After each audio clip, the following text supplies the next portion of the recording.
and welcome everybody, I'm your humble host Gavin the Kitty, and today we are streaming some Spyro the Dragon, and my capture card crashed. That's not good. Give me a second.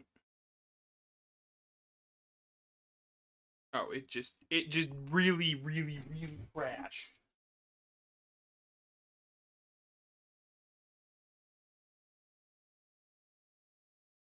I've been trying to just catch up. Hello Zeke, welcome in. We're playing this via the Polymega, so there we go. There we go. We're fixed. We're done. We're gonna start. I'm gonna cut all of that out when I do the edit. How's everyone doing? How's everyone holding? Everybody ready for Spyro? So chat, if you haven't joined the Discord yet, go join the Discord. You guys voted for today's game. Like, completely. I let you guys vote. I picked 4 games. You guys said you wanted to see Spyro. The votes in question were... The choices in question were Diddy Kong Racing, Spyro the Dragon, Sega Classics Pack, and Super Mario 3D Land, and you guys chose Spyro. So we're playing Spyro. I don't know if we're going to do all the game, but we're going to try to do most of the game. Numbers and Resident Evil kind of stuck because a lot of games have different storylines. Oh yeah, and then 3 is actually Code Veronica. I know all the weird stuff with this. So, yeah, no, I get you. I get you. I'm excited for Requiem. Kind of. Sort of. Not really. I'm gonna be honest, I have more excitement for Pokemon. The Pokemon re-release and the presentation tomorrow. I was really into RE8 and 9, but one thing I have learned is after I tried to play RE2 and 3 remake is I don't care for third-person Resident Evil that much.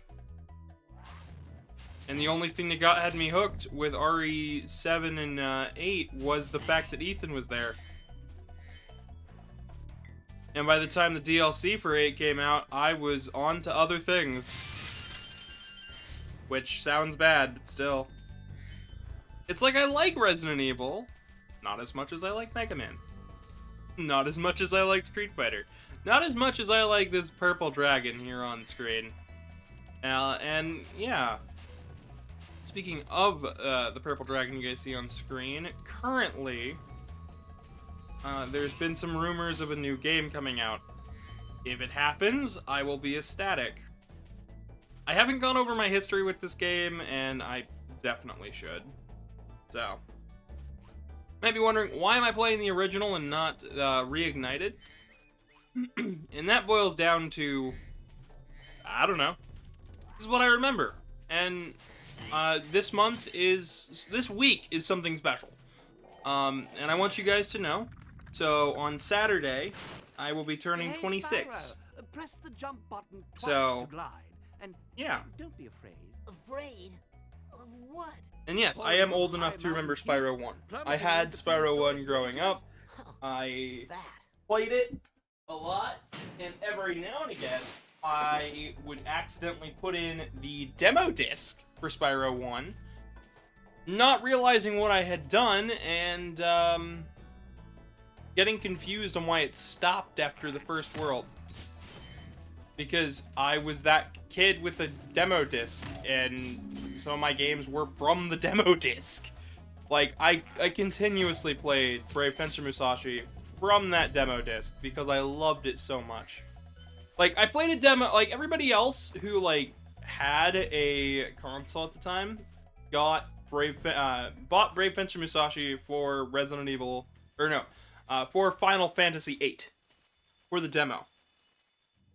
Happy birthday? Well, thank you. Happy early birthday, technically. I won't be streaming on my birthday, I think. Right now, I'm not entirely sure. Next week, we will be playing Pokemon Fire Red, Leaf Green, and I will let you guys pick between those two. Because I am actually picking up both of them this weekend, because my husband got a crazy amount of hours that actually would have helped, like, I didn't have to sell art, apparently. I ran the numbers. So me selling art was just like, okay, we got groceries for this week, but next week you don't have to worry about it. And the week after, nah, you're good. So that's where I'm at right now. I'm like, oh, so we have we have 2 good paychecks coming in. So we are going to spend that, a little bit of that, and pick up some stuff that I need for stream. So I'll be letting you guys vote between Fire Red and Leaf Green in the Discord. I'm trying to make more use out of it. I'm trying to get more use out of the Discord as a whole. So if you guys are like, why is he posting so much more? It is because I legitimately want to try to make it a space for you guys to hang out and stuff and not be completely dead. And I've got a lot more time on my hands than I usually do. Even though I am busier than I've ever been, I've carved out time to just kind of be myself. So that's where we're at. Documentary about Resident Evil 1.5 is your favorite spy thriller? Should set some higher bars. Not to say, but like, I'm sure it's great, but still. But I was running late today. Let's see. What else? I'm trying to think. Because I've been doing all sorts of stuff. I'm still... Oh, that's a video idea that I have to tell you guys about. So I had a video idea to explain why I believe Spyro the Dragon 1 is the perfect antithesis for why Banjo-Kazooie is a bad collectathon in nature of the size, and how size can sometimes hurt collectathons. And it had hurt them as a whole genre. It hurt the reputation, it hurt the scale of it all. And I wanted to do a video about that, and haven't had a chance to. We just got every gem in the world. But I had to put that video on hold years ago, because life happened. I'm planning on bringing that back later this year. Where's Nasty Nork? I'll torch him. Keep your horse But it also on requires me to Spyro. sit down and play You have much to Banjo-Kazooie, learn and I'm not first. looking forward to that, because Do I'm you know not a that the big fan of dragonfly Banjo-Kazooie. I following don't you mind is doing? Banjo. I love the bird and His the name bird is and the bear. Sparks, and But I he's like helping and protecting you. nuts and bolts, Keep an eye on which him and kind of see hurts what my I credibility mean. a lot, but you know. To each their own. Oh, that's like a golden flower. I didn't mean to do that. Let's go ahead and save, since we've gotten every dragon in the hub world, as well as every gem in the hub world, so it's a perfect time to save. Let's go ahead and hop in here to World 1. This is the one they mean to throw you in. This is Stone Hill.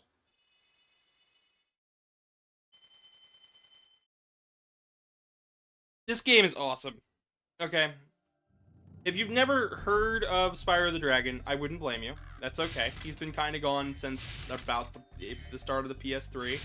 And we got like a little glimmer of hope with the Reignited trilogy, but Activision decided to completely murder the chances of a Spyro 4, and then Microsoft has been slowly killing it more.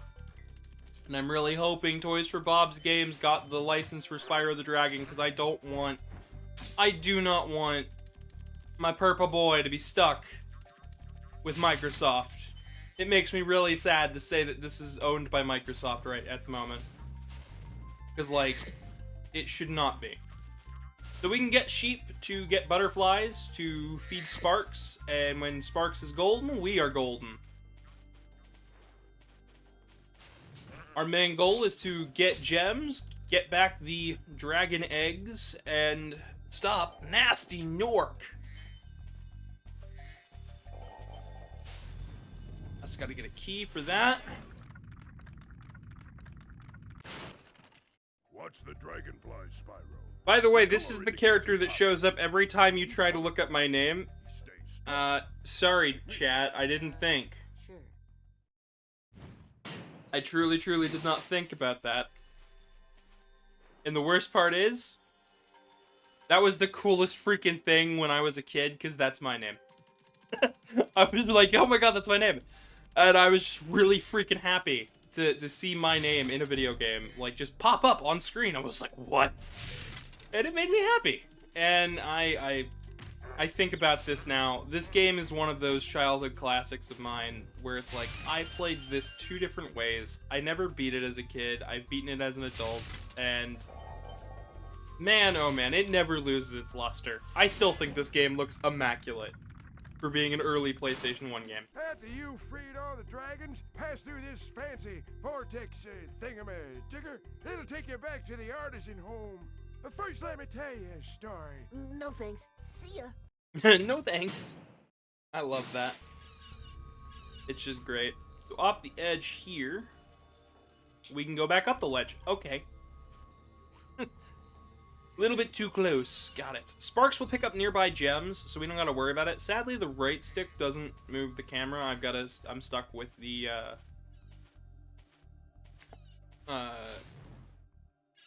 L2 and R2 buttons. Then I've got the charge effect.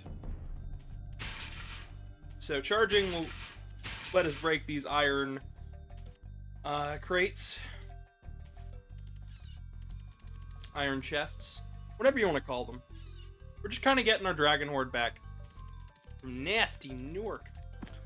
I don't know why I like saying it like that. I'm having fun. I'm having a good day. I hope everybody else in chat's having a good day too. Sorry about all the technical issues, flow-ups before we started. Was not planning on that. Here's a cool animation. I think this is cool. Oh man, it's just good to gush. This game gets really difficult later on too. I like Spyro 3 a little bit more. Like overall, I love Spyro 1. Like, it'll always be my baby. This will be my game forever. Like, anybody's like, oh, it's not as good. It's like, yeah, I don't care. It's Spyro 1. I can't not love it. And then as far as 2 and 3 go, it's like, alright, I enjoy 2, but I love 3. Like, 3 captures the magic of 1. 2, just, I felt like it was doing too much too soon. I don't know, maybe my opinion would change if I played the PlayStation originals of 2 and 3. When you free a dragon or step on one of their platforms, you know. you're saving your progress. That could be useful if you run into trouble. I actually owned Spyro 2 for a little bit of time, and then I gave it to my best friend Casey, because, you know, shout out to Casey Tape, you know, she's freaking cool. She helps me out with so many freaking videos and stuff. It's nuts.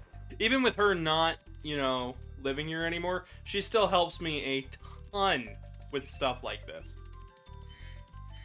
And I bet you if I told her that we were playing Spyro today, she'd be here. She'd pop in just for a second.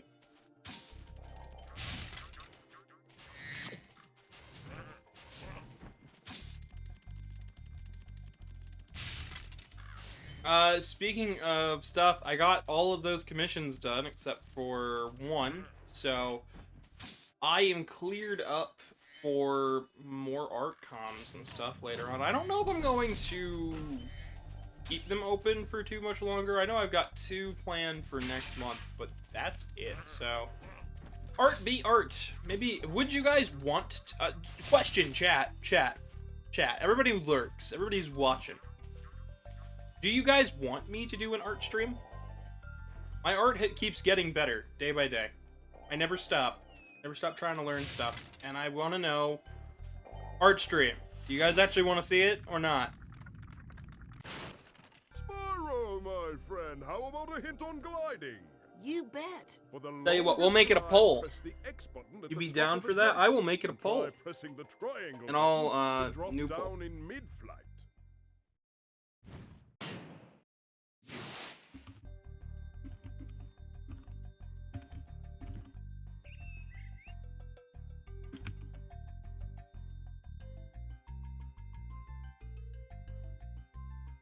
And I'm gonna set it for the longest duration that I can. Alright, there's your poll. Vote in the poll. Zeke says they'd be down for that. Awesome. Good to know. So we can press triangle to stop our momentum midair, which is nice.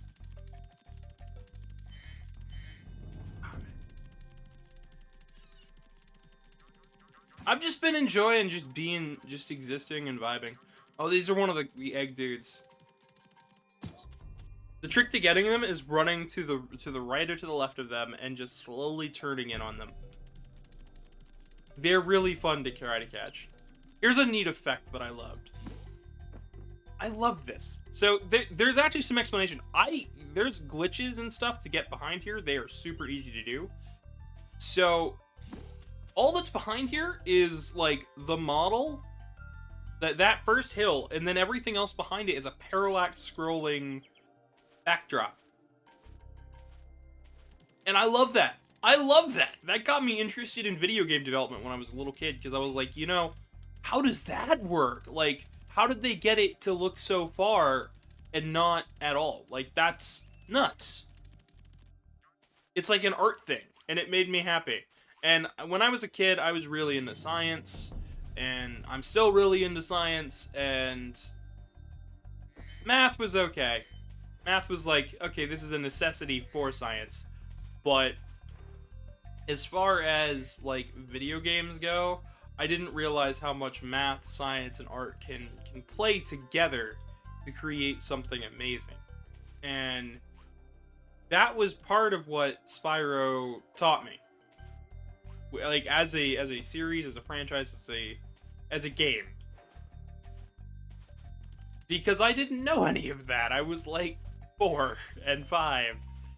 And by the time I started fiddling with that stuff, I was like 6, 7.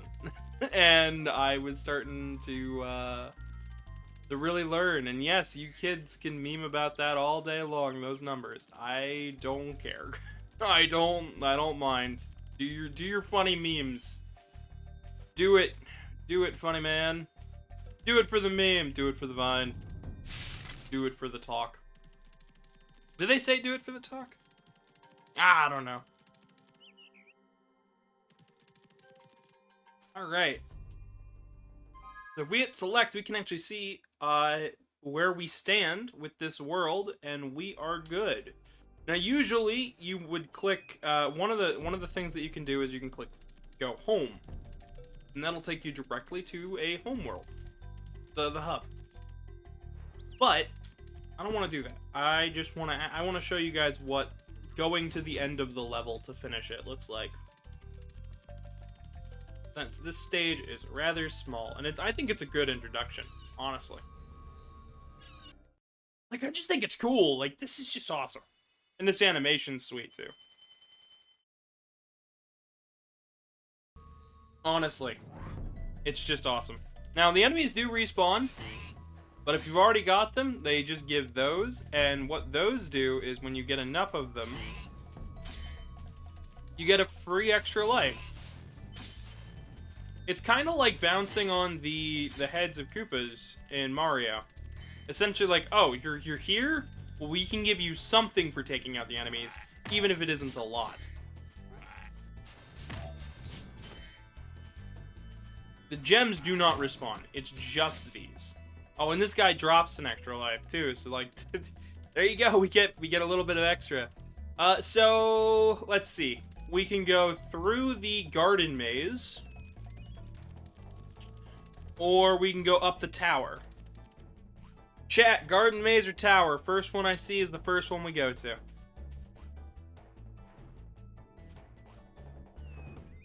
I need somebody in voice chat with me.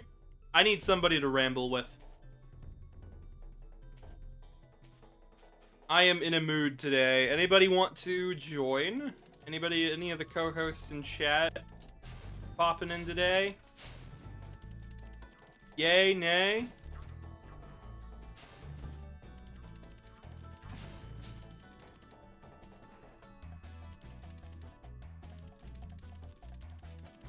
Let me get this guy. So, maybe we were in an ad break. So we can go through the tunnel. Do that again. And up the tower, or we can go into the hedge, the hedge maze. Yeah, hedge maze. Because we have enough dragons and stuff, we can actually enter there, but I don't want to. We're gonna do the other two worlds. By the way, I found like most of the Spyro home worlds on VR chat, so I could make the Spyro video. and I just haven't. I have them saved just for, you know, just for doing it. I have been doing a bunch. Hedge maze, up the tower. First one to comment. Please. Anybody?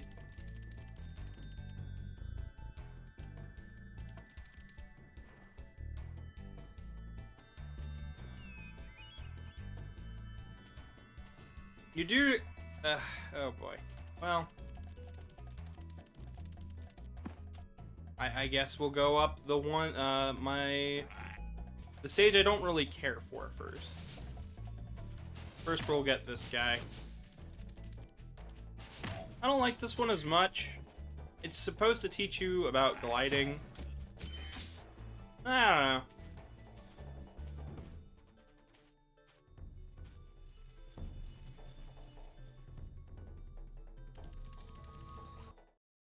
Yeah, I'm gonna start doing more polls, more things to do, more stuff to look at. I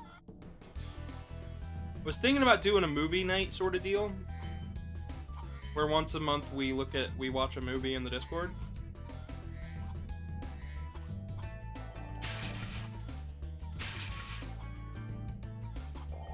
I did overhaul the YouTube channel too. Welcome to Town Square. I'm thinking about splitting up the channel into two. One for all of the streams and stuff, and one that would re-upload the Season 1 that we have, and continue with each monthly upload. But I'm not entirely sure yet on doing that. I kind of like having everything the way it is.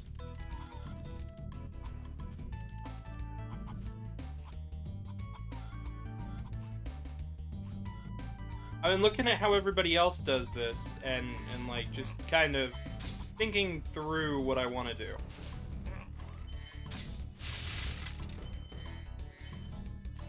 I don't know.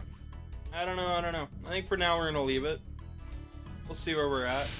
Oh, these are one of my favorite types of chests. So, the way you handle this is, when you blow it, a gem pops up. You blow it, you jump to get the gem. Ah, man, the music is so good. Like, I gotta put my headphones on and just, like, listen. It's... oh, it's so nice. Thanks, Spyro. I had the worst itch on the tip of my wing. Oh, did you know that you get your longest glides by pressing X at the very top of your... It's just so nice. The music is so good. The music was done by Stuart Copeland of The Police, and he's the drummer for that band, and honestly, and his work is just incredible. If you've never listened to the band The Police, because, you know, the name might be off-putting to some, just listen to it. Trust me. It is the most relaxing stuff sometimes. It can be thrilling too, but like, oh. The really nice thing about listening to that music is, like, if you end up getting maybe a little bit higher than you probably should, that music sounds incredible. It just, it has, there's something to it. There's something to the sounds. It's just nice to me. And like, I am a Rush fan too, so like, maybe I'm just like a classic rock dorcas, but, you know. I'm just saying. We're gonna be skipping most of the dragons. I'll try to get at least one thank you for releasing me. Ooh, that should be a sound effect for, a different tiered sub. That would be cool. I'm getting ideas.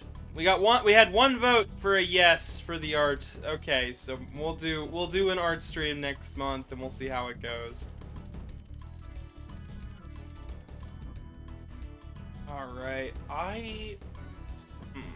let's see. We need to get up there. I know some fun facts about the Japanese version.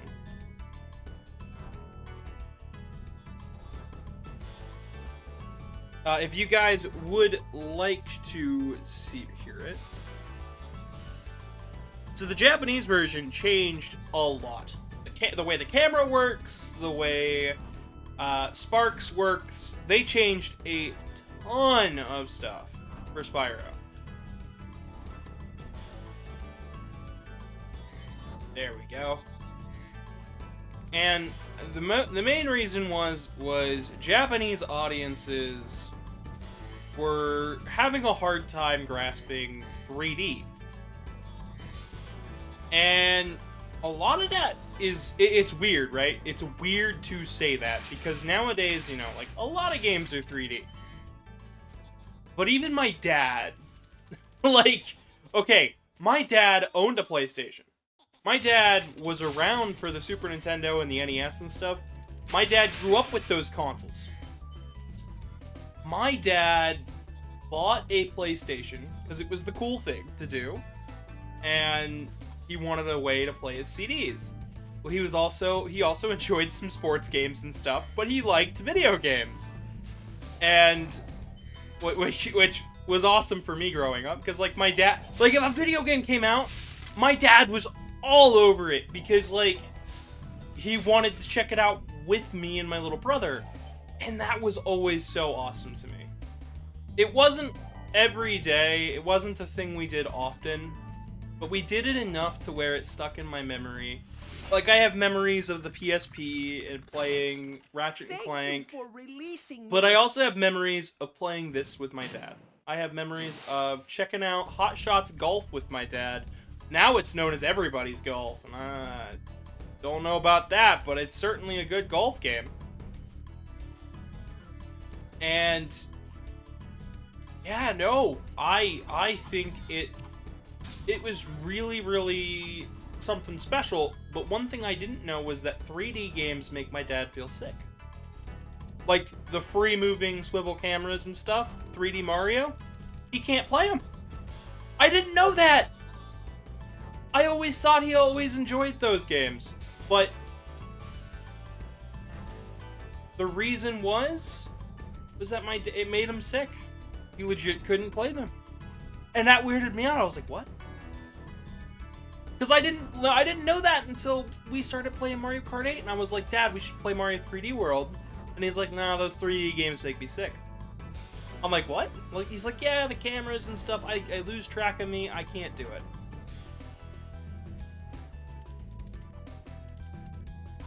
That was very odd of me to learn, and it was such a strange timing for me to learn it too. But at the same time, I didn't get to really hang out with my dad much because I didn't really visit him when I was younger. All right. Oh, that one's on me. Alright, that should reset the egg dude, though. The bandit. Thief. Alright, now we can actually see where in the world he's going. How is audio, by the way?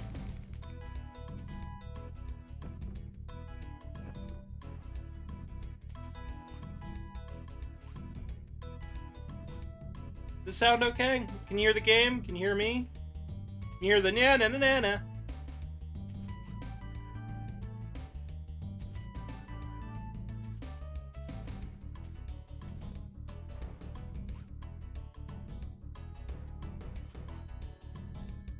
Oh, that's the path he goes. Got it. Oh man, there's just so much. Insomniac did such a good job with the original Spyro games.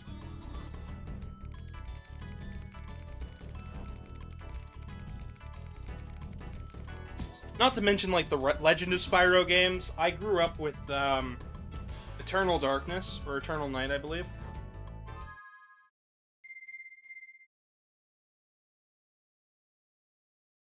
or Enter the Night, something like that. It was, it had Spyro with a moon on the cover. I was in 3rd grade. I have a distinct memory of this, and I want to let you guys know of this, because this is, you know, we used to have a saying, Gavin lore. Well, here's some Gavin lore for you. When I was in 3rd grade, my school had a video game art contest for a small... Like, there was some amount of money in it. I believe it was $500 in 2007, 2008 money. And, you know, $500, that is pretty good. I was actually, like, gonna try to win it.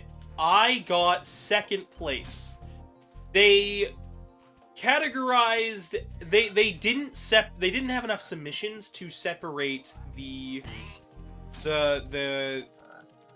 elementary grades 1 through 6 from the high school and middle school, which was grades 7 or 6, 7, or yeah, 1 through 5, and then 6, 7, 8, and then the high schoolers grades freshman year 9 through year 12, which was senior. So they didn't have enough submissions. I won 2nd place behind a Team Fortress 2 piece and a Call of Duty piece, believe it or not. Oh, it's you. And I drew Spyro the Dragon, and I won 2nd place. Out of all of that, I made, I think, like 50 to 100 bucks. So, and that I was in 3rd grade. So my mom took the money, we went and we got, like, ice cream. Like, we won a gift card, we got ice cream. Like, that was just what you did. But man, I remember working so hard on that contest piece. And I still have that piece framed with the 2nd place ribbon, which I was bummed out that I didn't get 1st, but I was so happy that 2nd place was a red ribbon, and red's my favorite color, so it's like, heck yeah. And I remember thinking, like, man, this is what I want to do. I like video games. I like art. I can do art when I really want to. Like, oh man, I can do art.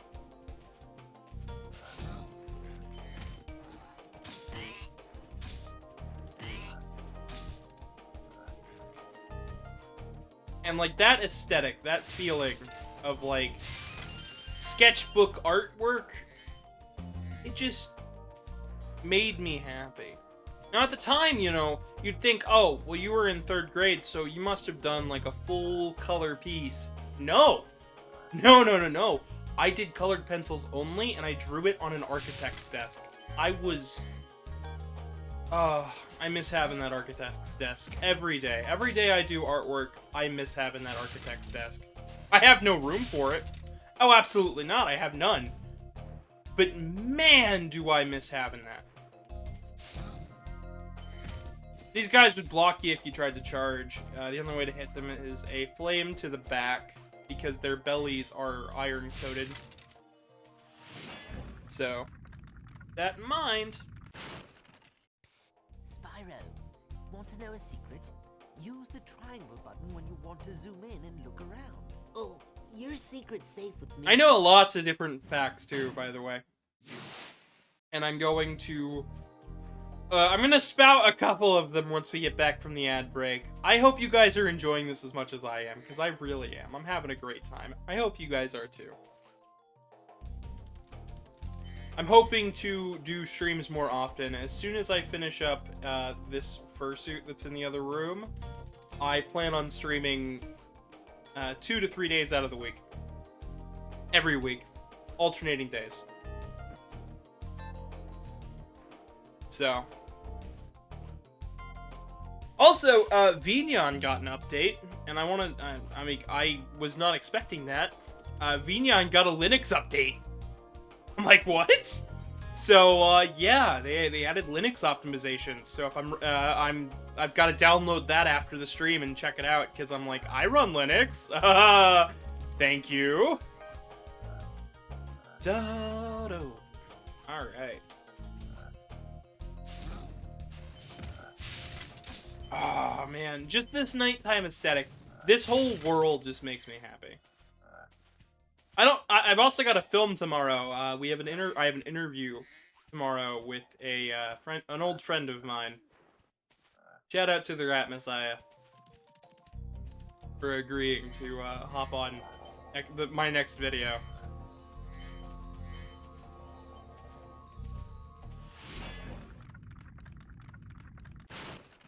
Big enemies like this Gnorc with the club cannot be charged, but a quick flame, that should defeat them.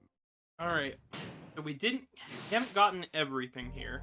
The nice thing about Spyro is that you don't need a bunch of power-ups to come back and do things.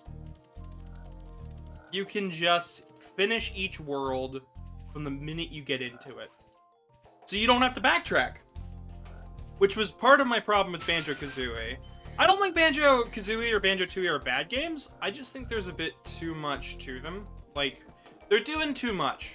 They could literally just slow it down, do a little less, and it'd be okay. I still need to pick up the new Ukulele remaster. I get a discount on it because I owned Ukulele on PlayStation. And I liked that game too, I just thought it was doing too much as well. So I'm hoping the remaster kind of like tones it down a little bit. Like, okay, I like collectathons. I like platformers. I like getting to play and do things like in any order, in any way that I want. But I also like when it's structured a certain way. So, we have a notification.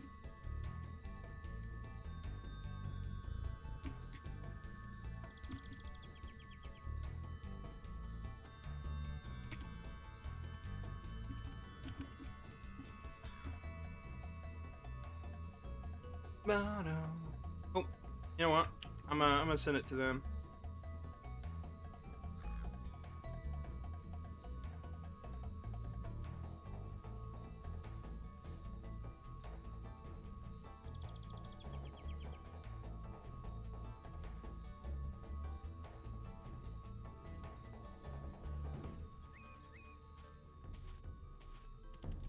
Oh.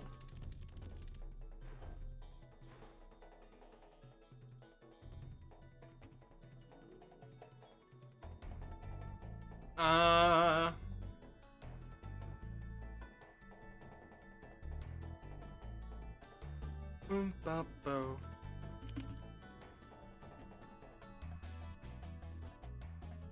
All right. Oh,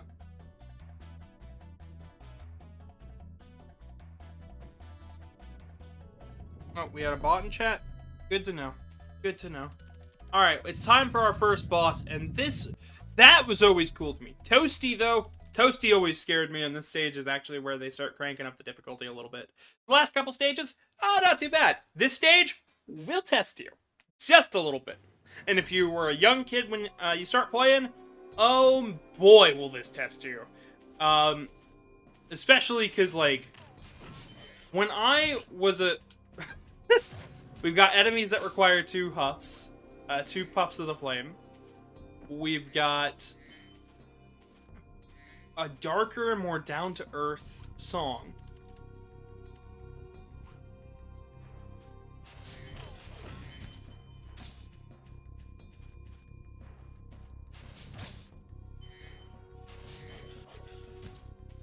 Oh man, they even make dog sounds to it. It is they are freaky enemies. In the Reignited trilogy, I didn't feel like they landed quite as well.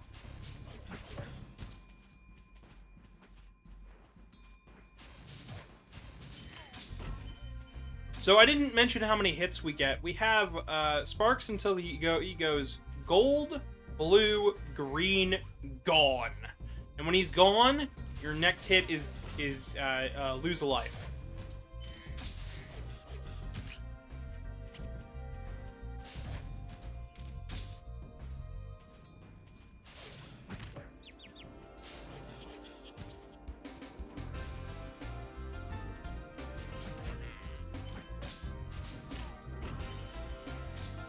So, right now we are kind of living on the edge, and when you lose a life, you restart the stage, all the enemies respawn. Any gems you collect, stay your gems, so you don't gotta worry about that.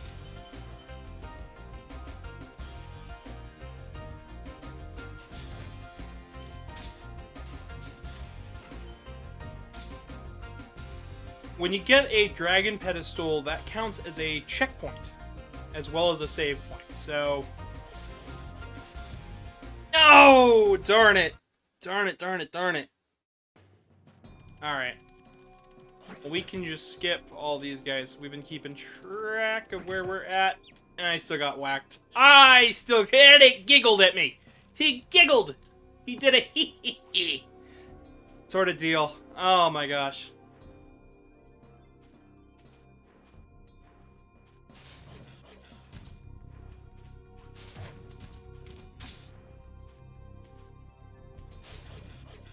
You may notice there aren't that many sheep in this area.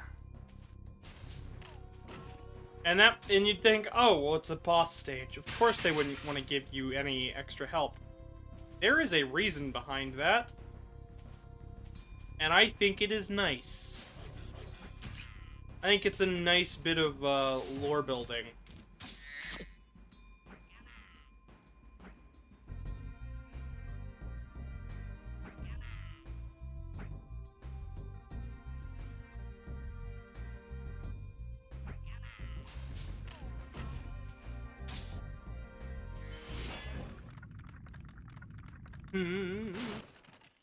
Nasty Nork has put one of his most devious henchmen in Devious? the world.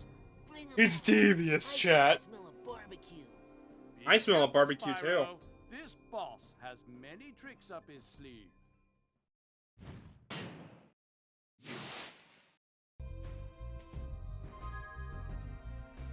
We're gonna go ahead and save.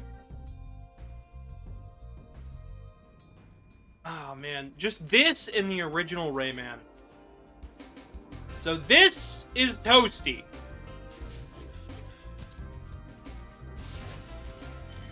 Take note of how Toasty moves. That's why Toasty moves the way it does.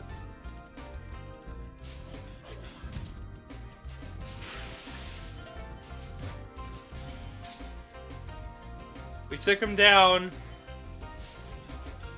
He is a sheep. Toasty's a sheep. And since Toasty's a sheep...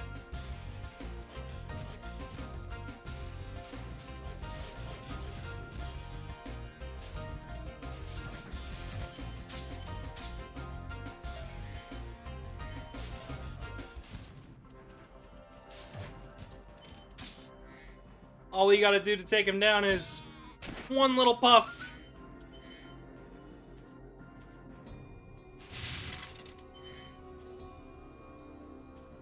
And there we go. One boss down, one world down. We can go on to the next one. So in the original demo that I played, it would stop after this hub world, after this world. It was like a beta, essentially. Now, you do keep whatever health you had when you leave the stage, so we are going to want to get some of these sheep.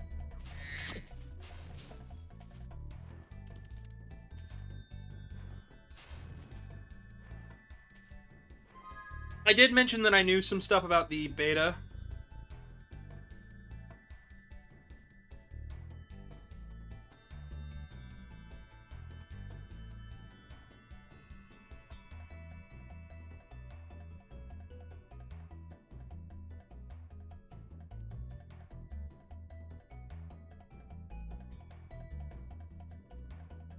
So, the Japanese version changed the camera, right? That was the first thing that it changed. But something else that they changed is the way the sparks works, which I mentioned earlier, but I didn't mention how they changed it. So let me go into some details for you. So, sparks, there was a little device known as the Pocket Station in Japan. I have one of these. The Pocket Station was really cool. There's only one North American PlayStation game that uses the Pocket Station. Which is kind of a shame, because, you know, Pocket Station's cool. It's basically like a little VMU.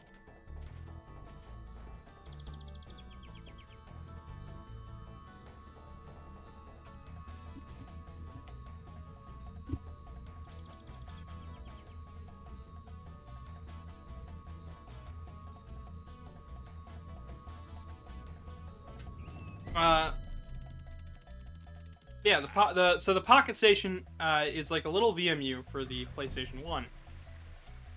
And what was really interesting about this was when you plugged it in, it went into the memory card slot, and it could save your game. It couldn't save that many games, especially if you wanted to use its main feature, which was the fact that it had mini games on it. You could store mini games on it.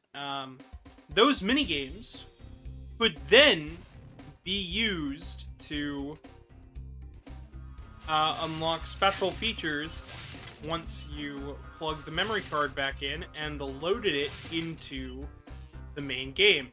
You can kind of think of it like phone integration nowadays. Like, a lot of video games have some amount of cell phone integration. Oh, my smartphone, I pick up my smartphone and I can unlock this thing here. This was kind of like the dawn of that. Your memory card could act as a way to add features. I mentioned this a few times when we were playing through the Mega Man games. That, like, oh yeah, the PlayStation versions of Mega Man 1 through 6 had extra special features that were only accessible through the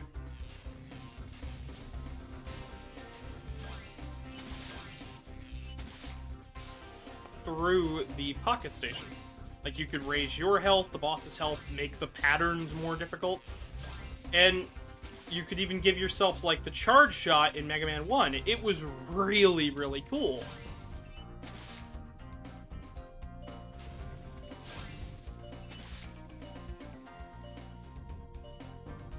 I am running out of time.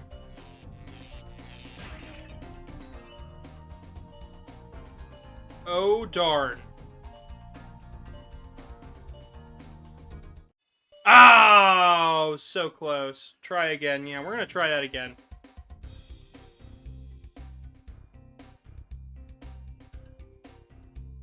This isn't the hardest thing in the world, but it is tricky. Essentially, getting to understand and know the order that you should do these things in is all there is to it. Then it's about executing it, which can be tricky. Each world has the one of these flying stages. You may not have even known they were here in this game because they were hidden. There were hints towards the fact that this stage can open up in a later world. One of the dragons will mention stepping on all the stones in the Artisan Hub world.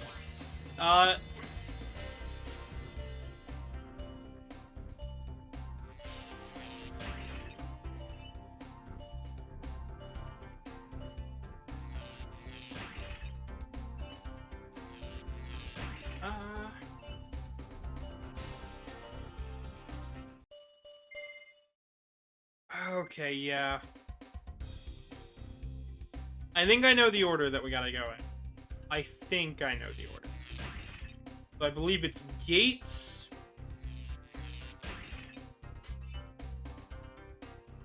Because gates help rack up time. Especially if you can maneuver Spyro in the right way. Because Spyro here has flight controls. Down equals up equals down, left and right stay the same. So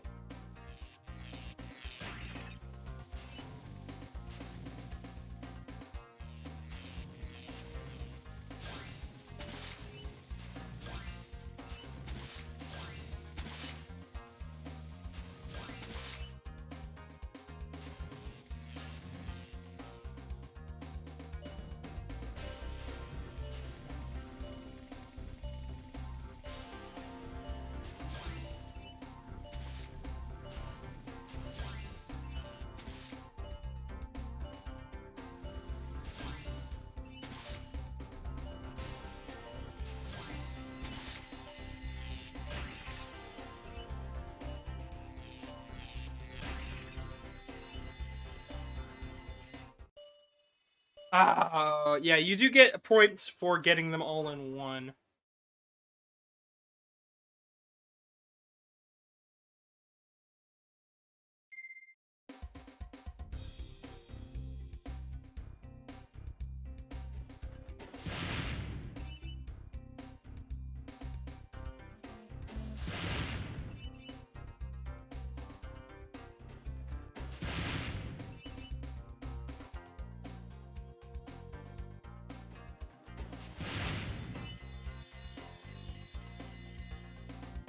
I believe the chests are the one you want to do last, because that's the only one that's not really connected to any of these.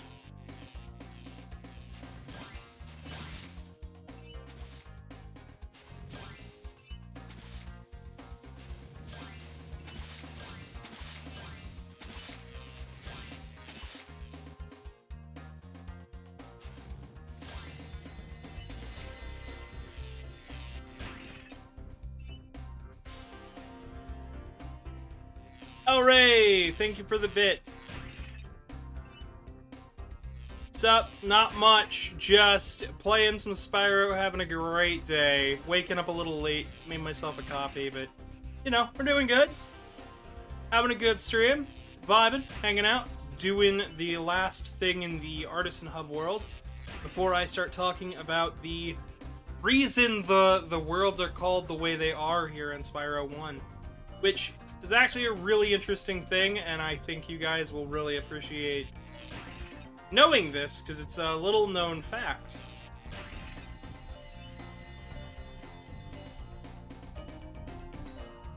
Oh, I didn't do it in quite the right order. Oh, so close. But that's definitely the path for it.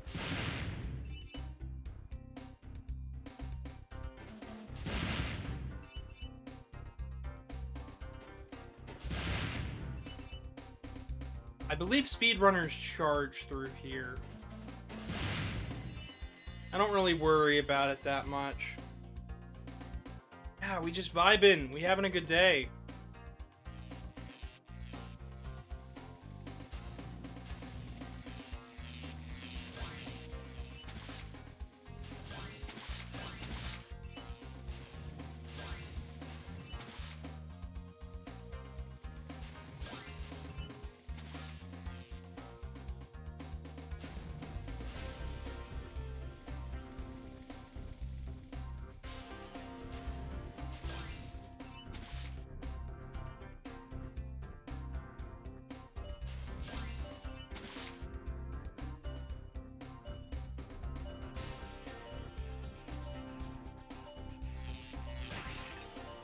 Yeah, there's there's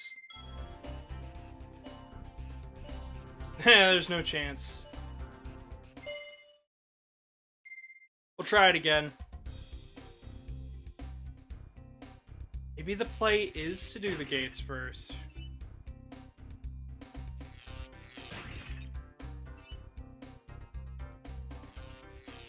Maybe gates lines up perfectly with the other two. Because the train you don't gotta worry about too often. Train is always going to be there and in that order.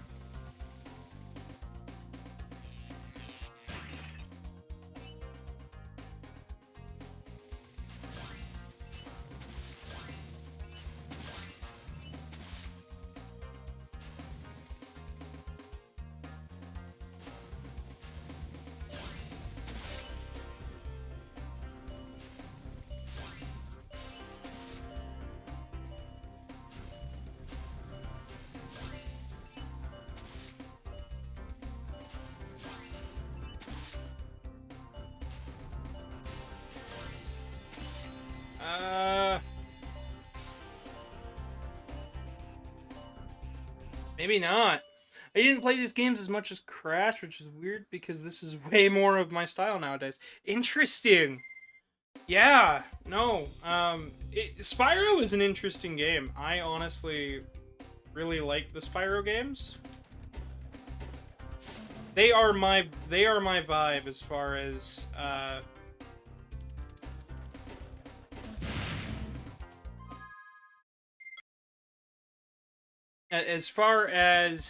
collectathons go, as far as platformers go, Spyro has been my vibe.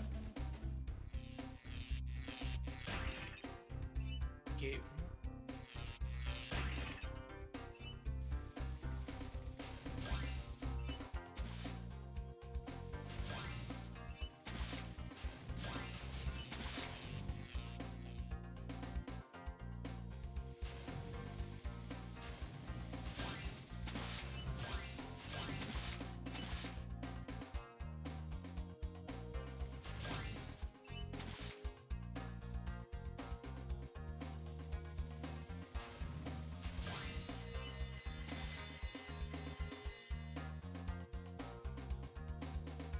That put me way off course.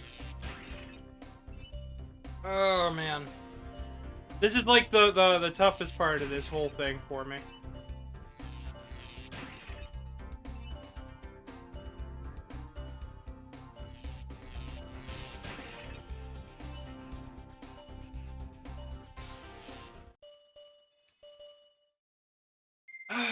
No, see, I could have sworn it was trains, planes, gates, chests.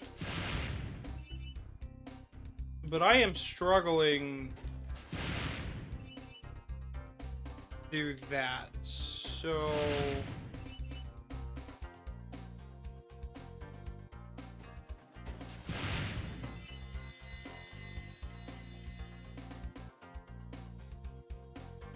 maybe it's train...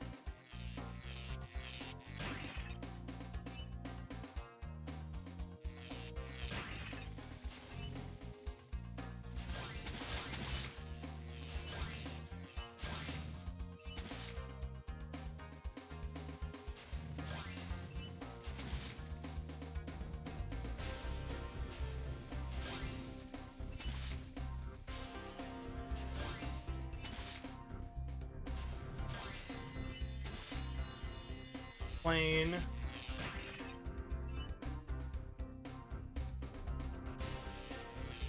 Time for the gate. And it's to leave gate. Chests. Blech. Words. And now get it all in one. Now I just gotta make a sharp turn right.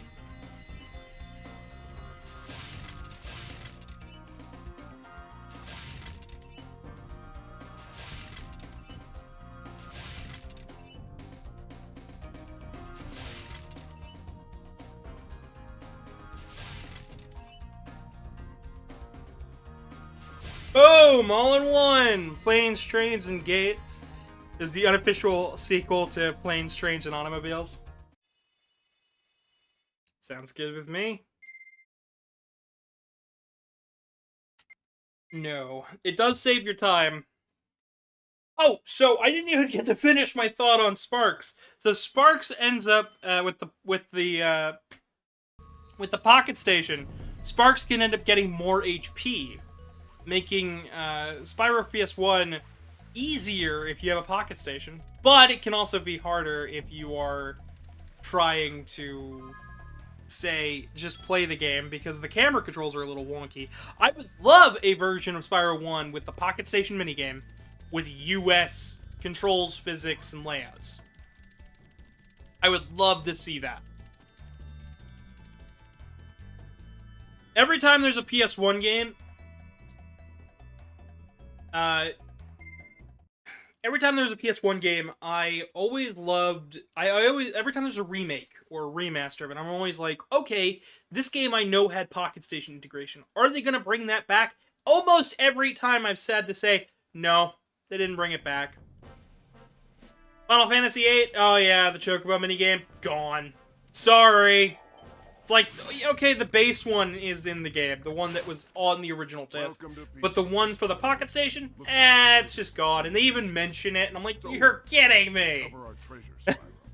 Collect treasure. But I have an official physical copy of 8, as well as a strategy guide for 8, because I was just that excited to try out the Pocket Station when I was a kid, even though I didn't end up getting a Pocket Station until I was an adult. But I always looked at them and I was like, oh, it's just 25 bucks, I can just get one.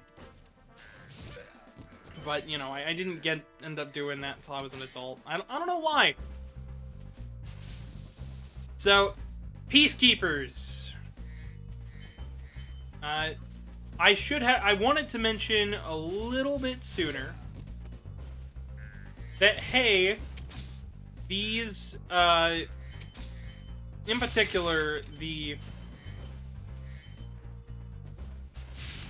PlayStation 1 Spyro game, the original Spyro, has all of its worlds are named after dragons, types of dragons. Dragon names are given based on what they do for work and for living. Essentially, each one is based off, each one has a culture of, oh, well, that ain't nice. So each one's based off a culture and this and that, and I tried to explain that it comes from a book, right? I believe it comes from the book Aragon, but I'm not entirely sure on that one. I just know that it exists, that is something that, like, each of these is named after a type of dragon and what they do. So, peacekeepers, as you can see, they keep the peace. They've got... Although, you know, this doesn't seem like much of a peaceful thing nowadays. I think I'm too far to the left. No, I actually hit it. Okay. They make those hitboxes pretty wide.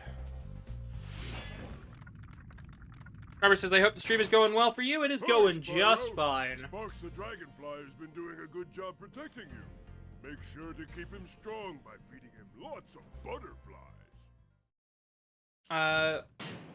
It is going a-okay. I am just doing me some Spyroing. I am sorry, Elray, that Diddy Kong Racing didn't win. But, you know, I put it on there to vote. I think you were the only one that voted for it, but...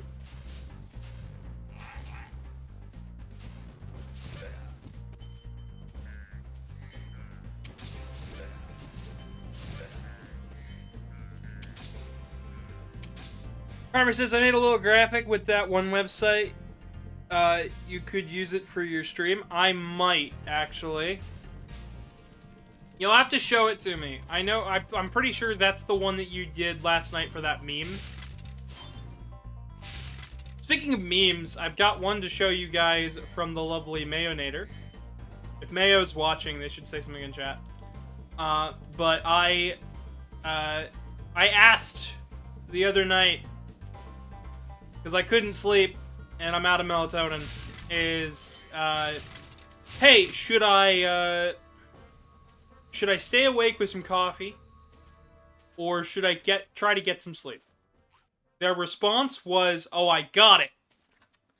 And I'll pull this up real quick, because you guys deserve to see this. It is the funniest little graphic I have seen.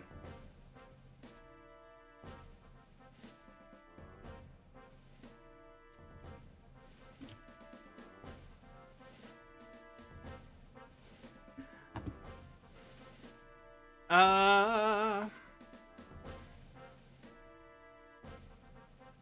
me see here.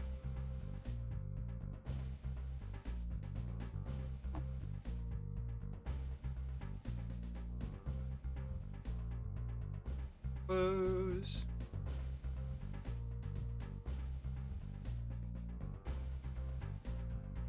Okay, well, I'll take a look at it in just a second. You're fine with either game, to be honest? That's fair. It'll always come back. Eventually, I will put it back. We will always have something. All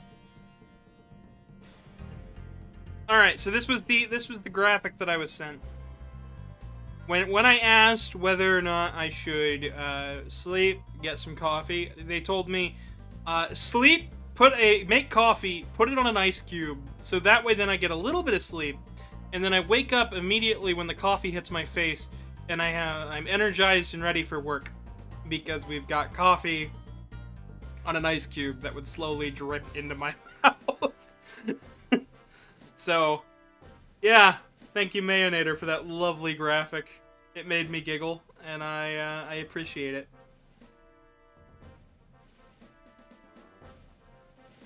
And I hope you guys do more of those graphics. I want to see how...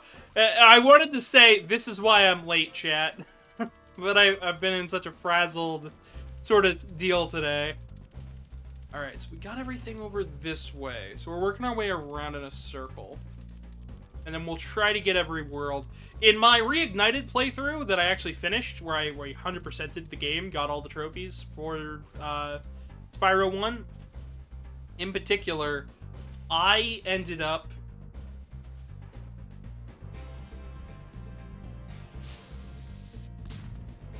I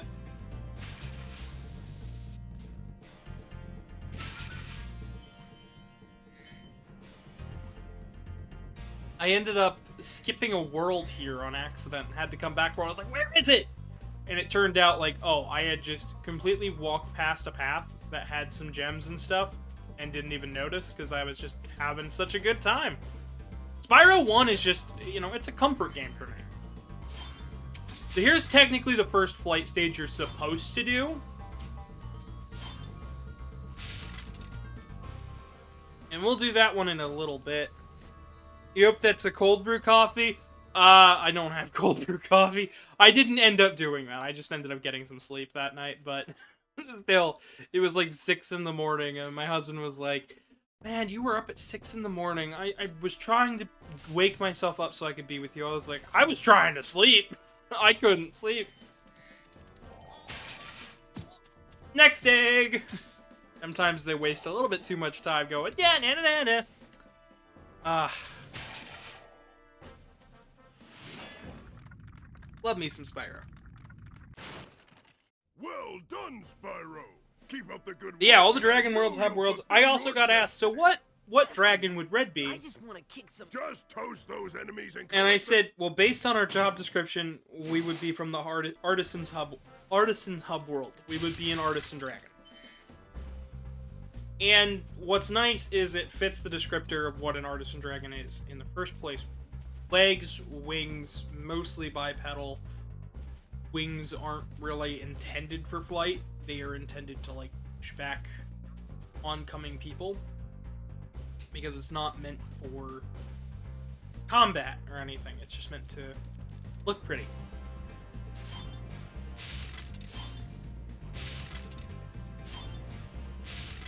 Spyro is technically an Artisan Dragon.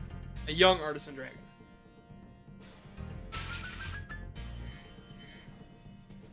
This is also the first appearance of Spyro, so we're not looking at Tom Kenny voicing Spyro here. He did a good job in the Reignited trilogy, but I always did kind of miss the more juvenile sound that they chose here. But Tom Kenny was always, I believe, intended to be the voice of Spyro. We're gonna go ahead and start with Dry Canyon. Cannon? Dry Canyon. I know that we didn't get everything. That is so I don't skip a world later on, don't worry. Because if I get them, I'm going to skip it on accident. Total mistake. And it ain't that I don't trust you guys to inform me of when I missed something, but I feel like you guys would be like, let's mess with him. No, it wasn't this hub world where you missed it.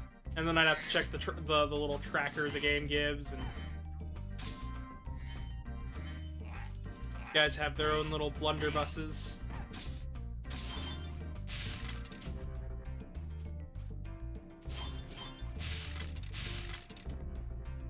There we go.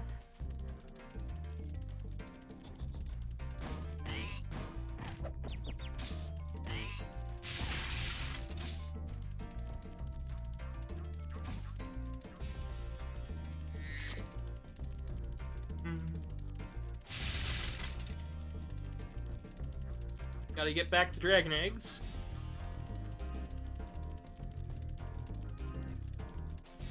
We want to cut wider turns than him, because that'll let us swoop in.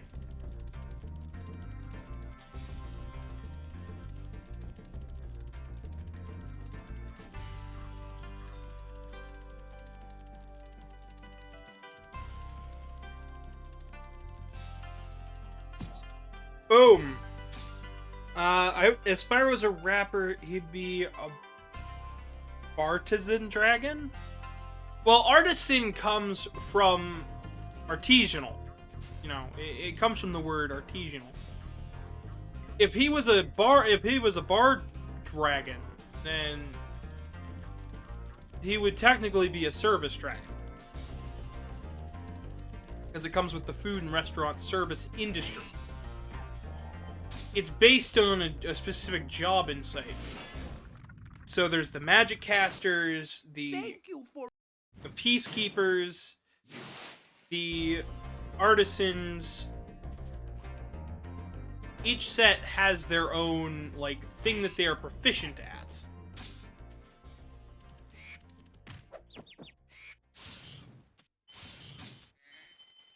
And that's the thing to note. So it wouldn't be Bartisan, because Bartisan...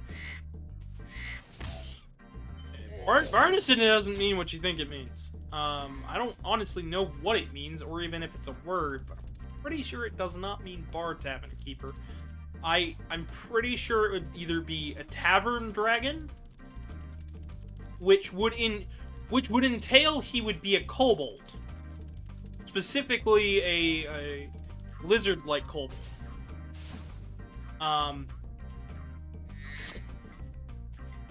Because kobolds are dragons. Sorry to burst your guys' bubble.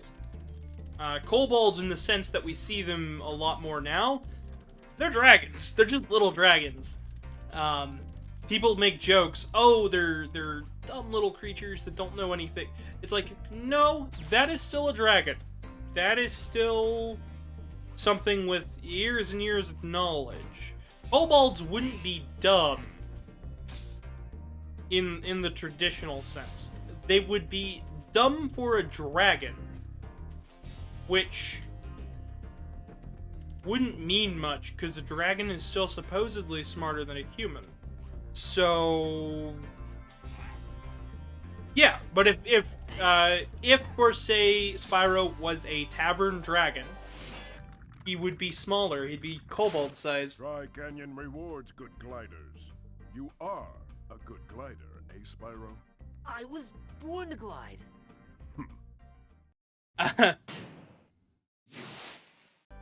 So have fun with that. I just wanted to ramble a little bit.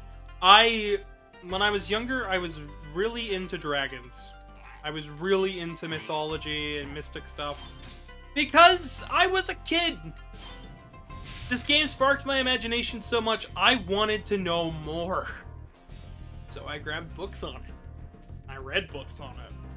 And that was just where I was at.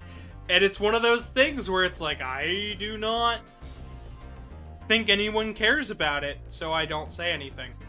Just because I have all of this knowledge does not mean that I feel the need to tell anybody. I got told enough as a kid that I was annoying and that I shouldn't speak about my interests to people because they'll find it weird. You can thank my mother for that. My dad liked to spark a lot of talking points, which is why my dad actually once described to me, he was like, you know, you were always such a happy kid. And it was like, I'm thinking about it now, and I'm going, you know, I probably came off as a happy kid because my dad let me talk about my interests. Like, my dad actually sat and listened to me. He called me dumb on a couple things. But under normal circumstances, he'd just kind of let me ramble. And he'd come up with something else for me. And that was, like, the best part of getting to hang out with Dad. And that was always the sad thing, because whenever he had a girl around, he couldn't care twice what I had to say. But the minute it was just me and him and my little brother, he'd just let me ramble. And figure stuff out. And he'd tell me if something was dumb, but he'd always encourage me to think a little bit about it. He'd look at science magazines just so he could have something to chat with me about. Like, my dad was kind of cool. Not gonna lie. I really appreciate my dad. I actually called him up recently just to say hi while I was on my way to Michigan. I need to call him back again today, believe it or not. Could call him and just say hi. Tell him what I was up to today. Granted, I also feel weird doing that, but you know, I also know that he really appreciates it every time I call, so. One of those things. A lot of people like to say furries are fatherless. I am the opposite, and I've got the proof of it. Proof's in the pudding. Not fatherless, definitely motherless. But I don't think anyone could put up with them. So, in later Spyro games, if I hit triangle, it doesn't dead stop me. Spyro uses his wings to glide just a little bit higher, just so you can make stuff. That is not the case here, so better be good at gliding.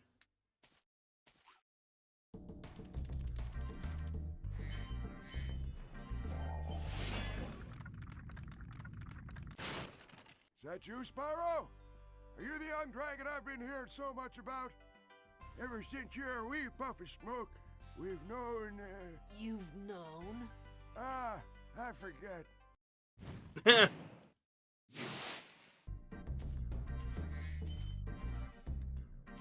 I love all the voice lines in this game. They're just fantastic. They're well written. Everybody remembers, thank you for releasing me. But that really doesn't happen until much later on. Like, so much so that I honestly think that that's a really good sign. That everybody knows the thank you for releasing me line. That means a lot of people made it, like, to the latter half of this game.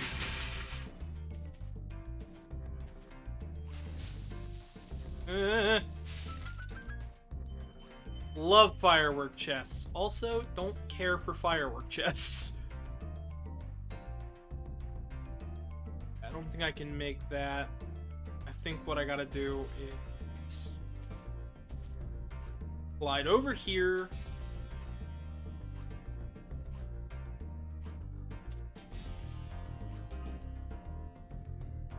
No. Okay. There's that over there. Maybe that's a better entrance?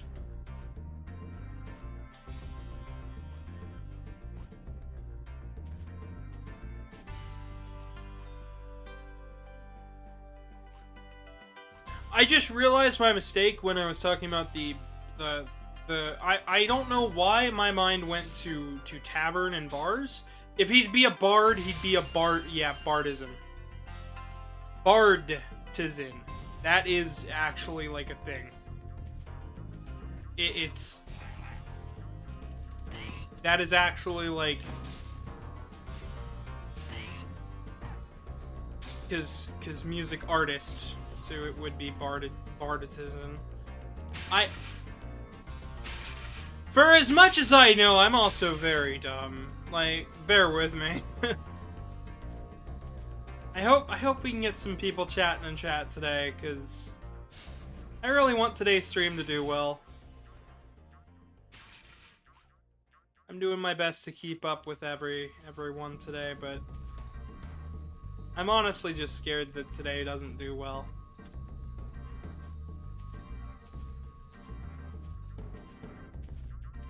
I'm in a good mood, but, you know, I'm still worried, and my anxiety is starting to build at the current moment. Need to find one of those little rabbits so I can refill my health.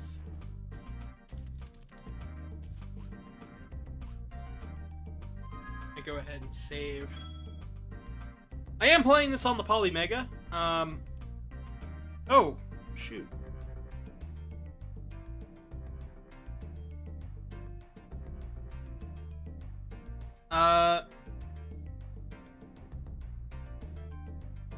Give me just a moment, chat. My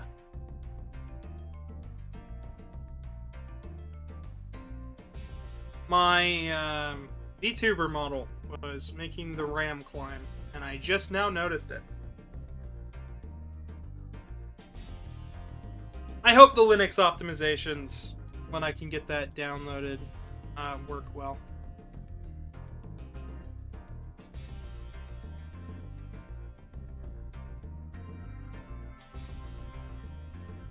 There we go.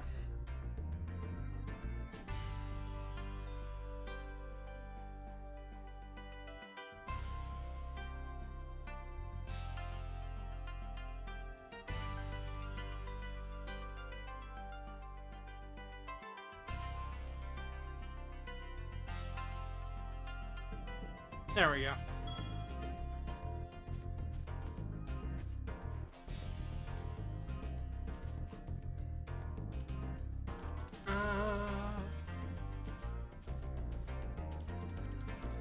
next video is supposed to be about AI, by the way. I want, so next month's video is going to be about AI. I know nobody really wants to hear about it, but I've got a very interesting angle to tackle the subject for it, so I am really hoping people sit and watch it and maybe learn something, because, like, I don't have to be a complete expert to having a... I knew it. I knew I was going to make a mistake like that.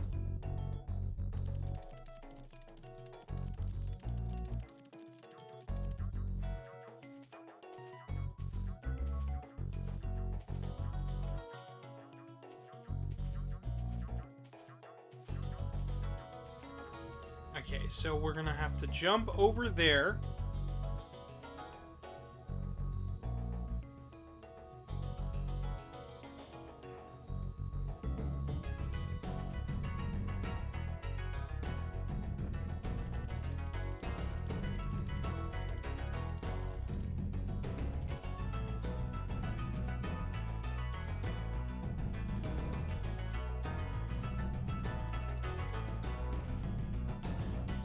Figuring out where to go and how to do it is always, like, it's the puzzle.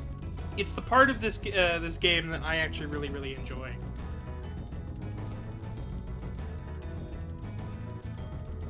Like, because I don't know everything. I don't always come back to Spyro, so it's one of those games where it's like every time I replay it, every time I come back to it, I always have to tackle it from a... Okay, I didn't get the key for this stage. I've always got to tackle it in a different way than I did previously, because I have no idea what way that I am doing anything.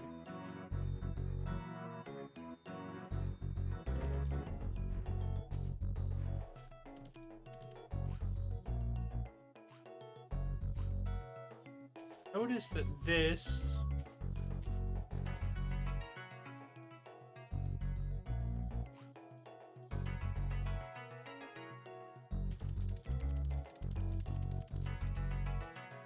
Aha.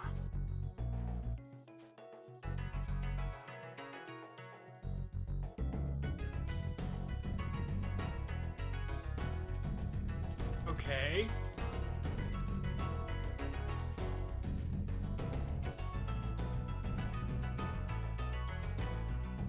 That didn't really work its way around the other way, so...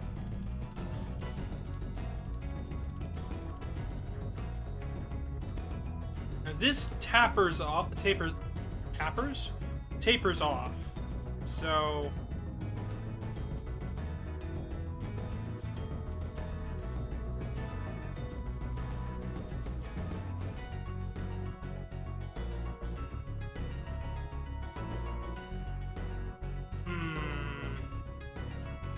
There's gotta be a way over there.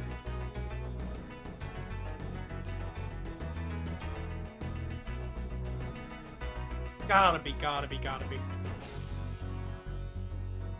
If anybody in chat knows more about this game than I do, please chime up. Give me some facts. Give me something to work with on this one.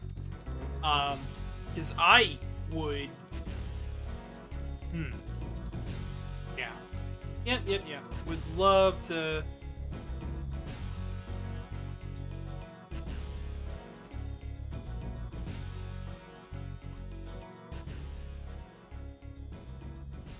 Nope. Our angle was off. That's not high enough. So then over here must be high enough for that jump.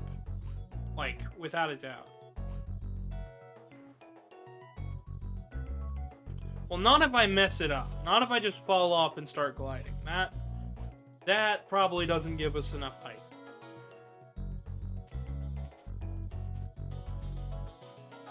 This stage has always been one of my, the parts that I find a little bit trickier. Gliding is the weak part of Spyro 1. Doesn't mean it's bad. It's just weak. The gliding in Spyro 2 and 3 is much nicer. We'll have to be back over here.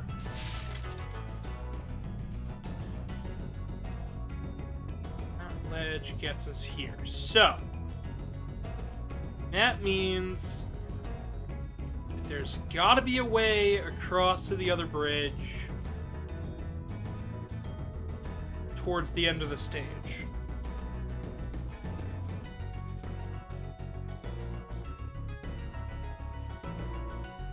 Oh.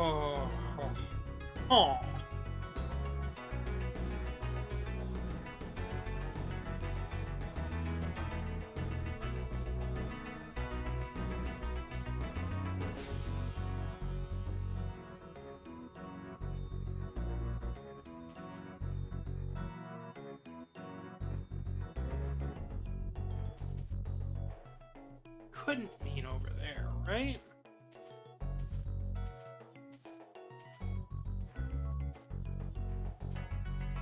Well, that gives us a clear view of it. It's not high enough to glide across to it.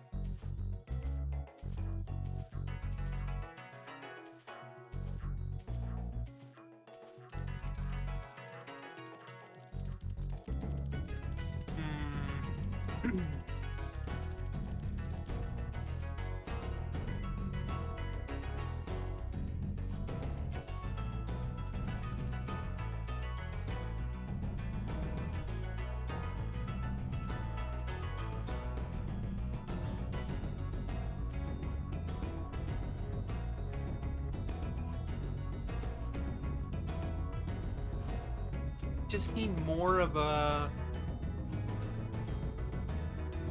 way across.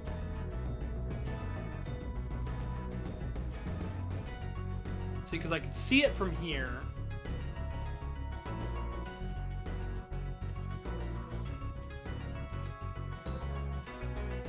There's no whirlwinds up.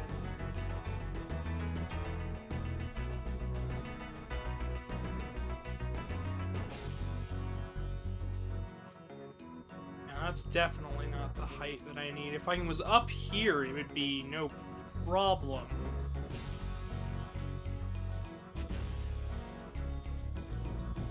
Maybe there is a way to get up there?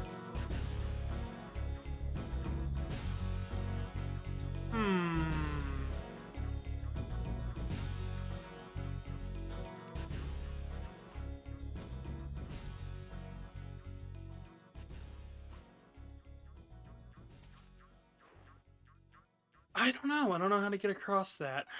I'm a little concerned about that. It's like, okay, there's a path there, right?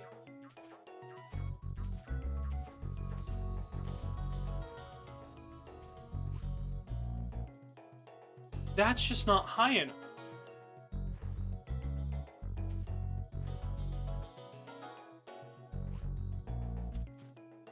I didn't see a way up.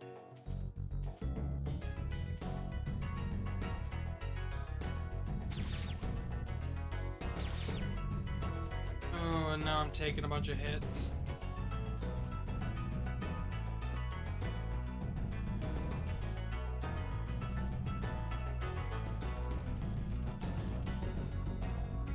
Chat, what do you think? How do you think I should do that? At the moment, I am a very lost cat, confused in his bewilderment of this game.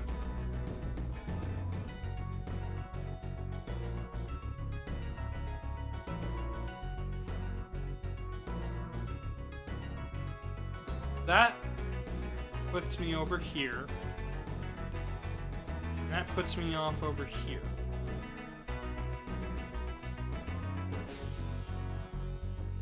Yeah! We did it! I figured it out!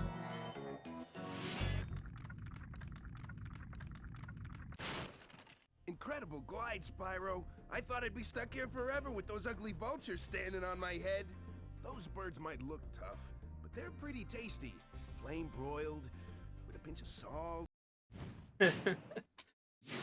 I wouldn't want to eat vulture meat. Actually, chat, does anybody in chat know if we can eat, if vulture meat is even safe to eat in the first place? Because they eat, like, garbage and stuff. So I'm curious. Like, I know alligator meat is safe to eat. But alligators are not vulture. I'm curious. Now I want to know. Is vulture meat safe to eat? Now that we got the key, we can get the final bit of treasure in this stage. Darn it. So close. Dash on over.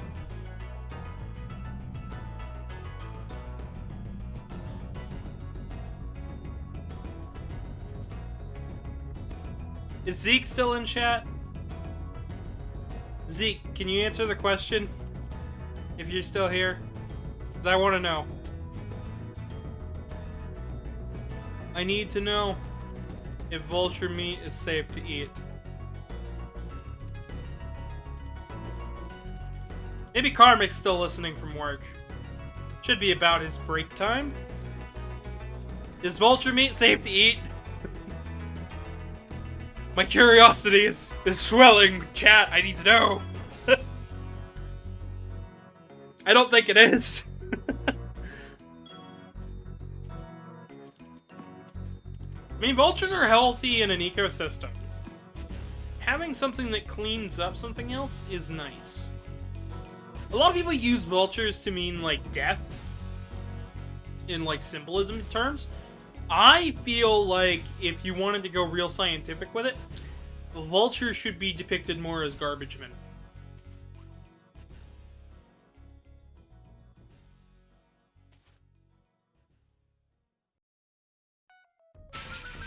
And just like that, there we go. Should be every gem in this hub. Stopping at 400 even. That one's tough. That one's tricky.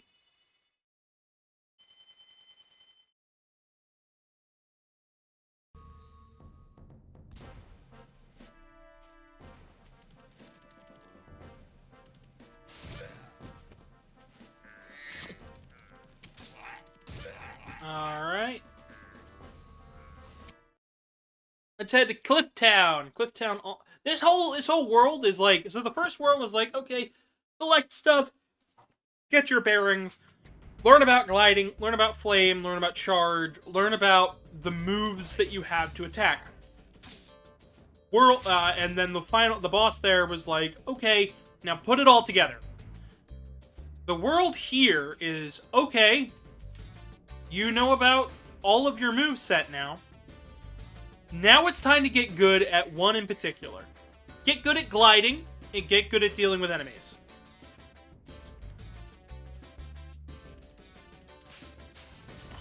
So here's enemies that are much more difficult than what you've been dealing with previously. Enemies with more interesting designs.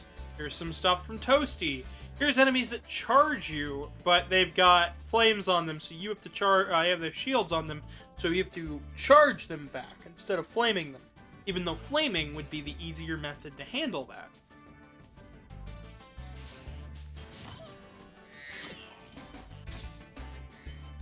There we go.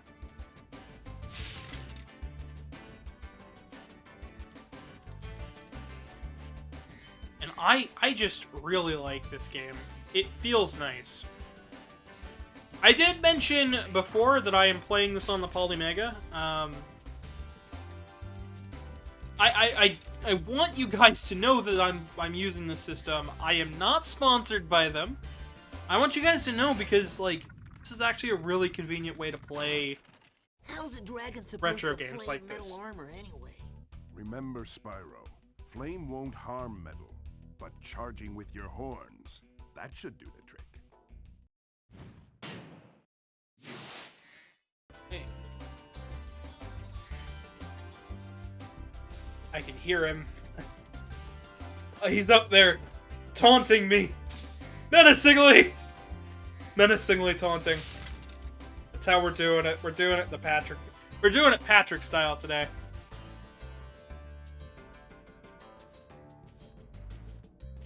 There he is. Even the placement of these guys, it's like, okay, get good at charging. Charge through tight spaces. I don't know if we're gonna play through the whole game today. I'm not like the best Spyro player in the world, but like, I really like this game. I have a lot of memories tied into it.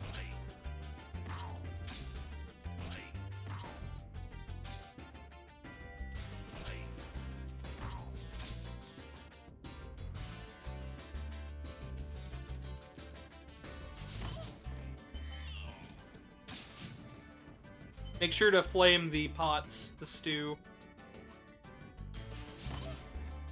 Because if not, you will be missing a gem.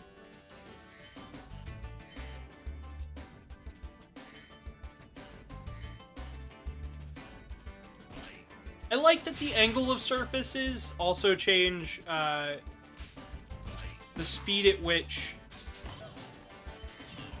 Spyro moves. Like,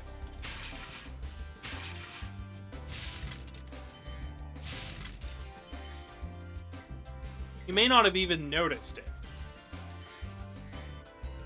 But like, the angle of surfaces actually do change up how stuff is run. One of the other neat optimization tricks was culling and culling in the stuff and using lower poly assets as things get further away from the camera.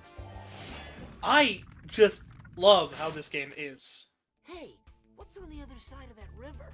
Why don't you glide there and find out? See, that's a nice hit. I like that. I like stuff like that.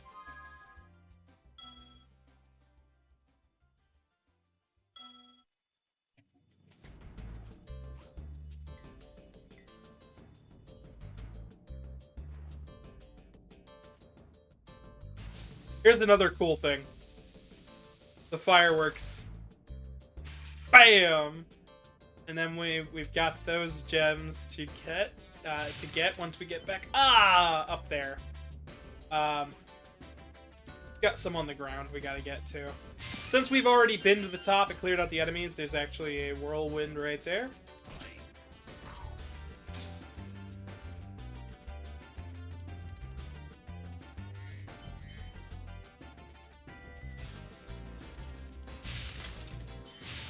This shouldn't be too much of an issue.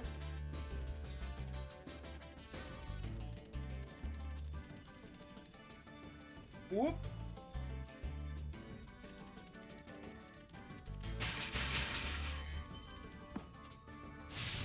Oh man, I just love it. This game just puts a smile on my face. There's so much to enjoy. See, look at that. I almost missed these 2 gems.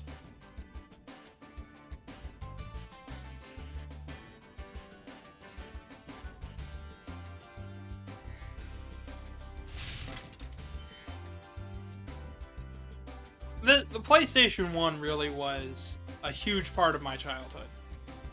And you'd think it'd be the PS2 more. No, it was the PS1. It really was.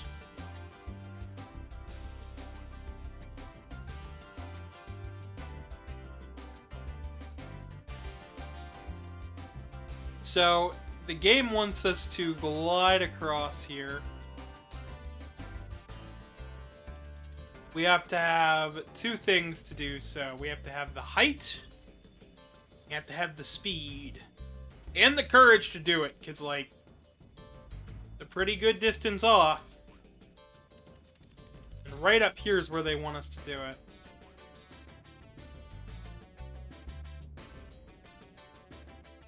There we go. The glides can be frightening in this game.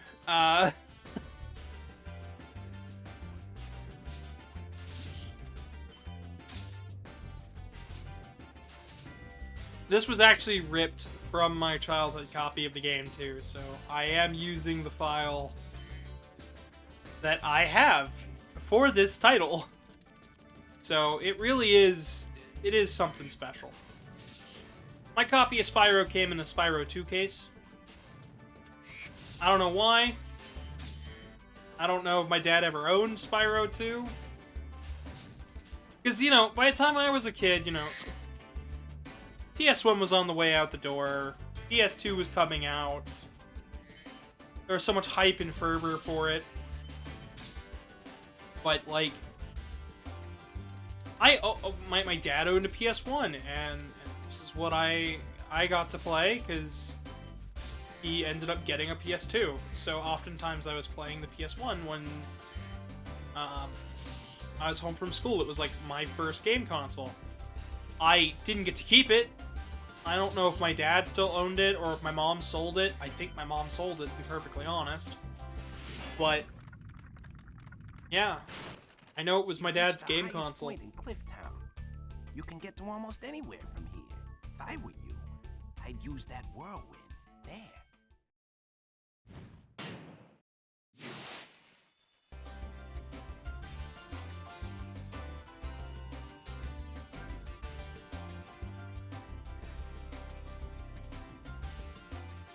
So now that opened up a whirlwind right there.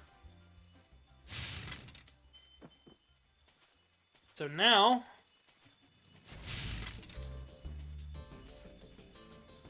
just keep going up and try again.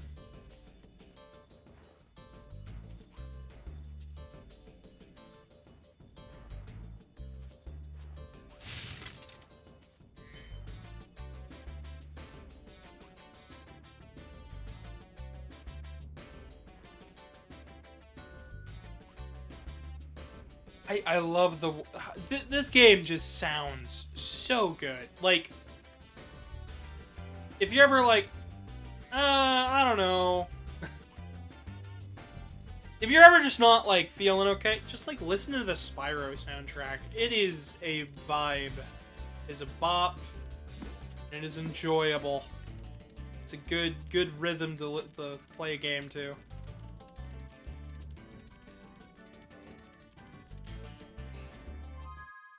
So we are at 330 out of 400. We are missing a lot.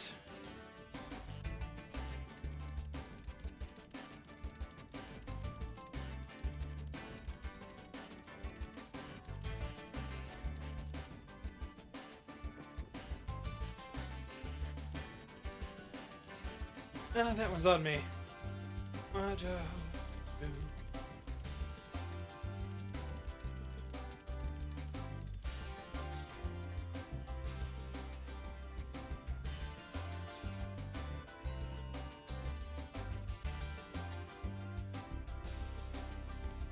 Well, nobody answered me on the vulture meat question. Fair enough. It was an odd question to ask in the first place.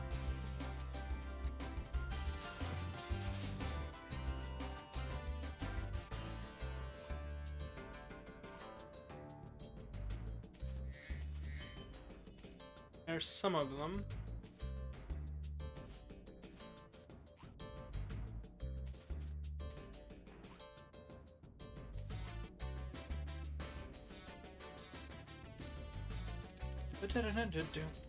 I never had the strategy guide or anything. I always had to figure it out on my own, so...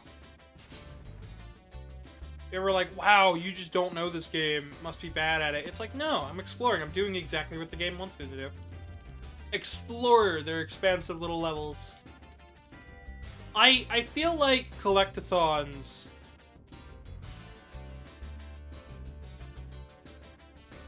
made the world hungry for open worlds. Right? I feel like games like Spyro was like, oh, I loved exploring and finding every little nook and secret and nook and cranny, looking for secrets in this game. Open worlds gave a part of that freedom back of like, oh, go anywhere, explore, look around, have fun in the level. But I feel like it also opened up a can of worms that they didn't realize they were opening of, okay, now everybody wants open world freedom. And we don't even really know how to fill up these worlds with stuff to do anymore. The answer is collectathons. The answer is Mario Odyssey.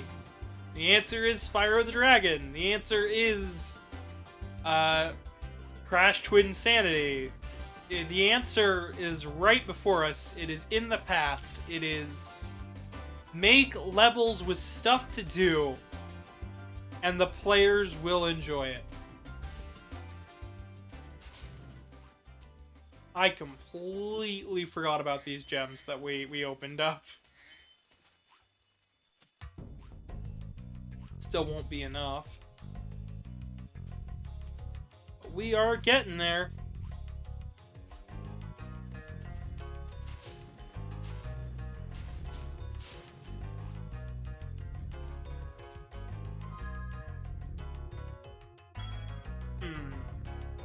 It's not like we're missing an ability. Like, we've got pretty much every ability that the game has for us right now. So, it's more a matter of I am probably missing a spot to collect things. Could be out here by the barrier. It could be...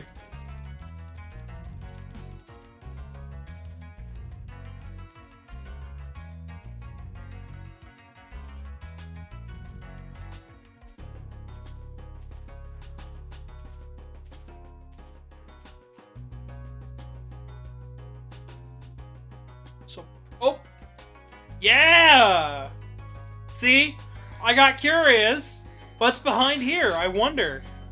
Well, look at that.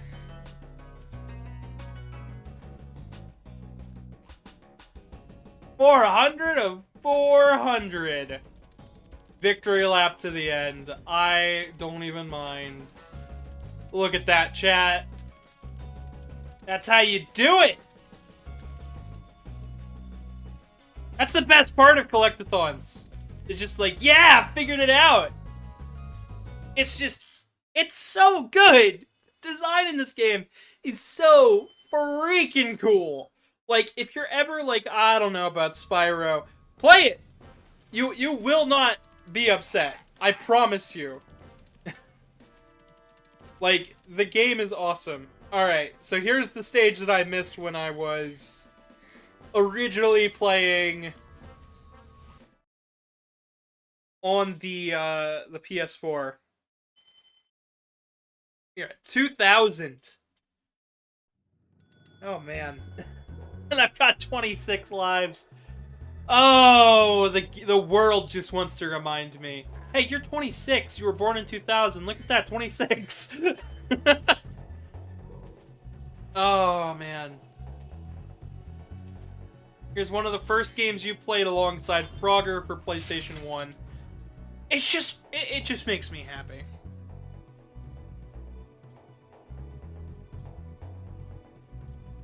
I'm gonna change the game title that we're playing, the retro.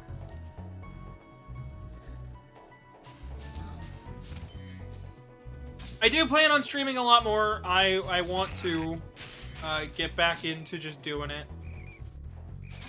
See, so I mentioned earlier that the World 2 was like, okay, now get good at gliding. Here's our first instance of get good at a new physics. At new physics. Word of caution, little one. Wait until you grow big, like me, before charging those large enemies. Before we charge the large enemies. We must charge the large ones.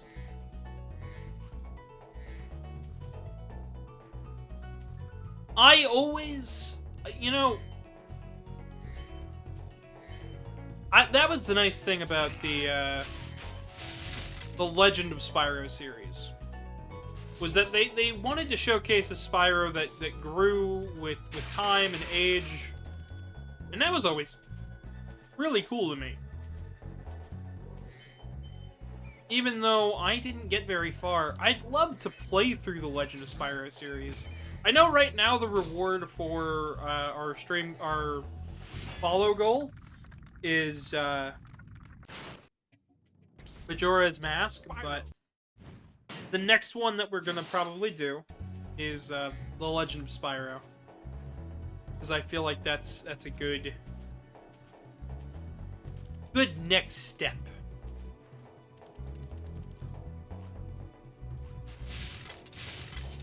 My goal for this year is to get to 150 subs or follows by the end of the year. If we can hit the sub goal too, that would be awesome. We're slowly making our way to the bit goal for FNAF.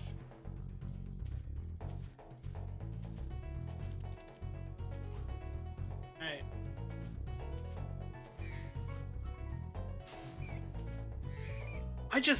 There's something about this game. It just puts me in a mood to where I'm like, I'm good. I'm vibing. I don't know whether it's the music, I don't know whether it's the beat of the drum, the feeling of it all, but it's got me in like a really good mood.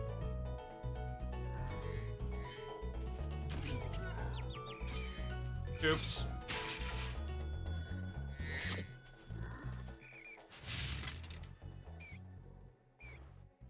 And it did say wait. Wait till we were big and strong to charge those big dudes. But I still did it anyways.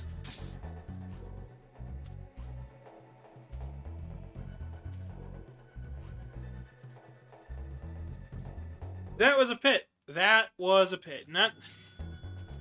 You know what? That's on me. That's partially on me and partially on the game.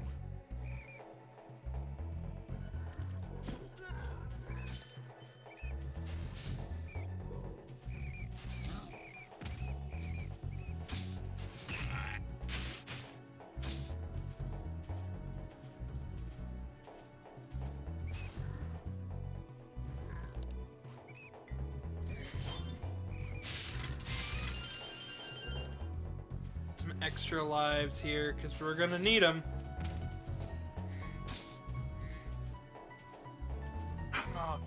There's just something. I don't care if it's not real instruments. Games need to sound like this again. Games need to set. I don't care if how they look, as long as they've got a nice art style. But like, games need to sound like this again. Thank you for releasing me. There you go. There you go. There's your thank you for releasing me, folks. I told you I'd give it to you.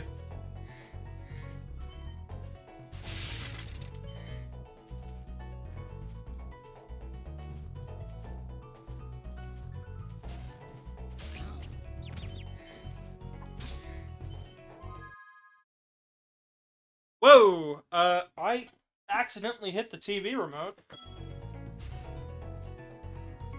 That was my bad. I didn't realize it was on the floor by my foot.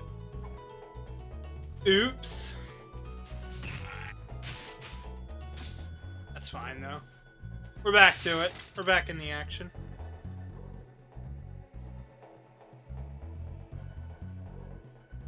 Oh! Well, that was weird.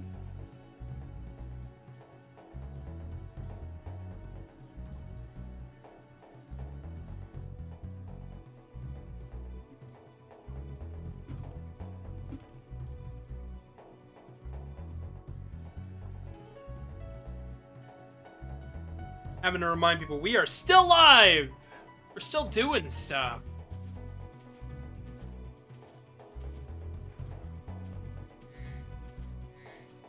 It is my server after all, so like... periodically letting people know, hey, we're still live, we're still existing. We're still live, we're still doing things. Is A-okay to do.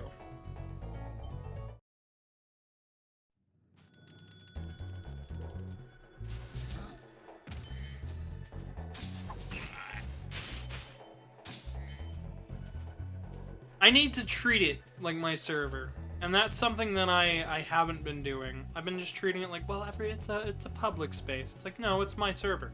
Got my face on it. I need to treat it as such. I need to be like, okay, guys, we're live.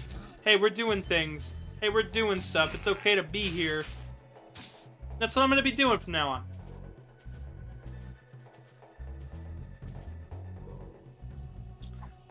And I also need to get good. Need to get good. So yeah, no. If you're only here because you didn't realize we were live previously, guess what? We're live. We're still live. We're gonna try to play as much of this game as I really feel comfortable playing today. I had a coffee. I'm feeling good.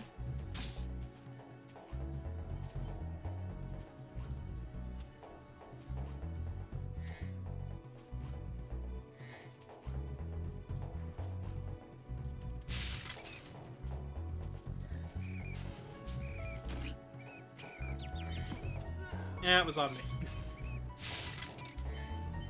I don't remember how to handle those guys without getting smacked. I should. But I don't.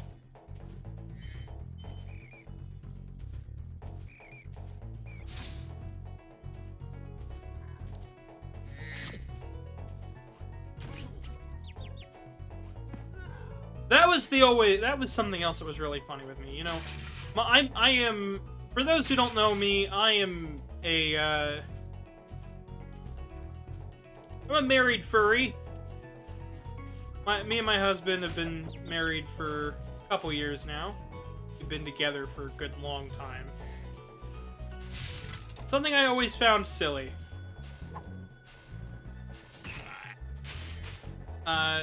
Sparks in this game is your health bar, right? Eats the butterflies. They come out of sheep, generally. They don't always come out of sheep. As you can see, they come out of bats here. I always thought it was funny that I was married, and I'm married to a goat. My husband's persona is a goat.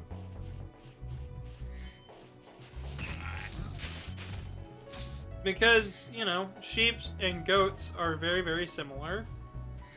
And in my favorite game, you destroy sheep to get your health up.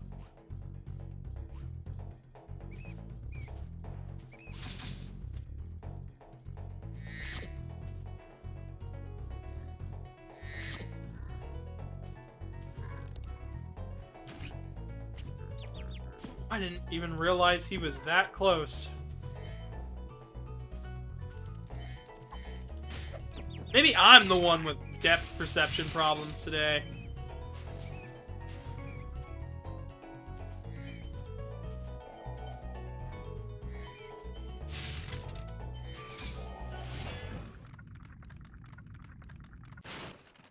You've done well, Spyro. Some dragons thought you weren't ready, but I knew they were wrong. I'm ready, all right. Ready for what? Ready for what? Ready for this.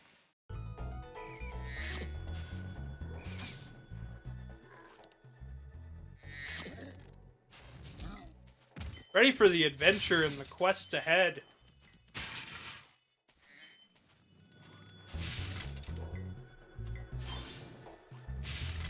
That's the nice thing about Spyro. As a whole, like, just the game's good. It's a vibe.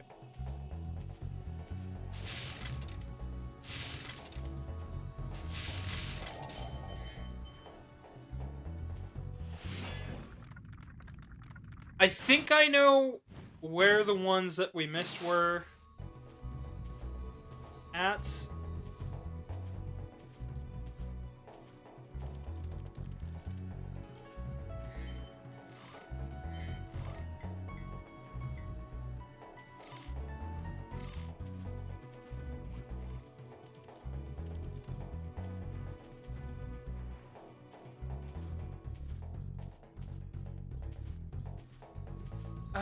I don't fight the camera very much in this game. It actually... The camera itself isn't too bad. A lot of people will complain, like, oh, all these old games, they have horrible camera controls. I don't think that's the case. I think that a lot of most old games have really solid cameras. It's just a distinct few that don't. Like, Spyro the Dragon, excellent camera. Mario 64, I hardly fight the camera in that. Even in the DS version. barely fight the camera. But there are a few games where it's like, okay, I guess I'm fighting the camera. And for some reason, those are the games that caught on. Be it for visuals or really whatever reason. The reason doesn't really matter as much as the fact is those are the games that caught on. And that's okay. But old games, they did not have you fight the camera as much as you'd think. It's kind of like how like really like Super Nintendo games have this propensity to be known as, oh, these are these really difficult games. They're so hard, they'll kick your teeth in, and like NES games, same deal. And it's like, no, not really. It's just a lot of pattern memorization and keeping an eye on how these games work. They're limited, but I mean, no more limited than say an indie game nowadays, like an indie pixel sprite game nowadays. So I think that like when we talk about, oh, the camera was bad in this game, I don't think people necessarily fully know what a bad camera is.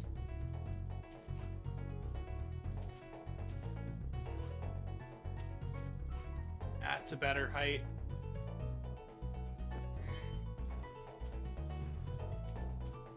Alright, now we got the key. Go back up there. Collect our reward. And leave the stage.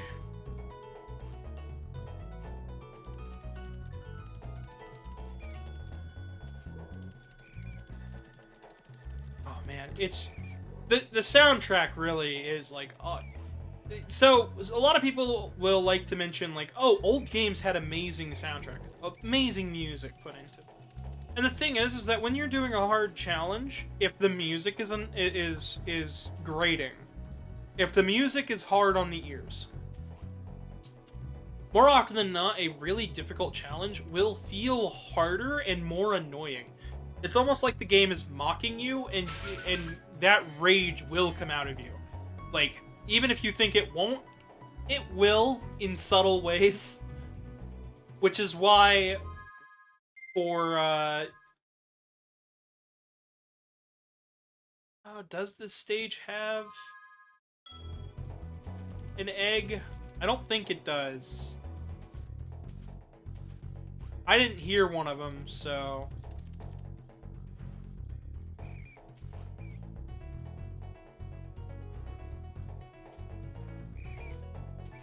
I've got this feeling of no, but it might be a yes.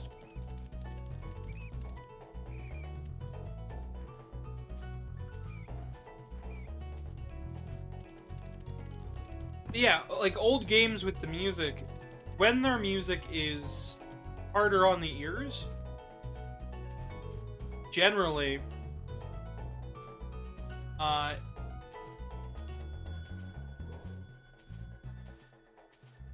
it makes the game itself more annoying to play. And it'll come off as if the game is mocking you, even if that was never the intention of the developers. So if you're ever like, man, this game is hard and annoying... Sorry, I am double backing and double checking. I want to make sure... I want to make sure that we at least tried every avenue.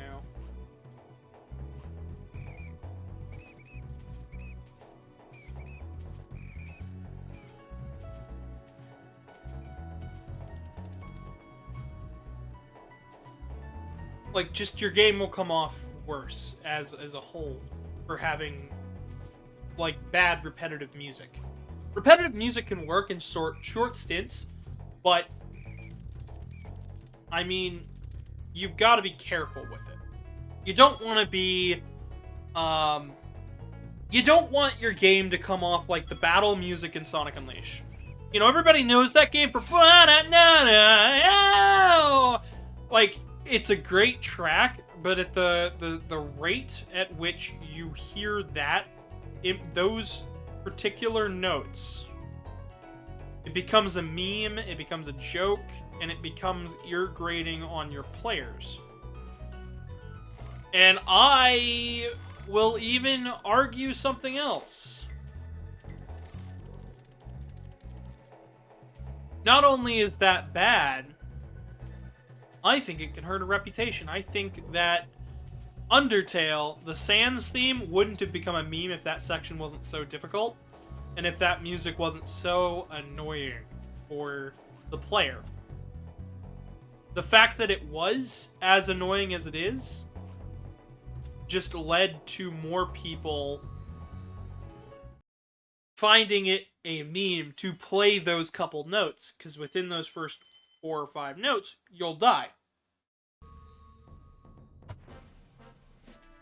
And I feel like that is how memes are grown from games, and I feel like it's important to have moments like that, but if your moment is a meme in that way in order to annoy the player, then you're probably not doing it right. So Dr. Shemp is the boss for this world.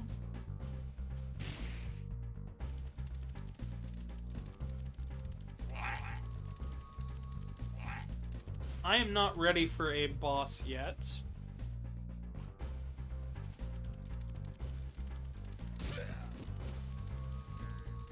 I wish to do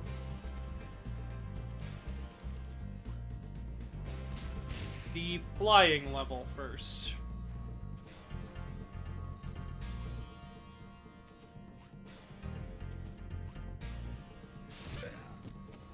Night Flight.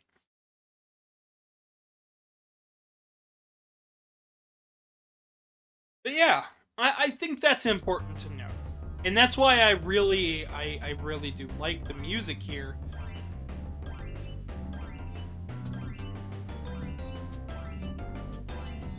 Because, like, I have to harp on it that the music is so good.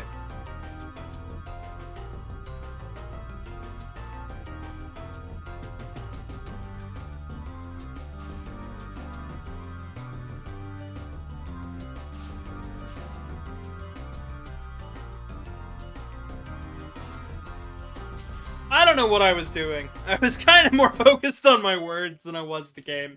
Let's try that again, shall we?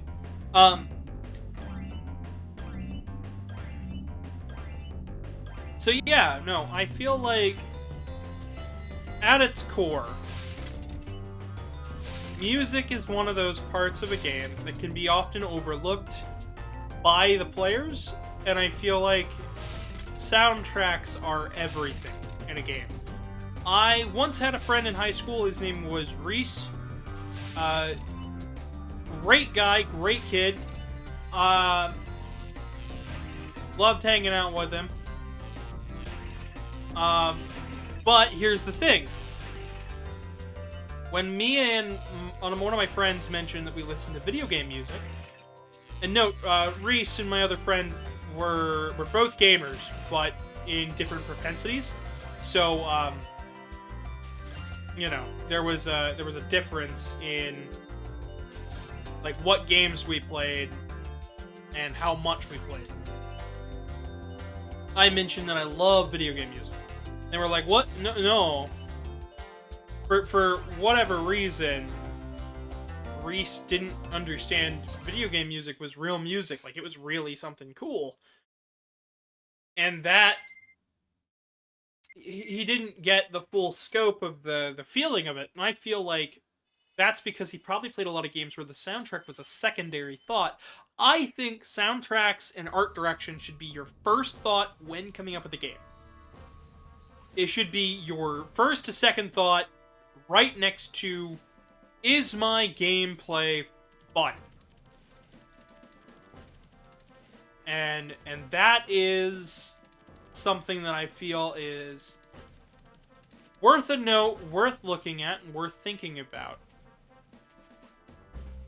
Because if your game doesn't look good, nobody's going to play it.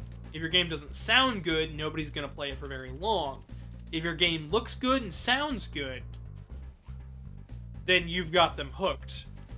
If your gameplay loop is fun, that's when you've got a real masterpiece on your hands. If your gameplay is fun, your game looks good and sounds good, players will stick around for a lot. If your game just looks good and has a good gameplay loop, you might get a couple people. If your game looks good, plays good, sounds good, people might criticize the visuals. If your game just looks and sounds good, it won't be a massive hit. If it looks good, sounds good, plays good, you're gold. Now there's a fourth side of this, and that comes with monetization. If your game looks good and sounds good, but is monetized poorly, not only will your game not stick around, your game will be received poorly.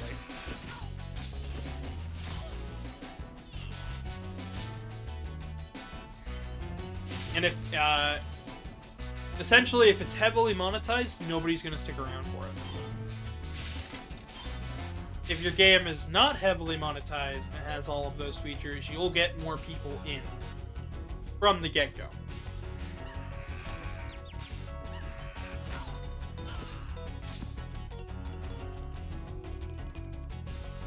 So, video game design is a very delicate craft, and I feel like what I've mentioned here today is the tip of the iceberg and the bare minimum of making a really solid title.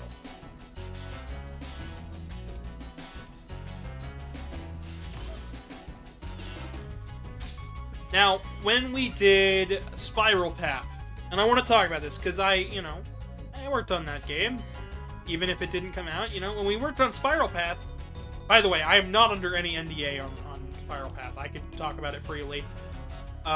When it comes to Spiral Path, when I was designing dungeons with Sam, or Captain Keck,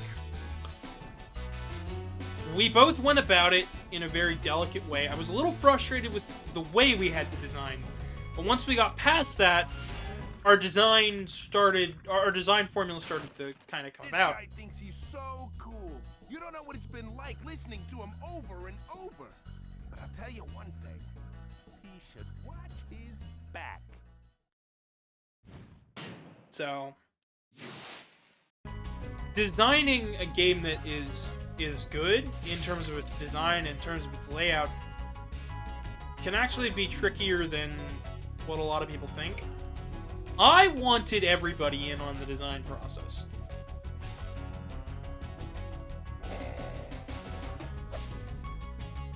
In particularly, I wanted our head programmer in part of the design discussion. We never really got that in the end, but I know he had a project he was really curious and working on. I still want to go and make that game with them. I really do. Spiral Path? Not really.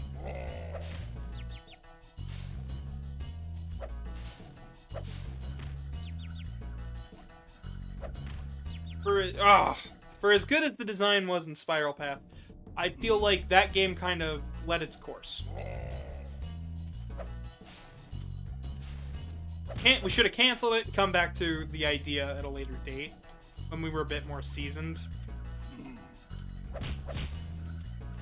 And I feel like our director should have recognized that. I feel like... because I started feeling the fatigue of it all, of having to juggle everything in 2025. I'm hopeful that I get another chance to make a game. I'm hopeful that maybe someday I will have the spare time to put out something, and you guys will get the chance to play it and see it. But that day is not now. And it may not be even next year. Maybe a couple years down the line. But, I mean, I don't know the future, so... Who knows? Who knows what the future may hold? All I know is that as I'm getting back into the games that I used to play as a kid, and that I still love, I notice a lot of the design quirks that I see in the way that I design games popping up in these older titles. And I think that means a lot. It means that I've kind of soaked up the ideas present in these games. Do I think that I could always learn more? Absolutely. And I'm really looking forward to just all of it.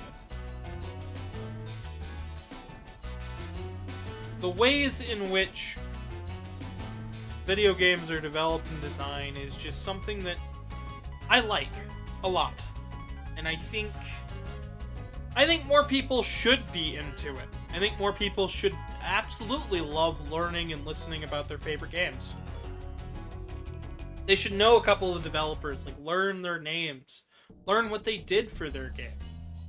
Learn, oh, well, this developer, this guy did this part of this game, and like I'm a huge fan of that section. Like I don't even know, like what other games did they work on?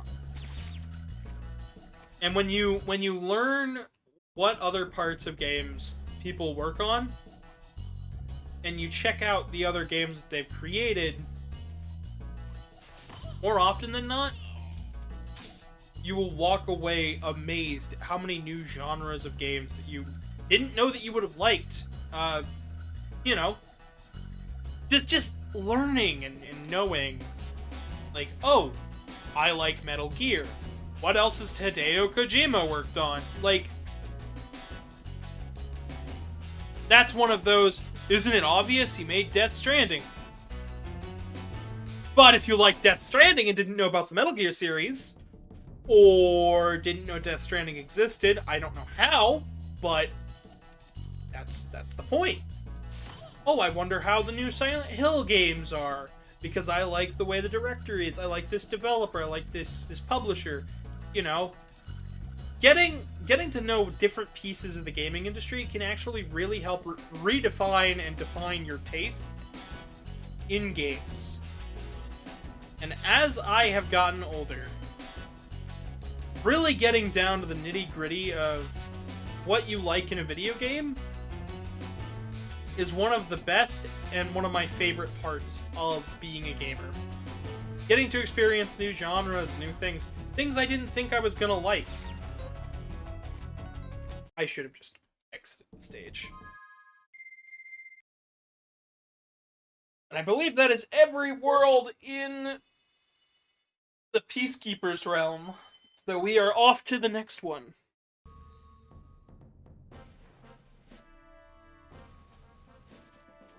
So yeah, if you're ever like, man, I don't quite understand or know what's going on with games. I didn't play or grow up with this game. I don't think I'd like it. Give it a second parse. Give it a second look through, because it's really, really important to do so.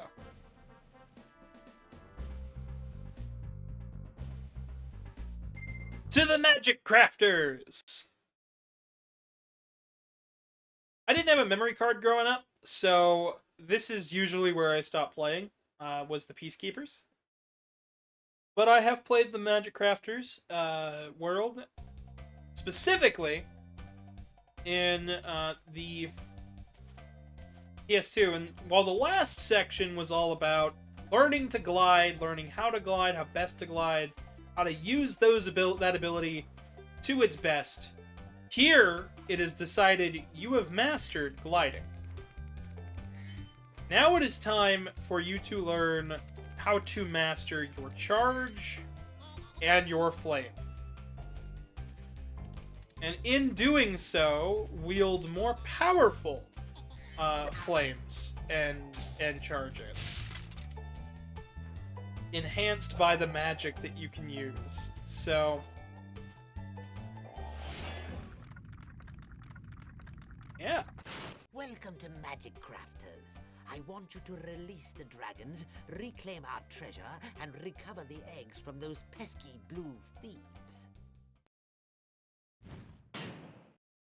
Just like that. Just keep doing what you're doing.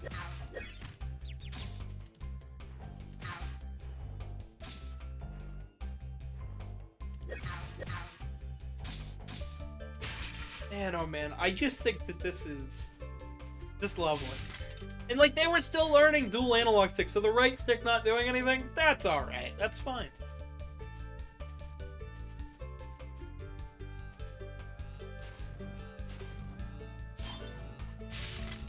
We are absolutely going to want to save a lot more in this part of the game.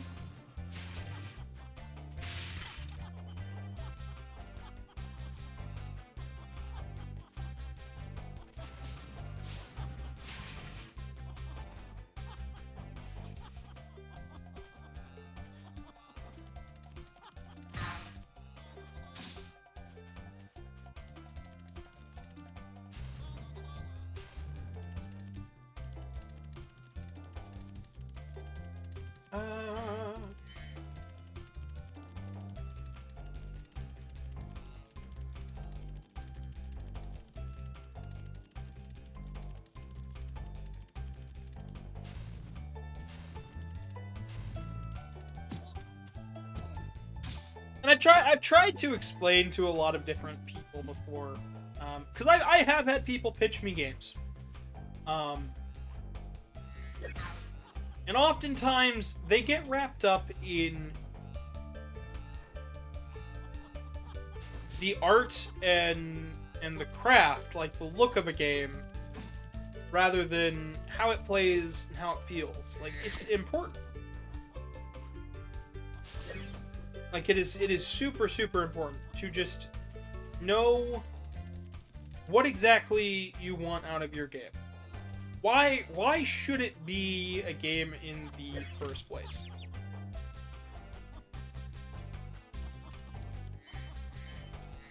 And I've noticed a lot of the people who pitch me games, they pitch me these things based on a story they want to tell.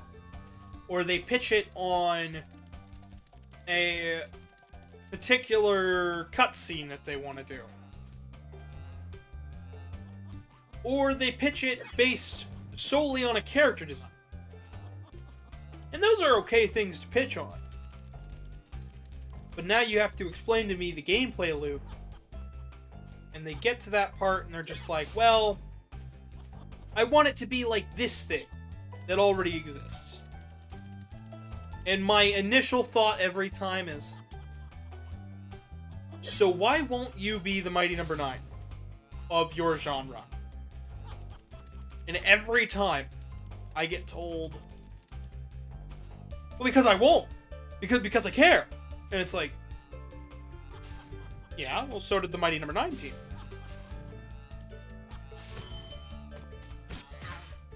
That didn't stop the team from making something that the fan base wasn't super pleased with.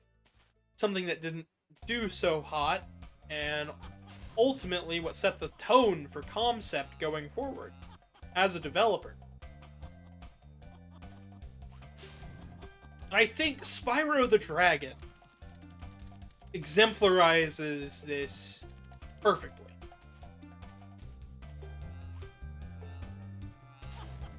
It is this dev team's, like, first foray into console gaming, really. Like, Insomniac hadn't done a whole lot up to that point. It's their breakout hit. It's the thing they spent so much time making and creating and doing.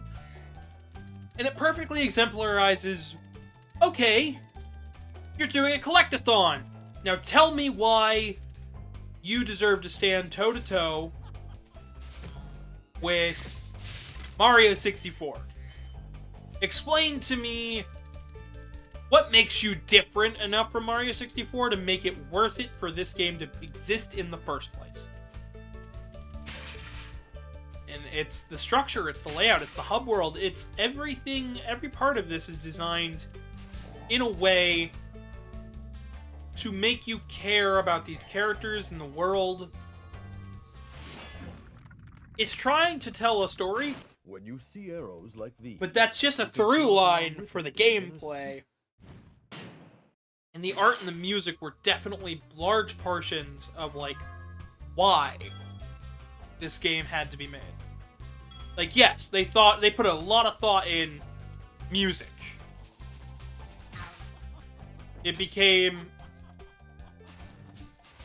oh cool, we've got Stuart Copeland, the drummer of the Police, on our game. That's cool in and of itself. But you know what else is cool?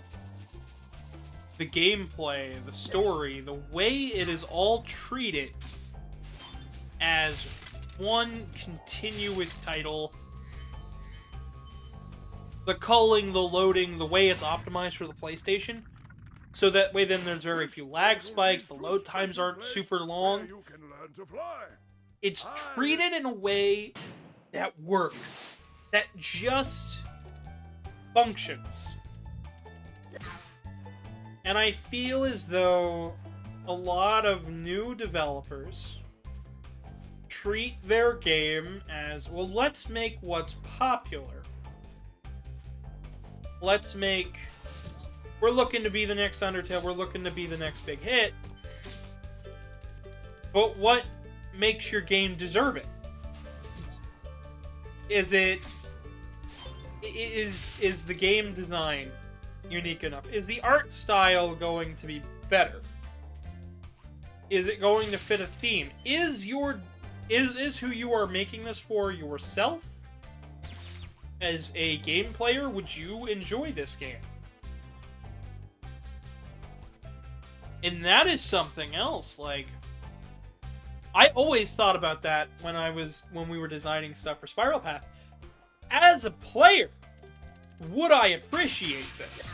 And that's how I always look at it. It's like, oh, well, would I? Would I care? Would I notice? Would it matter? And that was always something that was different. That was a design philosophy that always struck me as different between me and Captain Keck.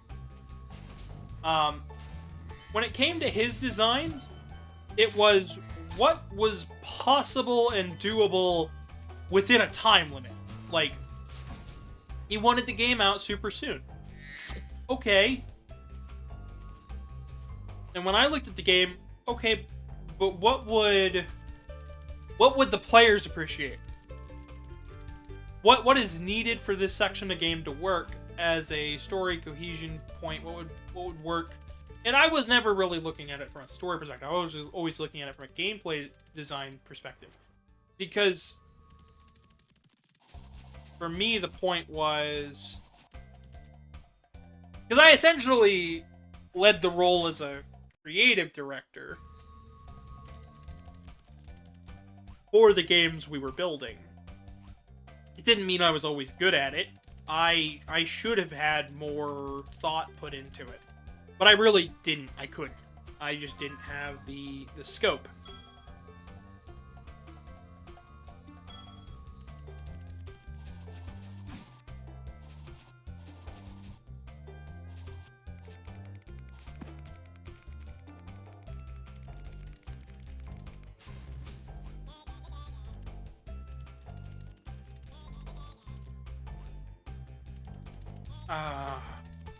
So tricky. So, if you're ever designing a video game, and you're thinking, man, this is going to be the best game ever, look at every part on an individual basis, ask yourself who you're making this for, why you're making this, and will the players actually appreciate this part of the game? Because a rush game will be forever bad.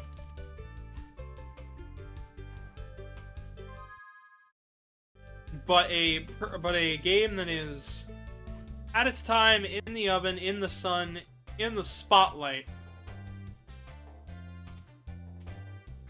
created for the players, by the game fans, will always be something magical. It'll be something special that people will actually care about.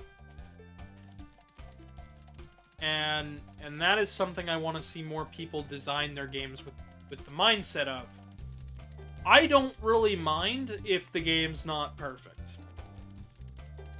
But I want to see people try to make their game better than other developers. I want to see on that box art, you know, however you've gone and designed your game, I want you to look at me and go, if anybody ever pitches me a game, I want people to literally go, here's my gameplay idea. Here's my art style definition of what I want to look like. And here's why the players are going to love this and who the players are. And this is a game made for me, for my friends, for the people that love a genre, love a type of game. And that should always be the goal.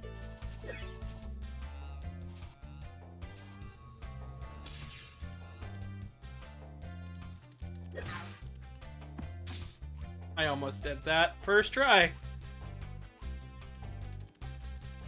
So, don't ever critique yourself into a hole.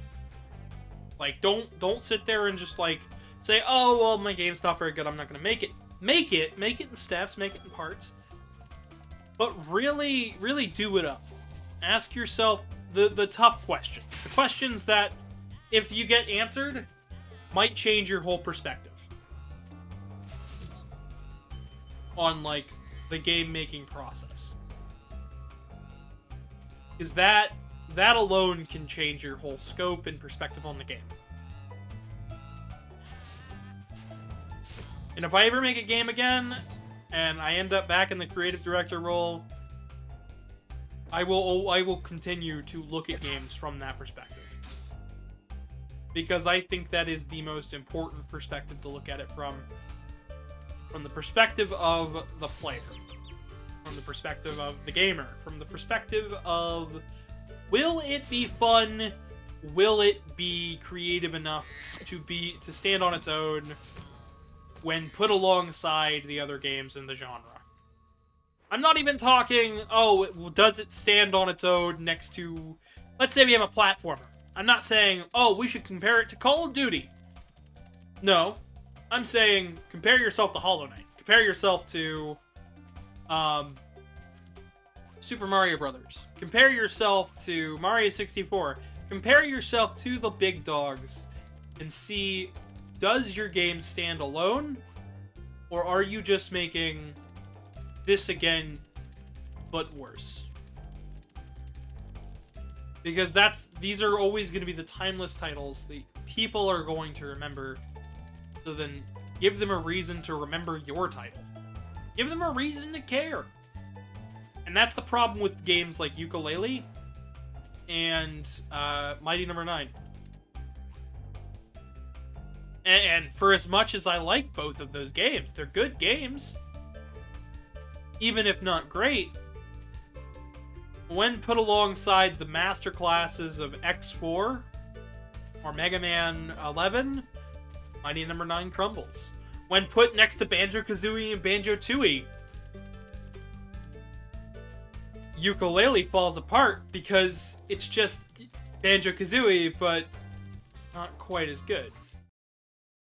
And that's why if somebody were to make a Spyro the Dragon like today, I feel it has to set itself apart above and beyond what Spyro the Dragon did in its first 3 entries and do something more. Give a reason for the players to care, give a reason for the game fans to care. And as a gamer yourself, you should be excited to play it, not just because it's your game, but because not only is it your game, but it's a good game.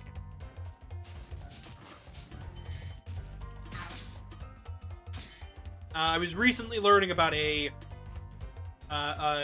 game that was pitched to Melee fans. And it ran into the same problems of, this is just Melee, so why don't I just play Melee?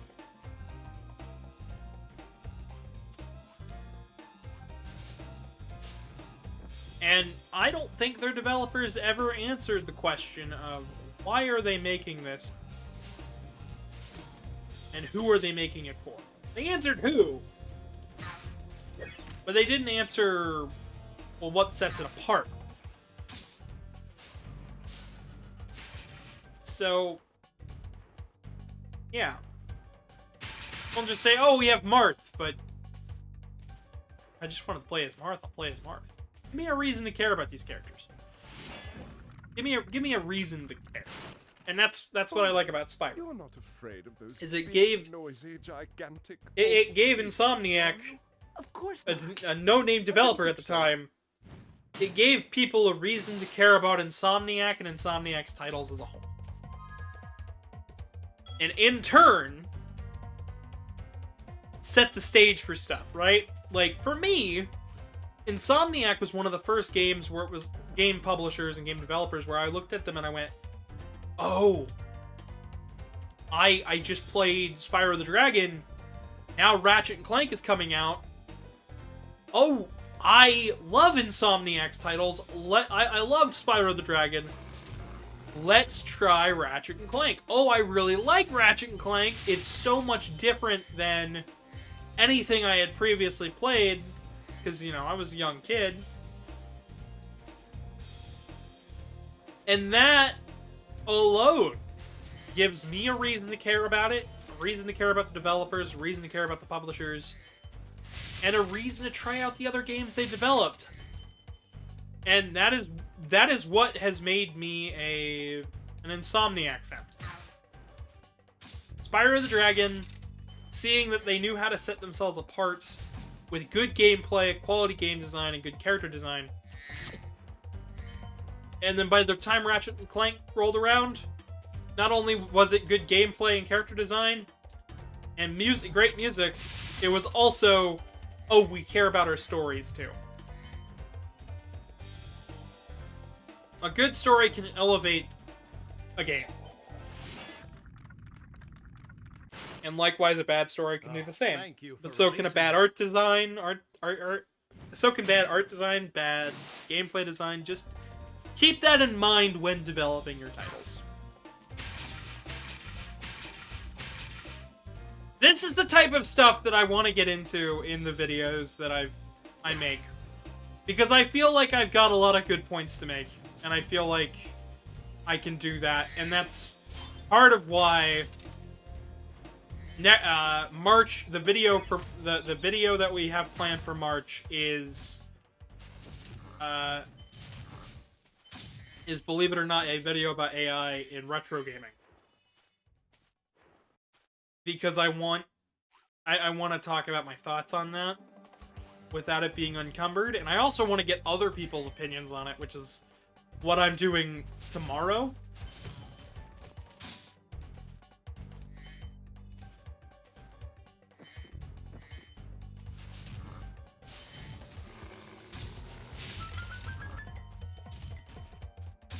Because tomorrow I start the first round of interviews between people asking their thoughts on this stuff.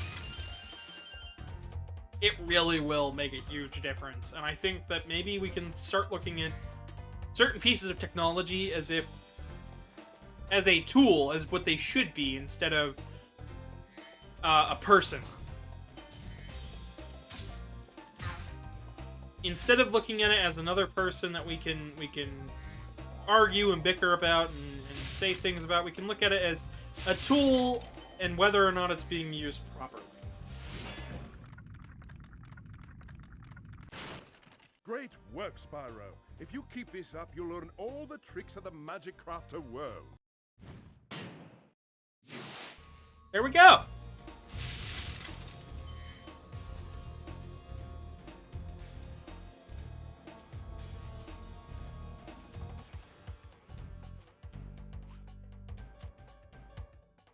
Okay, that was the start. I'm gonna go ahead and save here. And we're gonna glide across that path over there.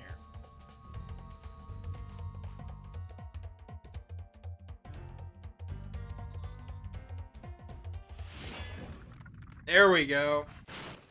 Remember that these blue thieves haven't stolen eggs only in the Magic Crafter world. Don't worry, I'll take care of them.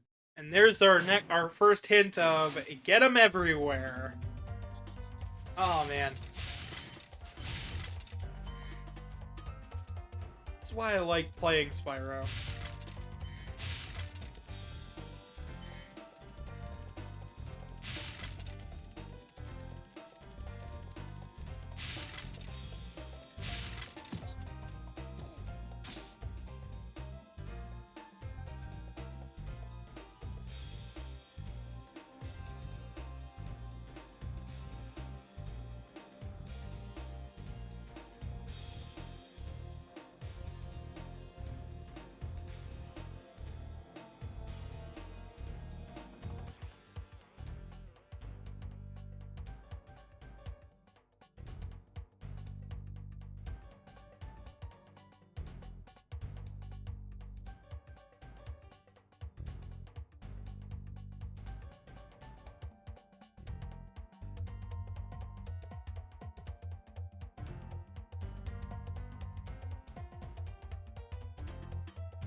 Trying to see if I can get any of the other co-hosts on board for a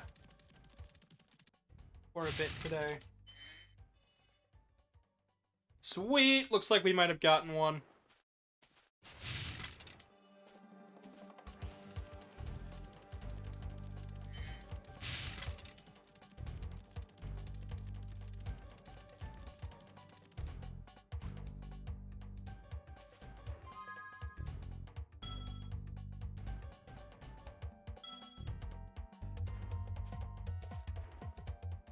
Alright.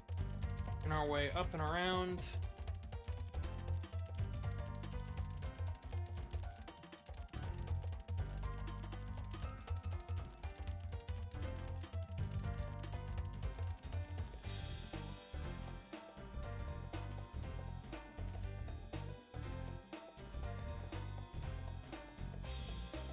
I'm pretty sure around this outside section, I'm pretty sure there's a pillar out here that I can glide to.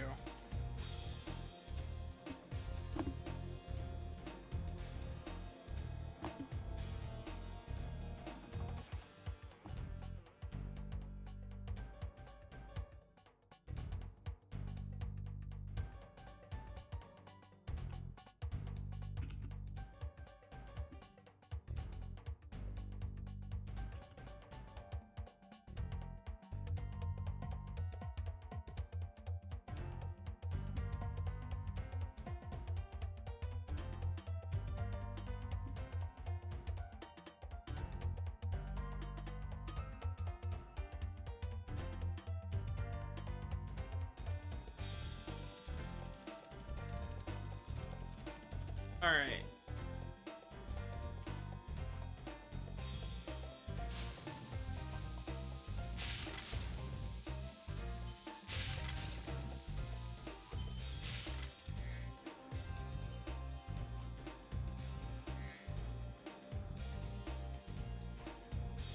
I believe there... Oh!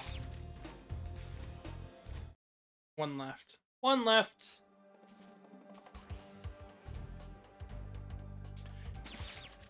Oh, I'm so close. So close, so close.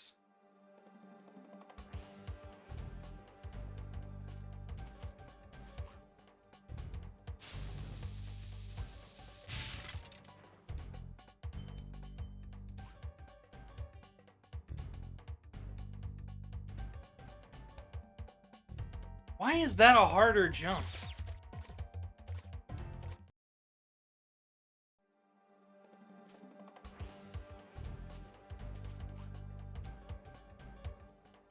Okay, so I need to get closer. Odd, odd, odd, odd.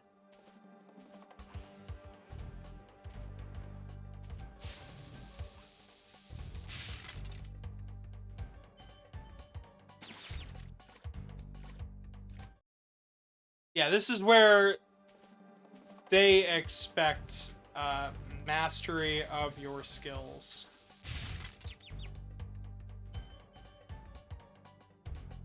Or else into the pit.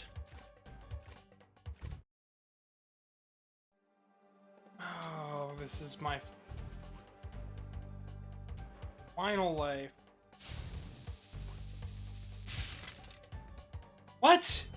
What? Ah, darn. All right.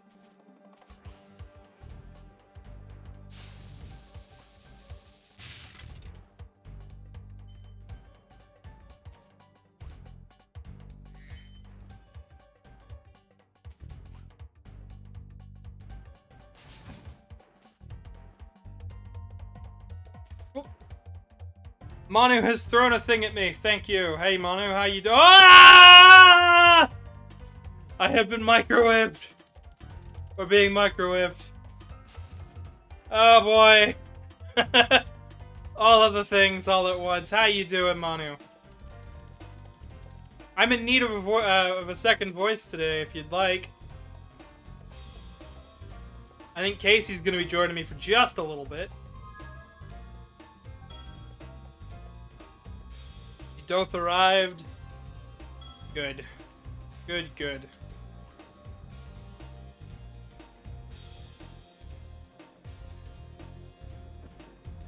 Been a little quiet. I could have sworn... Oh, hang on. I could have sworn I picked that up earlier. Oop. Hello! Oh, boy. Give me a second, because I've got to... I can hear you. Stop, stop. I gotta adjust your volume and at... What? I can hear you fine, Casey. I can't... Can you not hear me?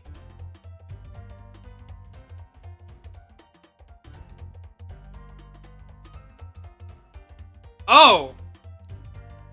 What? That's weird.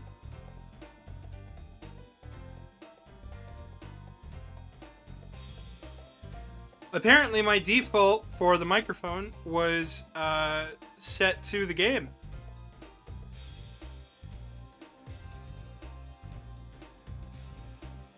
Now I have to capture you, because...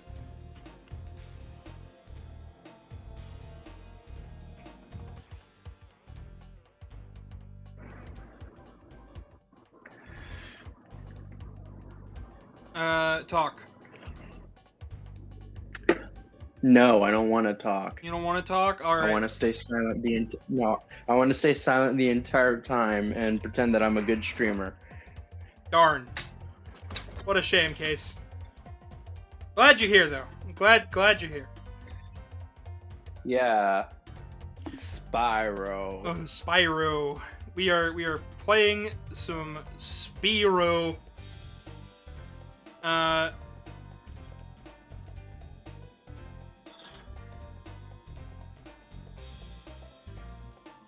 Oh, now my They're muting the...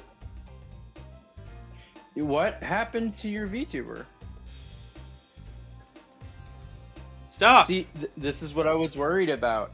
As everyone knows, I'm bad luck. I cause games to crash and I can break tech demos in 5 seconds. Casey, I started today late and had to fiddle with capture card and audio devices for like 10 to 20 minutes before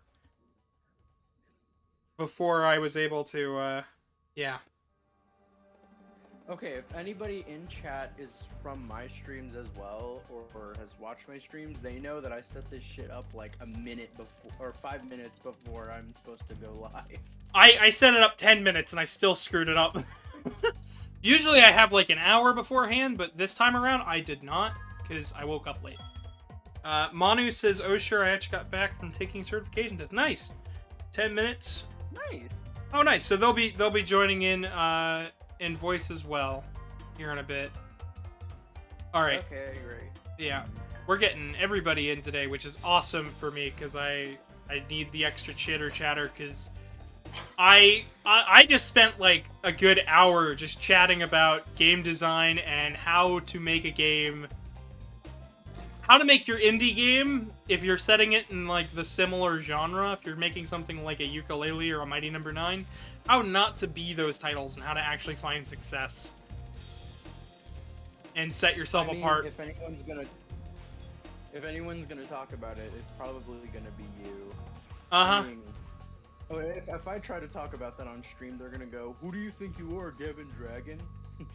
Maybe. But I mentioned it within the same breath of this game is what set Insomniac apart and made them not just, oh, you're Mario 64 again, oh, you're a Banjo-Kazooie, oh, you're just a Crash Bandicoot. Because it was... I mean, yeah, Spyro was revolutionary. It was just a completely new formula. I mean, yeah, it was also a collectathon, but it did it in a good way. I'm gonna get a game over. Oh boy. Here's our first game over. I saved, though, so... We just gotta get over there and, try again, so... I haven't played Spyro in, I think, 4 years? I mean, you've got Spyro too, I believe. Well, I have Ripto's Rage. I'm talking about the OG Spyro. The last time I played this, I streamed it, and I didn't have a good time. Not with the game, it's just something off-stream happened. Well, well, I'm having a great time. I woke up a little late. well, I'm glad you are. But, you know, we're running good. We've been figuring out the puzzles and stuff, and I just instantly lost a life, so... Man, this game's This game is tough. Like, it is actually a challenge. Hey, at least you don't have to deal with this dancing skeleton that dances for, like, 5 minutes. Oh, you mean... You mean the, Mr. Bones? Yeah, Mr. Bones. That's a game. Actually, believe it or not, I'm actually using the Polymega today to play this. Oh, really? Well, when I meant Dancing Skeleton, I was talking about Ripto's Rage and the third game. Oh, I mean, Mr. Bones is more of my kind of game, where I just rage at it for an entire hour, and that would be the entertainment. Well, actually, it's really funny that you're here, because I wanted to bring something up, in difference, in difference to this game. I have mentioned before that I think Spyro the Dragon is a better collectathon than, the Banjo-Kazooie titles. I don't know if you feel any different, but up to you. It's good in its own way, but you shouldn't really... I mean, I actually really like the way Banjo-Kazooie is laid out. Now, if we were comparing it to Donkey Kong 64, yes, I'd say DK64 pales in comparison to Spyro. But at least Banjo-Kazooie at least did the formula right. You only have, what, 3 collectibles? Yeah. Well, we've only got 3 collectibles here as well, but I feel like the openness of the hub worlds and stuff actually, like, declutter the game and make it feel... It makes it less daunting, and for me, at least, easier to play. So, when I compare it, I compare it on a collectathon level. I'm not really saying, oh, it's just a better game. I'm saying, as far as collectathons go, it's good, but it's not a Spyro. And I Listen, you can just admit you like the purple dragon, alright? You don't have to build this whole freaking this whole castle over this. No, I'm not. I'm just saying. I plan on making a video about it. I planned on making a video about it before we talked about it when you were still living here, and I remember, like, I felt like it was a really interesting talking point.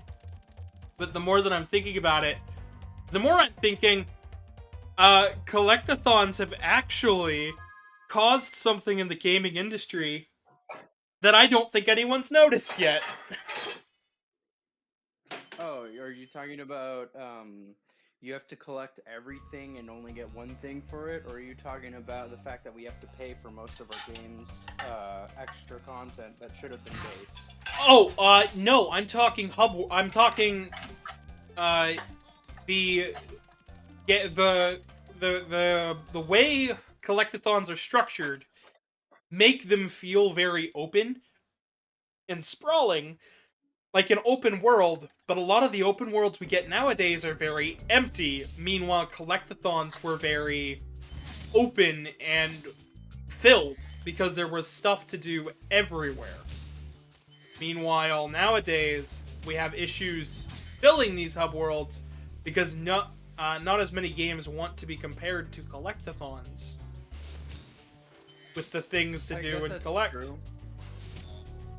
Last night, actually, while me and my roommate were on our way home from work, I started talking about my thoughts on Mario Kart World. Yeah? I'm not buying it. I mean, that's fine. I think it's the matter of a... I think it's a collectathon done wrong. Insist on moving everything in sight. That's exactly the point. I think it's an okay racer. Like, it's actually, like, not bad, but, like... Oh, it's a great racer, but the thing is, I don't know what other things it has to offer. I mean, yes, we do have the question mark panels, you know, tons of costumes to unlock characters and stuff like that, but they're still harping on the sticker system. Yeah, like, everything gives you stickers in that game, and that makes the game feel like a bad collectathon, because if everything's just going to give you this one thing, then what's the point in doing it? If you don't care about that one thing, then your whole structure falls apart. Meanwhile, with something like Spyro, we have gems to collect, we have dragons to unlock, and we have eggs to catch. Those are multiple different things, all very different things. Gems, each of them lets you get to the next world in this game, but the point isn't just to get to the next world. It's like each world has its own unlock. Oh, get this many gems and you can get this world unlocked. Get this many dragons and you can get this next world unlocked. But the main through point is progress. What you get for collecting things is the ability to continue playing the game. Honestly, I really like stuff like that. And in Banjo-Kazooie, it's structured in that same way of, you get the Jiggies to get the Jingos, you get the Jingos to unlock a new form, or... By the way, I should note, I haven't played Banjo in a long time. So how can you formulate an opinion without trying the new recomp that just came out? Because my opinion is based on the 3 hours I played initially. Okay, I feel that you should watch me play Banjo. I'm gonna think, and then listen. My point is less so. My point wasn't. Oh, look, I haven't played it a whole lot. I'm just saying, structure-wise, I don't remember how it's structured. I just know you get Jiggies to get Jingos to get this thing to get a transformation to get progress. Would you like me to tell you the structure, since I have played it quite recently, actually? Yeah, if you could, because I just don't remember that part of it, but my point still stands, because it's going to loop back to Mario Kart World and how it does its collectathon. Okie dokie. So, with Banjo-Kazooie, you enter a stage, and your main objective is actually both the notes and the jiggies. The Jinjos don't really do much other than 100% and get a Bender ending, if I'm correct. But your main objective is those jiggies and notes. The notes unlock the note doors that are locked behind a spell, and the jiggies are how you enter levels. There are 10 jiggies to a stage, if I'm correct. So you And get... on top. So, just simplify it for me real quick. So, jiggies and notes to get to the next stage, essentially, is what you're telling me. And the Yes. jiggies Now- unlock... That's pretty much it. That's all I really needed to hear, is like, you collect things to move on and unlock the next part of it. The open world structure of Mario Kart World doesn't have that. Everything's there all at the start. And I feel like the way Spyro is structured, everything you need to 100% Spyro is given to you at the very start, in the same way that Mario Kart World is structured. But the difference is, to get to this next hub world or to unlock this next section of this overworld, you have to get a certain amount of things in order to continue moving forward, right? I feel like that is a part of the structure that is completely missing from Mario Kart World. And it's something that wasn't missing from things like Mario Odyssey or from Mario 64. Like, Nintendo knows how to structure a good collectathon. So why didn't... Hell, Mario Galaxy, despite it being mostly linear, also had collectathon aspects. The green Yeah. stars. The green stars, the bits, and then you had to get enough stars to get to the next area to unlock the next worlds. I feel like, for some reason, Nintendo structured the open world to be a collectathon for Mario Kart World, and then for whatever reason, forgot how to design a collectathon. Okay, I have a question for you.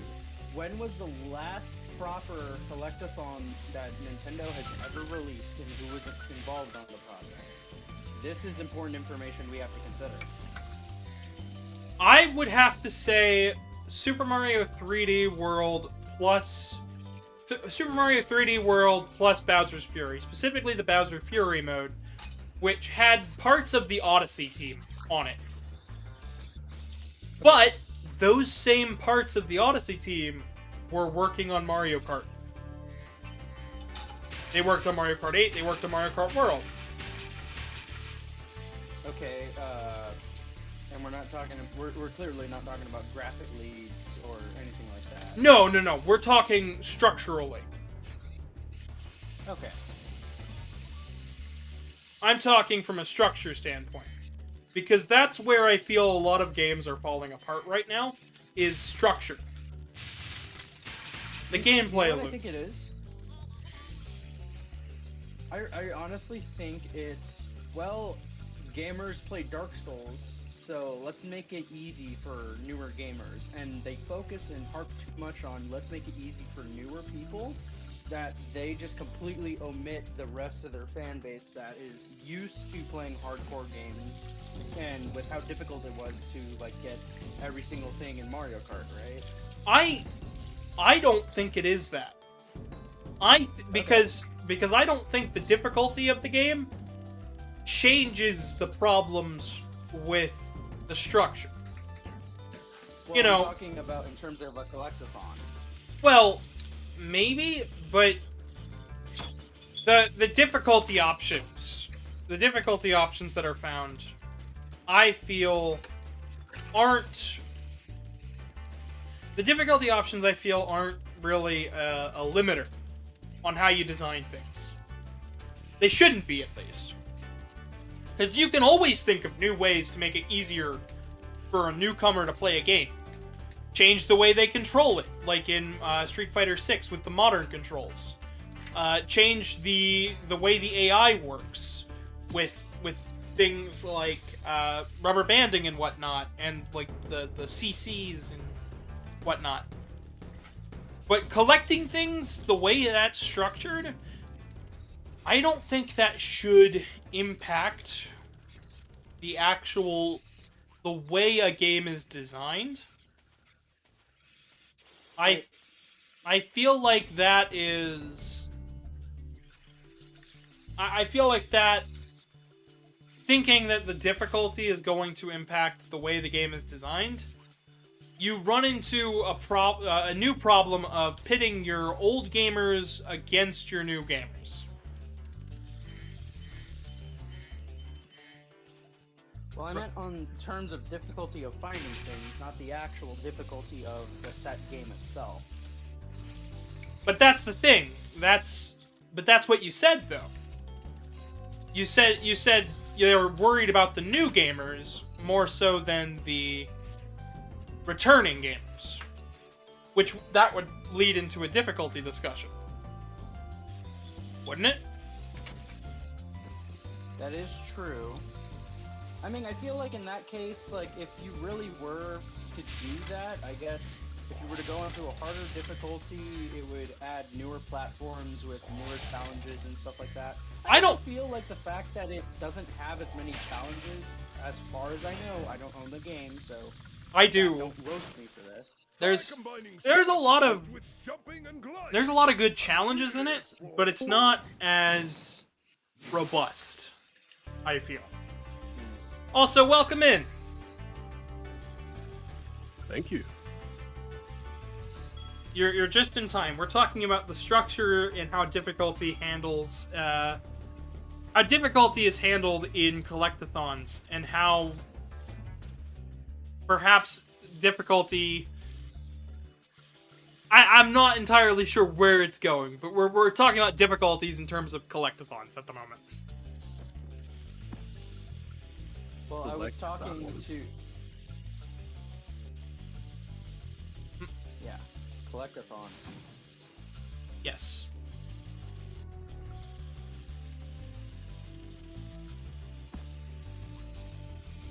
Would you consider Sonic Racing a slight collectathon? This is just like just a random spitball. This is nothing like, no. Oh, now I'm gonna go and start beating on Sonic R. No, because I feel... Well, Sonic R or Sonic Racing Crossworlds? Is you... Sonic R, I'm sorry, I meant Sonic R. Okay, yeah, Sonic R I would count as a collectathon. Sorry, I'm trying to multitask doing dishes and talking at the same time. It's really difficult. You're fine.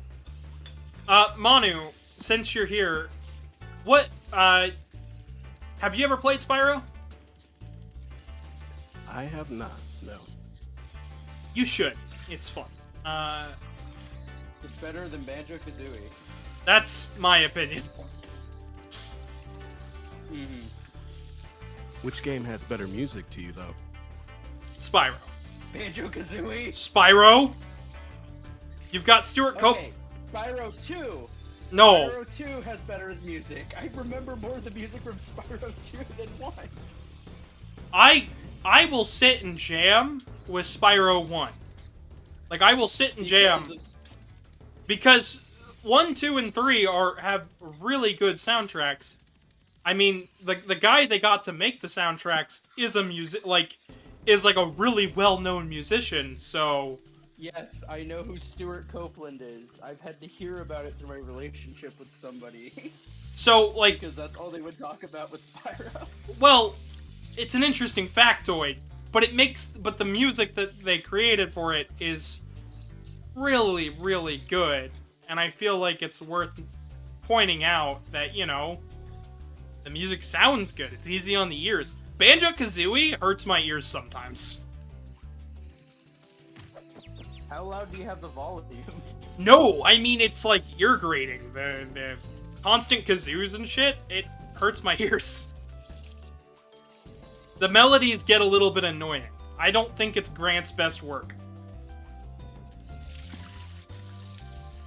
I mean, yeah, I'm pretty sure... Wait, didn't Banjo-Kazooie come out before DK64? Because DK64 is where everyone said his work truly flew off. Yeah. Banjo came out beforehand.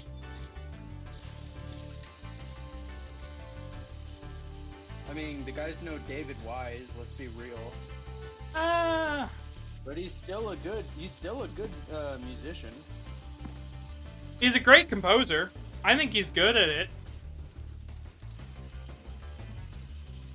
But I really like the music here. I think it's good.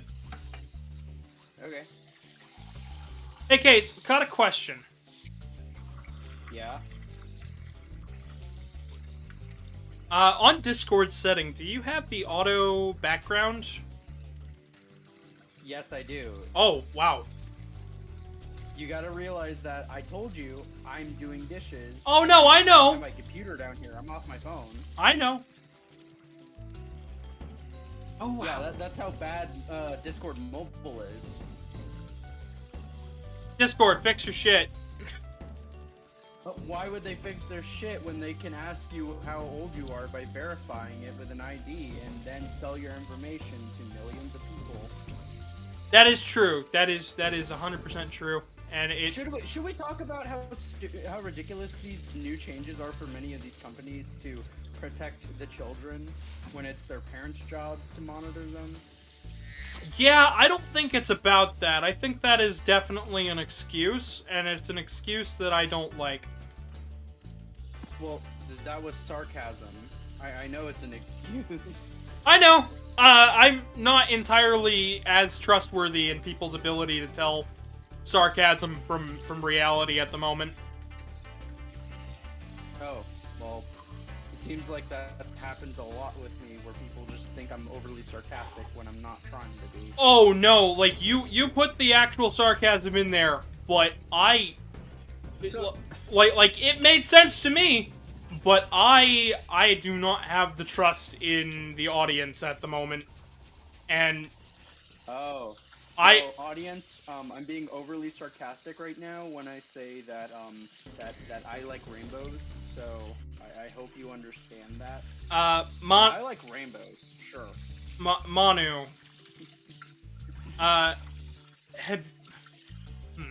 So you haven't played Spyro at all, right? Nar. You should. You should give it a go. What collectathons have you played?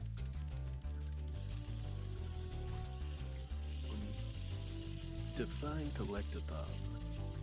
Stuff like Mario 64, Banjo-Kazooie, Banjo-Tooie,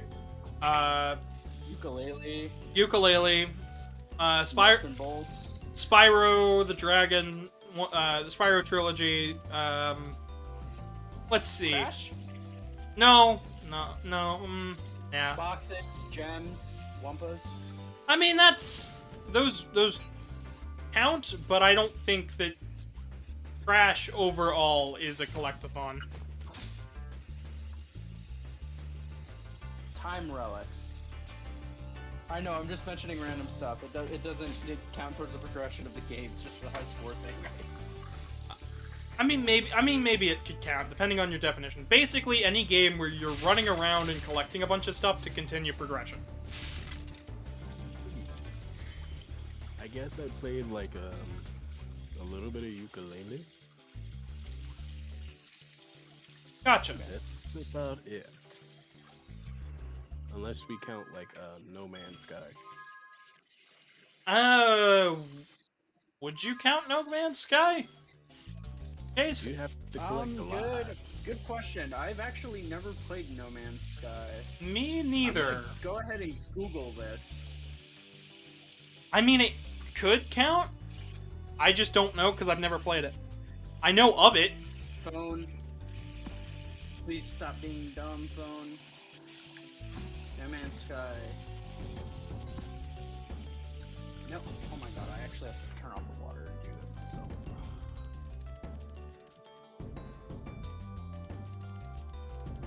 Sorry, my media literacy with video games is not as thorough as you, both of yours. I know. You're much more of a music person. You got me. I do.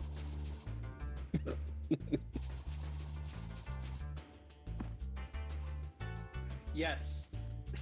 No Man's Sky is absolutely described as a collectathon, and you want to know what the first thing I see is? It's a Reddit post that says the ultimate waste of your time collecting random shites. Gotcha. 14 quintillion worlds to collect. This is the best answer. Collect starships, rocks, plants, curios, space freighters, planets. Alright, it counts. Oh, It dear counts. Lord, the list keeps going on. Help me. Okay, Casey, name all the collectibles in Donkey Kong. In Donkey Kong? 64. Depends. Which one are we talking about? 64. 64? Alright, so we have different kinds of fruits for every single gun that you can. Oh, sorry, pew that you can get. Jeez. Wait, Casey, I got it. I got one better. Name all the collectathons and collectibles in Mario 64. But only ones that don't appear in Mario 64. What? Alright, so we gotta collect the gems in Mario 64. We have to collect the jiggies in Mario 64. We'll have to get We need to get the red rings. We gotta get all of the armor parts for Megaman.exe in Mario 64. Yeah, I'm sorry. As soon as we introduce X3, it's gonna go straight to hell. I really like X3. I had real. Okay, but I'm talking about the randomizer. Oh no, the randomizer's fine with X3. It's when you introduce X2 that everything gets messy. But the randomizer still wants you to play X3. No, Casey, it's when you introduce X2 into the randomizer that gets messy, because X2's design. So are you sure you can recognize? Are you sure you meant you could recognize my sarcasm because I was being sarcastic? Well, at the moment, no. I'm a little bit preoccupied looking for the last couple gems that I'm missing here. Oh.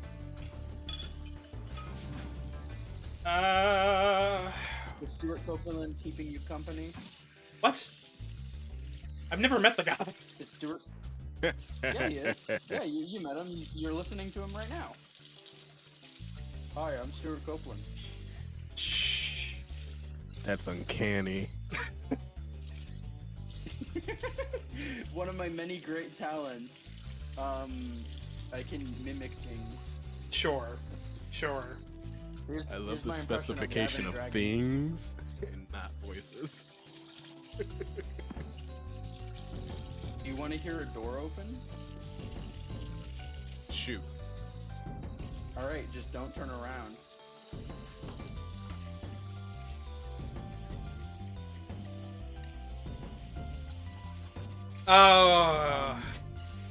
You know what? What's chat up to right now, Manu? You said what's chat up to? Yeah, my screen decided to turn off because it can't detect my face. Chat has been quiet for the last little bit. We should talk about Five Nights at Freddy's to raise engagement. The movie? I haven't seen it. I haven't seen either of them, and I don't plan to. I saw the first one. I had plans to watch the second one, didn't get a chance to. I saw Iron Lung. Actually, that's a good point that I wanted to bring up. What is going on with fan bases lately?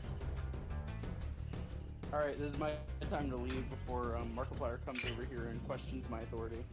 No, I mean it. Like, what in the world is going on with fan bases lately? Like, what exactly are you talking about? You gotta be a bit more specific. Alright. Fans of Markiplier recently, some of them started throwing a fit when he criticized a game.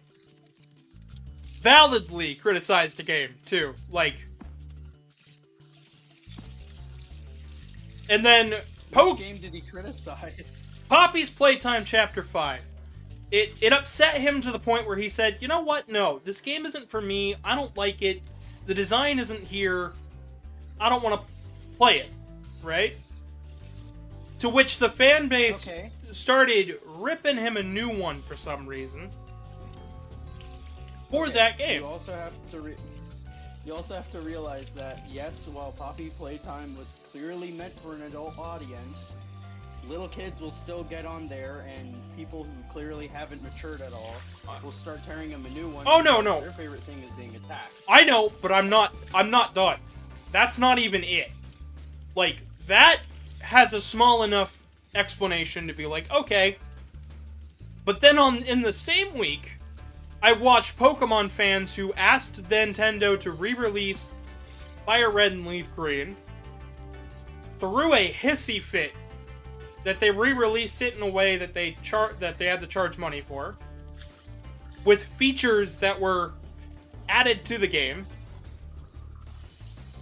and then also within the same period of time, watched another creator get lambasted because they didn't show enough of the character they liked in an episode. Because apparently people liked the side characters in the Amazing Digital Circuits and didn't like that the main characters got the focus for an episode. What? Yeah! Yeah. Yeah, I'm starting to wonder if we should go ahead and hit the reset button right now. So I have an opinion, I have a thought, maybe an educated guess on what I think is happening. Alright, shoot. Alright, so back in the day, we used to hear about, and this is some stuff where it's like kind of odd for me to even be discussing it. We used to hear about how awful the Sonic fan base was. Right? Yes. Yes. We don't... I was part of the problem for a little bit. We no longer hear about that as much. And I'm like thinking, that's a little odd. And the community discussions around those games has cleaned up its act completely. Like, honestly. It's really easy to now start a discussion on the Sonic fan base. Meanwhile, all of these other fan bases are now starting to get the same problems that the Sonic fan base had, but now it's exasperated way more than it really needs to be. What? Yes. Sorry, what were you saying? So now we're watching. I'm not talking to you. Oh, so now we're seeing all of these problems be exasperated in these other fan bases. Small critiques turn into big fits, like the same way the Green Eyes did. We're seeing critique of a game or of a series of a franchise be brought down to taken hypercritically just to tear people down. And we're seeing fan bases that used to love their franchises now overly hate past games that they at one point loved just for the sake of it, just for the sake of engagement and being loud and voicing critique for engagement.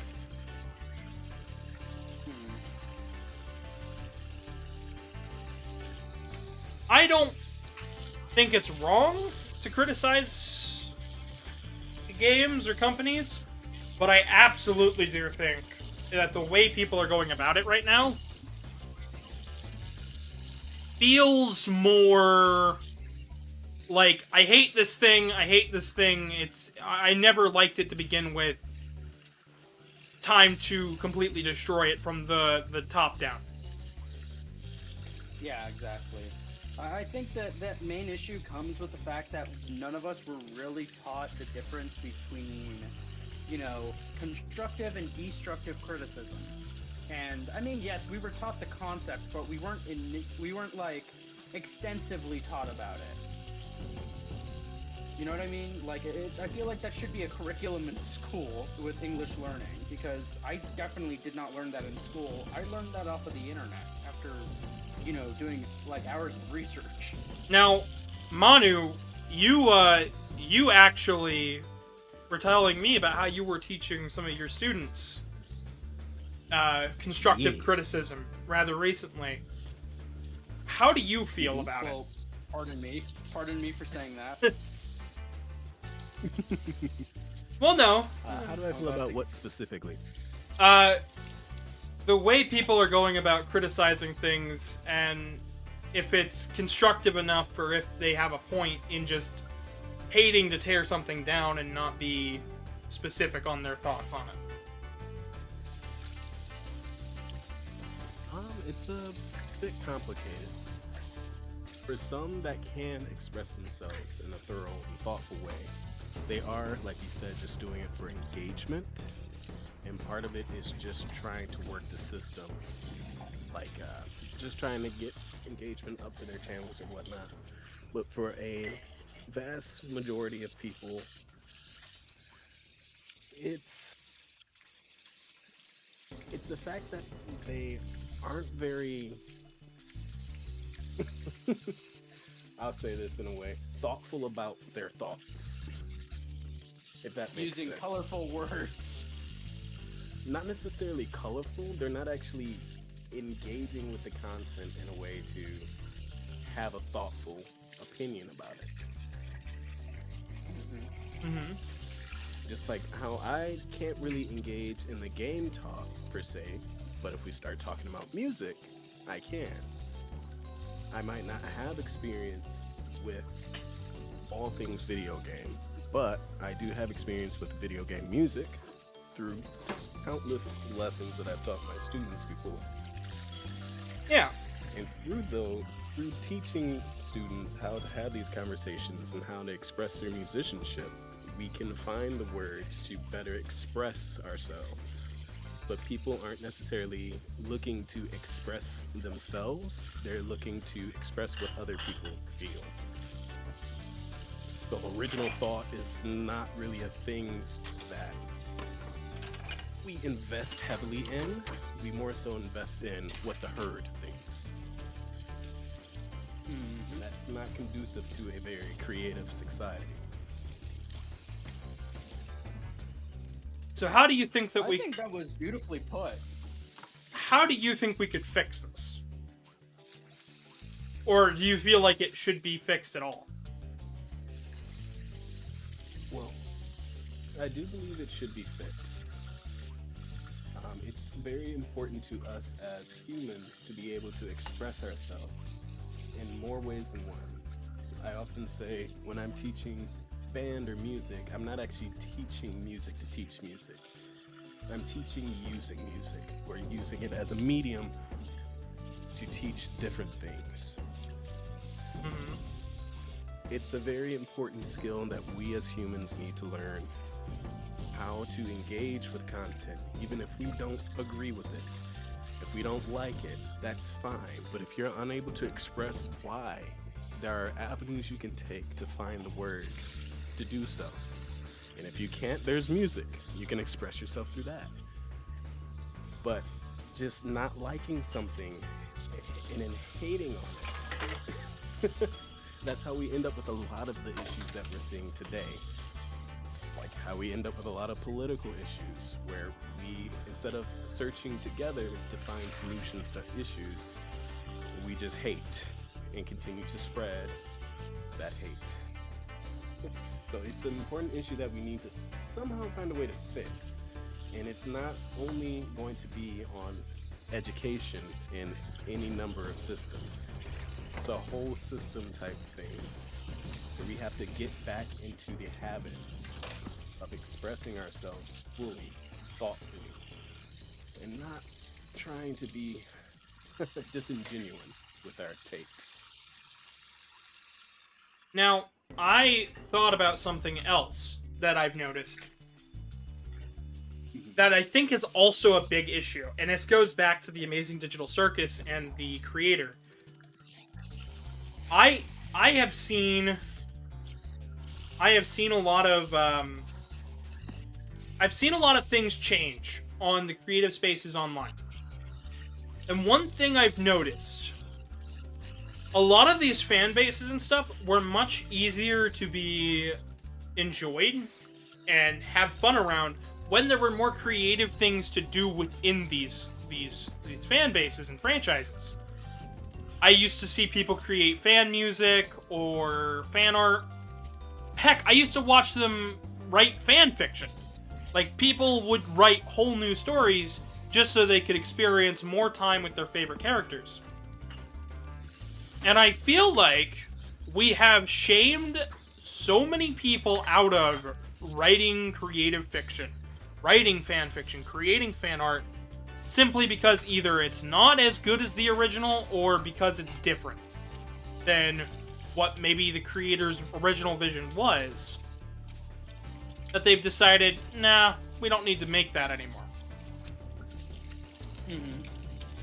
And I feel like it's gone that way because out of nowhere, people have kind of decided, time to shame. Wait, I have been running around here for way too long thinking that I was missing stuff, and I didn't. What? Welcome to Gavin Dragon, where he runs around for an hour trying to find something that he already had.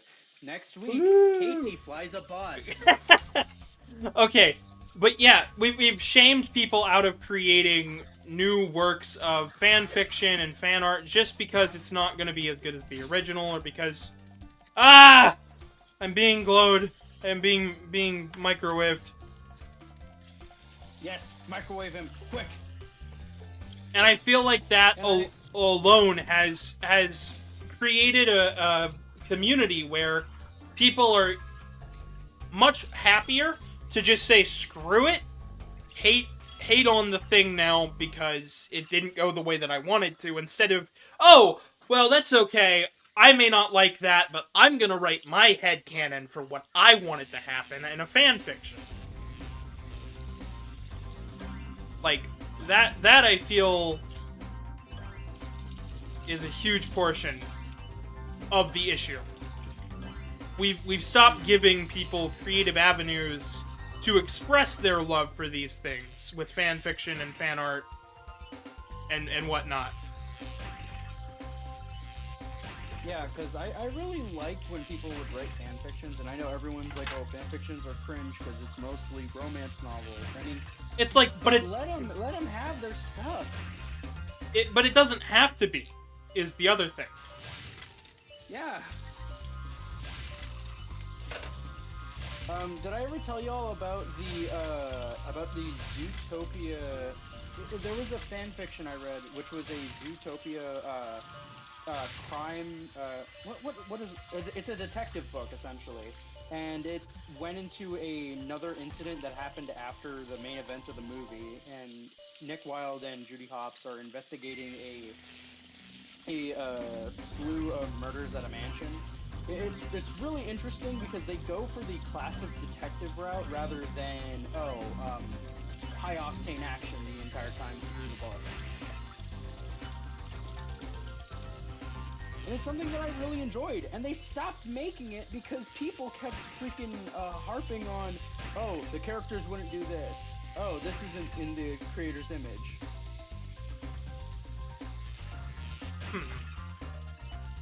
And it made me sad because I was a kid and I still enjoyed it because I really liked the movie.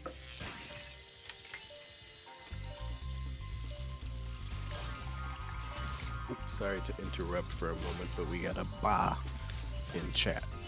Yeah? I wonder who that is. Hi, dear. How are you doing? Yeah, he Deer, he's a goat.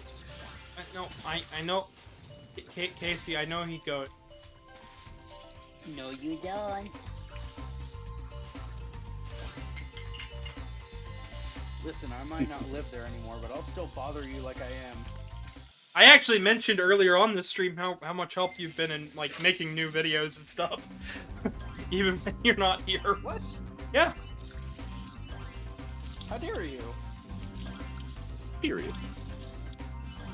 I'll have you know that I forgot to shoot the mall section inside MCFC. I know. So I'll never get that shot. It's alright. We can always get it later. When you come up I for... will say scripting for the for the video that I'm working on, Nudge Nudge, has begun. The one that I helped out with, or? Yes, the one that we cannot mention for now, because God will smite me if I mention anything more. Ah, yes. Listen, I'm under an NDA with Capcom. I can't really say too much. That's not true, and you know it. Yeah, but Jack told me. From Jack and Daxter? No, my flag. His name is Jack. You know, the thing from England. Oh. Yeah, he's in a union, don't you know? Oh, don't ya know? Does anybody else remember? Does anybody else remember when Team Rocket pretended that they were German and Meowth kept going, "Don't you know, ya"? Yes. I think that was. Was that no, Pokemon no, Black and White? no. That was from the that was from Pokemon the first movie, and they removed that from the 3D remake. Wait, that was from the movie? That was from Pokemon the first movie. They pretended to be. I don't remember Don't You Know Ya being from the movie, but sure. They. I sworn it was black and white. Nope.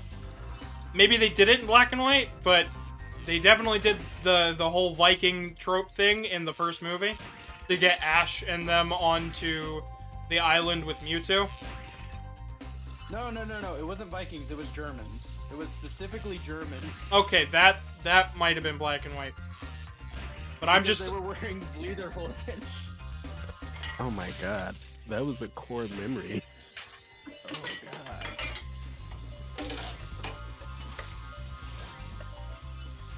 But yeah, I don't remember that from the first movie. They dressed up as Vikings. They dressed up as Vikings from Minnesota. From Minnesota. Uh-huh. Vikings from Minnesota, but we're allowed to have Brock that looks like a freaking Phantom mask. Yep. Don't.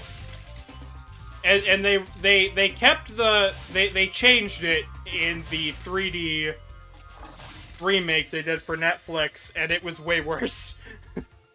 What'd they do instead? Now I'm curious.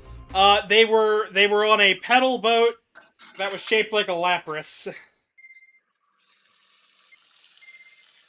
And they weren't dressed up or disguising themselves? They were disguising themselves as sailors. Sailors on a Lapras. Yeah.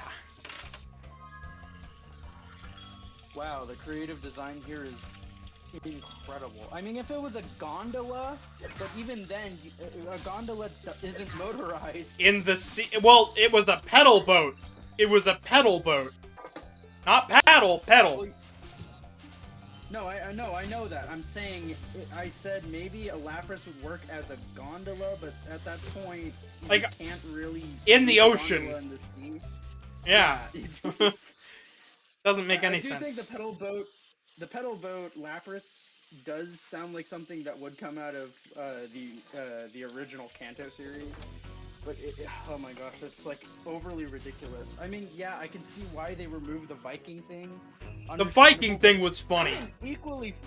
But put in an equally funny joke. No, instead instead they removed all of the jokes and the charm from the Netflix 3D version of Mewtwo Strikes Back. And replaced it with horrors unimaginable Uh-huh. to Brock. Oh my god, that movie. I have to watch that movie, by the way. I'm gonna force myself to watch it. You're going to want to switch it off, watch the original, and watch the charm and happiness level just shift dramatically. Does Ash still turn to stone? Yeah, but it has no feeling. Okay, They lose all the emotion out of it because they decided to swoop the camera around. Oh my god. Anyways, I want to get back to the critique talk real quick. The tangents. Welcome to Wizard. We also have something in chat. Oh yeah, what's up?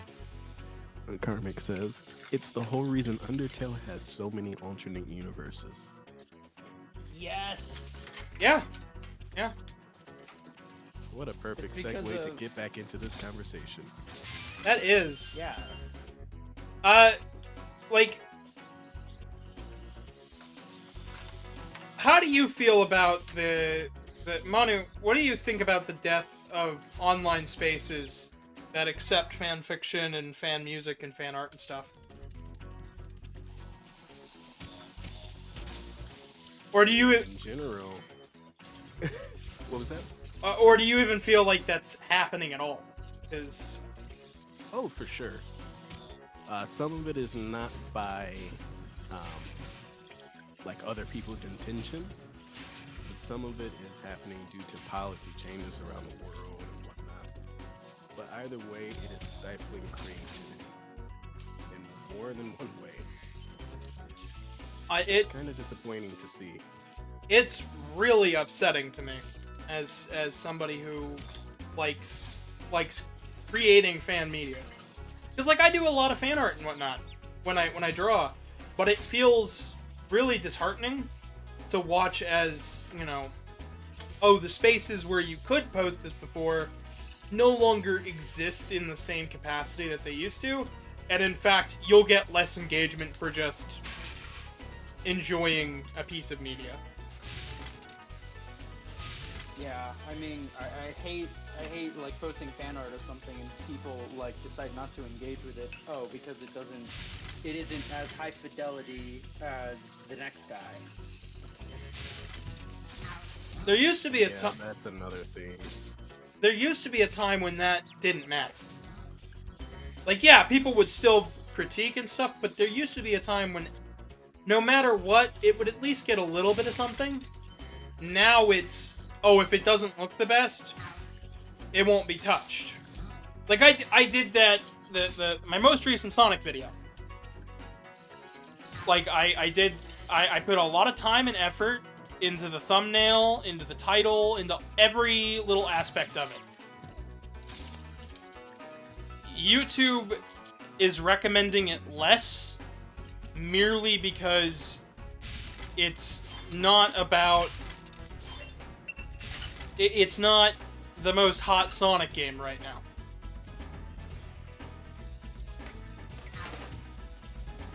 Like, because it's not part of the part of everything.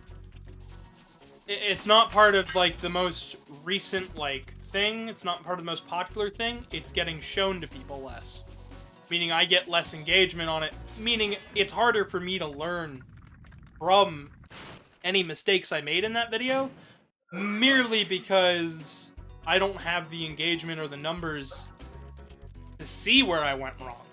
All I know is that people didn't watch it, people didn't comment, and since I didn't get a bunch of comments, I have no idea how to make it better. You want to hear the weird thing that's been happening with me recently? Sure. So you mentioned that, but I'm getting recommendations for live streams from people who are only getting like 1 to 10 views, with fewer subscribers than you. It's very odd. Like, And it's just like, oh, watch this person play a game you've never heard of.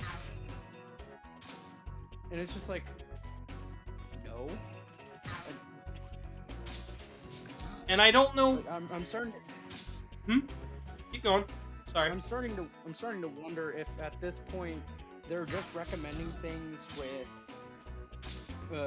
just using the full AI as its algorithm instead of, you know, tailoring to specific needs anymore. Because they did have a solid algorithm for a while using just a computer, not any AI enhancements with GBT or anything. Because GBT can only emulate what a human likes and or feels.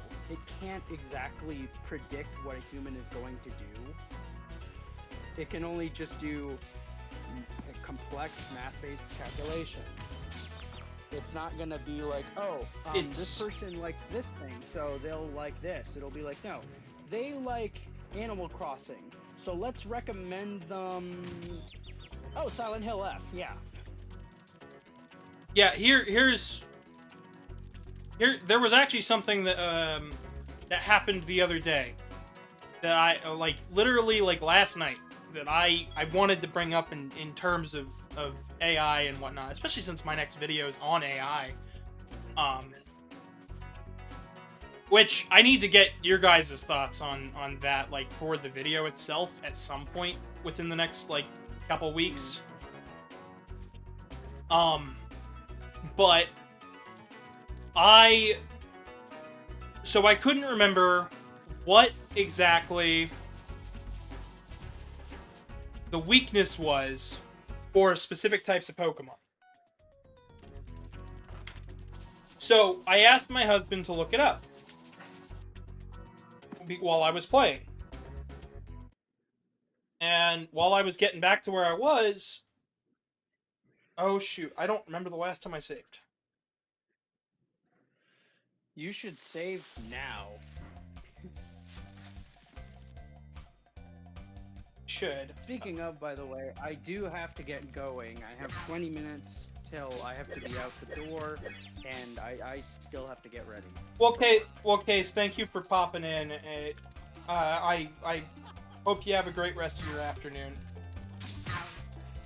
Yeah, I'll be home at 6 in the morning. Oh, I got good news. I passed my drug test, and I start orientation on Friday.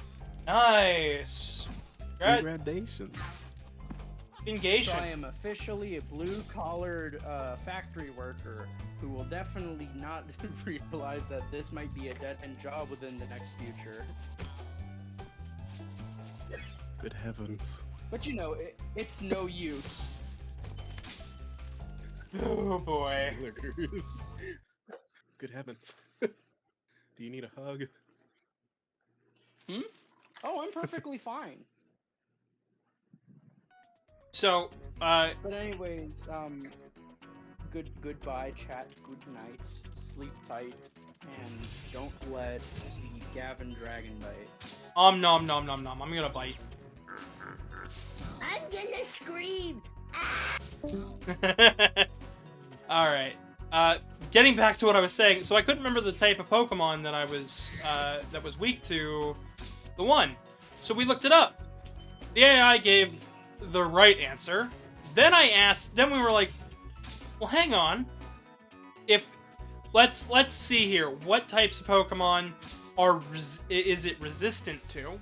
Just to double check and make sure that we're on the right track. And it proceeded to say the exact same 3 types of Pokemon that it just said was its weakness. So Dark is weak to Bug. Okay, well what is Dark resistant to? Dark is resistant to Bug. What? It decided to pull an answer for weaknesses from, and resistances from the exact same spot and just mask the words beforehand. It really is just predictive text. Like, it's not at all what people think it is. Yeah, a lot of people forget that AI does not do context. It just does not yet. So it might have said the same word on the same page, and it will give you that same information, but it probably won't be right.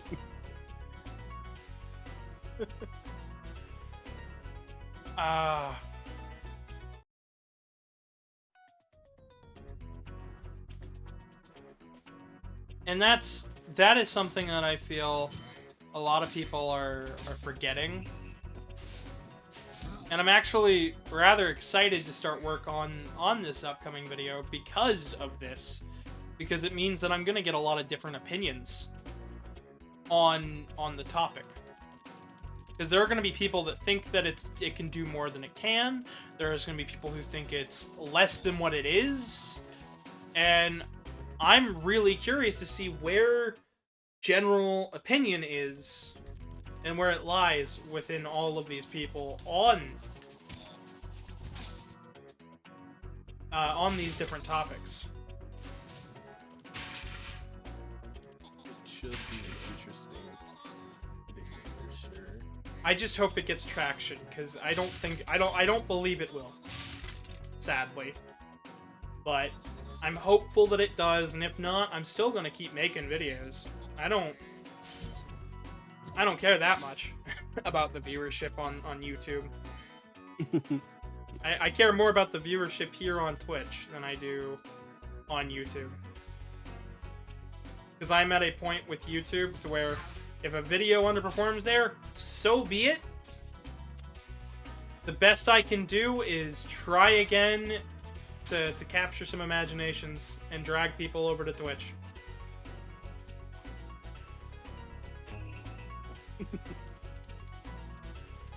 Fair enough.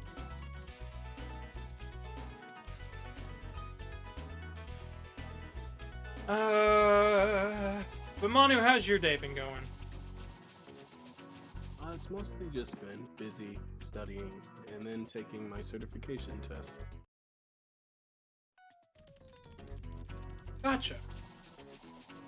Yeah, so overall, not too bad.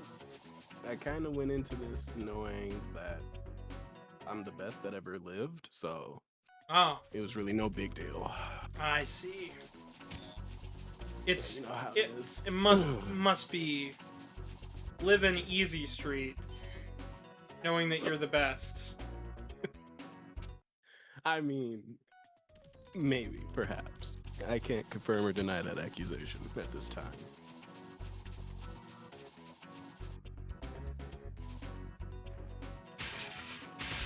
Finally. Now I just gotta make sure not to mess up the jump. So is the goal here to collect everything that ever existed? The goal is to get back the treasure from the orcs, free the dragons, and beat the boss and go to the next world. The more treasure you have, the better, because some worlds, to get to the next world, it's just a matter of, oh, get this many gems. Other worlds, it's, oh, okay, you have to free this number of dragons. And sometimes it's, oh, you didn't visit everywhere in this place, so go back in, good luck. So we're basically building a dragon port, which, we got all the eggs and all the dragons here. It's just a matter of getting the rest of the gems.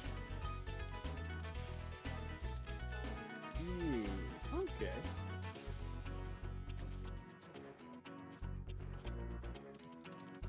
Huh. When did the first Spyro come out? This was, this came out in the 90s. Mid-90s. Okay. And I'm assuming the Reignited trilogy is just the same thing, but It's better graphics. It's better graphics, different sound from the same composer, because they brought in the original... They brought back in Stuart Copeland to redo all the music with real instruments, and any changes that he wanted to make to the music, they let him. Oh, period. Like, so essentially, if he didn't like the sound of it, change it. Now, everything stayed the same tune, it's just they made it sound different, but since it's the same composer, it has the same feel. They revoiced all of the lines in the first game, and in the first 3 games to make them have better audio quality.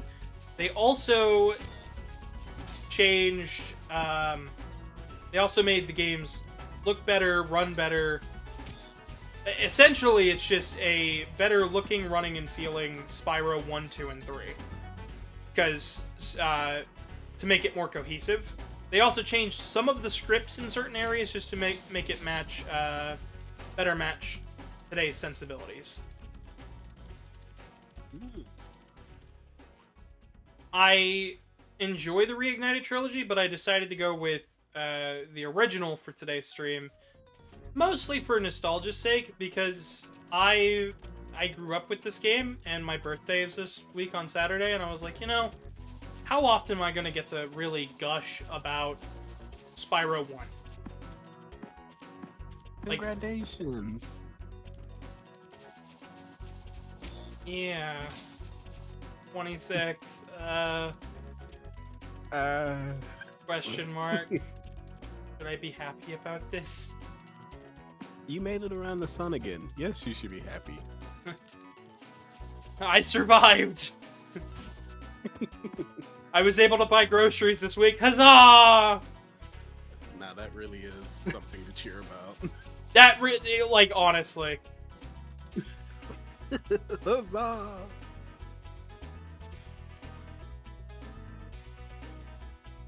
Now oof. I actually... How are you gonna get up there to headbutt that old man? I don't know. I need to turn the fan on. Oh, actually, you know what? I'm gonna get up and be right back. Manu, if you could entertain the people real quick. I have to grab something to eat. Alright.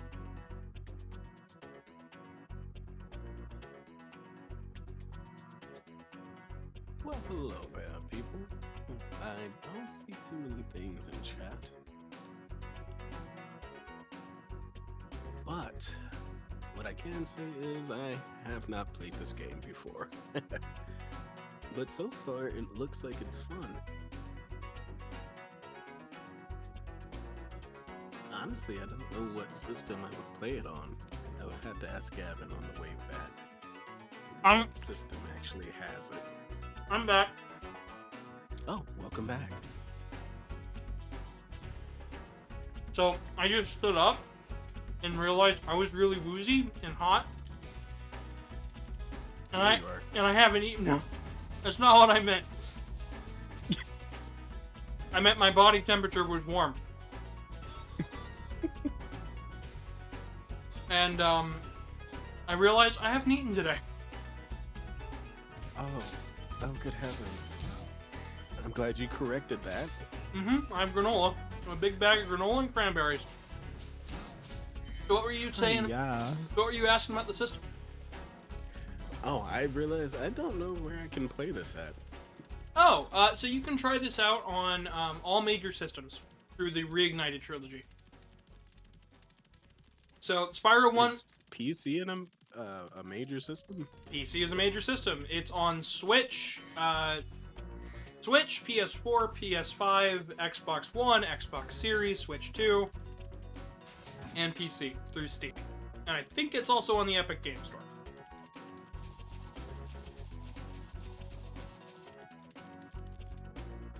Alright, I think I know what I have to do here.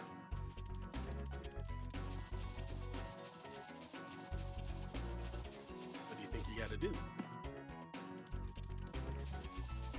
So I think...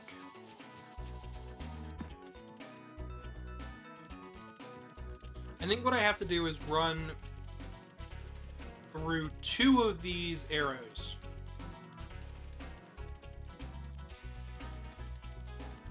Okay. And work my way back up.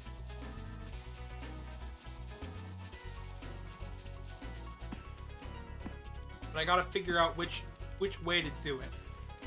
Because if I'm going up, I lose momentum. So, because these arrows speed me up to a really good degree, but they also slow me down. Oh, I see. So, unless I can just do that, but I don't think I have the glide to make it. Nope. So I think it is, unless...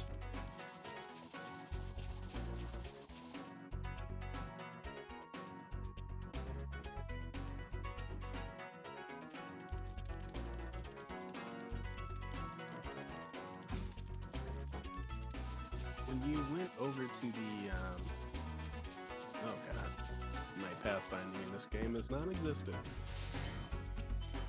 Going down ramps, you went to the right, you hit a ramp, and jumped over to like 3 islands. I thought I saw a window to the place that you were getting to.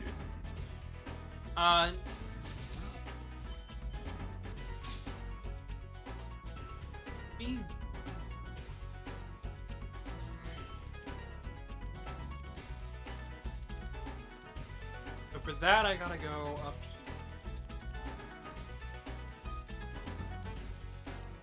I have to eat more granola in a second.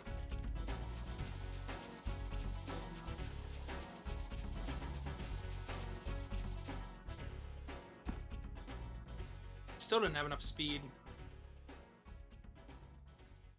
If somebody in the I remember this being kind of tricky.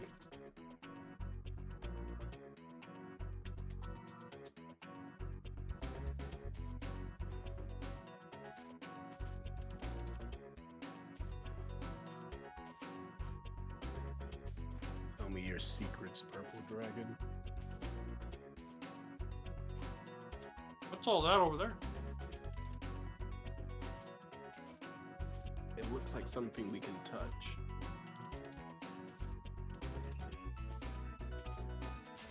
How did I miss all this? I don't know.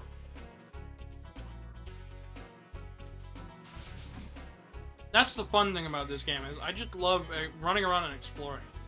The level layouts are so freeing. I really do think that this would, like, collectathons like this were the start of everybody wanting an open world. Everybody wanting to uncover secrets.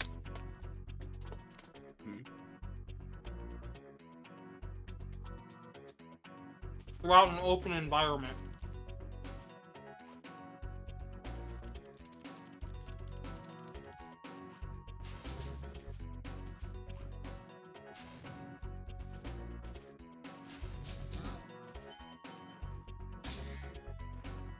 Like in Breath of the Wild, you want to uncover every stone, everything, you want to look for all the little challenges and stuff. There's stuff to do at every corner. In a lot of ways, it's a collectathon. You collect the orbs to increase your health and stamina meters. When you do that, you can get to new places or fight new enemies. Sometimes both. You'll uncover new dungeons because of it. And that entire structure right there comes straight from collectathons.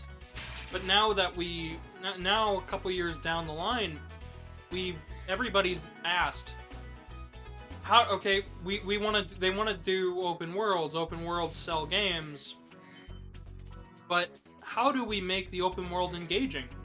I don't know. Because if we put too much stuff, we're going to be known as the collectathons. We don't want to be known as that, because those all got a bad rap in the late 90s, early 2000s. Because Rare kept making massive collectathons that people couldn't even finish. With too many items to collect. And I think the answer is looking straight in the face in the past. If you play Spyro, you can see how to structure an open environment in interesting and creative ways. Yeah, they might not be the most massive things in the world, and sure, the other games do some of this a little bit better in a lot of people's opinion, but, like, that's the point. Is that an attempt is here to make something amazing.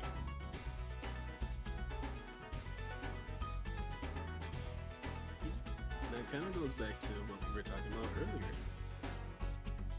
How the different culture changes as of late have led to a decrease in creativity to where people don't even want to try the thing. Mm-hmm. And I think we need to get back to that moment of trying, of changing it. Like, yeah, who cares if your fan fiction's gonna be cringy? Make it for you. Make it because you want to. Make it because you want to see what would happen. Make it to stretch those muscles and see how creative you can get. And if people don't care about that, then tell them, fine. You don't like how it goes? Write your own. And that's it. and then read theirs and critique theirs. Like, literally just encourage creativity. And then maybe, hey, this person who's critiqued and criticized your fanfiction, they went and wrote their own to try to spite you. Fantastic. Now invite them to collaborate with you. Just for funsies. Just to see what would happen. Just to make a friend. All of a sudden, the creativity can jump through the roof. That's how these beautiful things are created.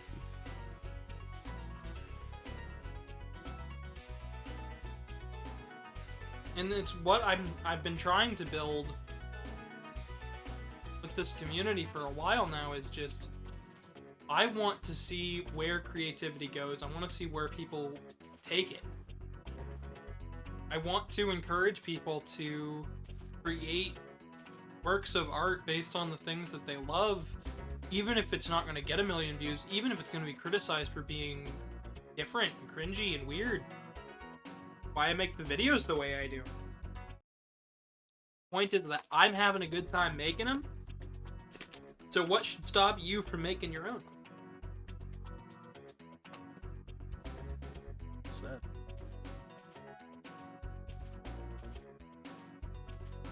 Oh, hey, I'll be right back. I got a phone call to get to. Alright. Shouldn't be more than 2 minutes.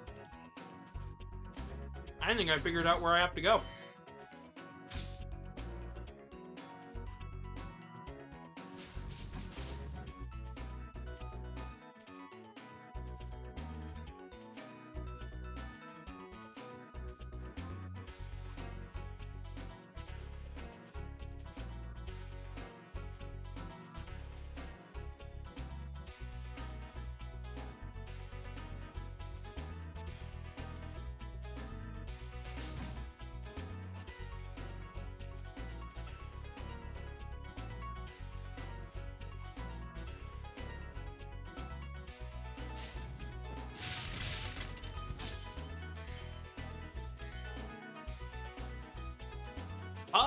$500. Excellent level. We did it. We did it, chat.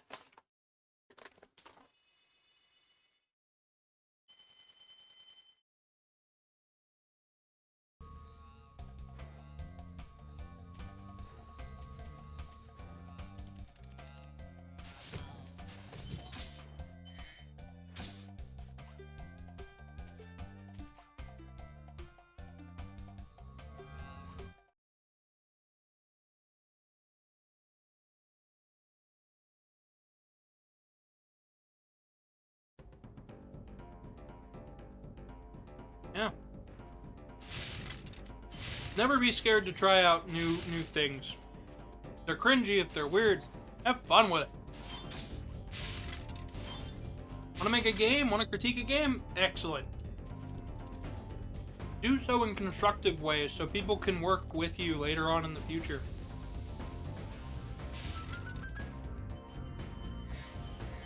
I want to read your collaborative fan fiction projects.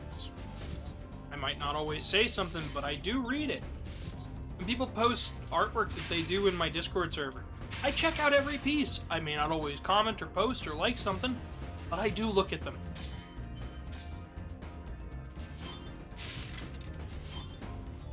I want to see people get more creative. I want to see people get more weird. I want to see them stretch that muscle in their brain. Because guess what? That's the cool thing to do.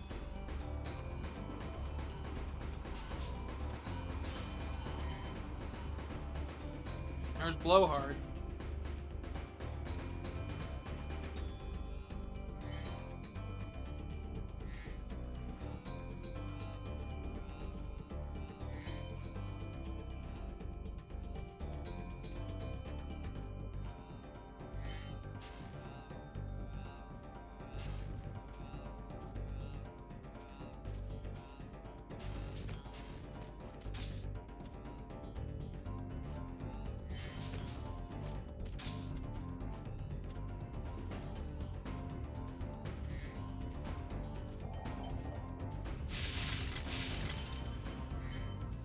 Man. Of course, I can't have any time to myself.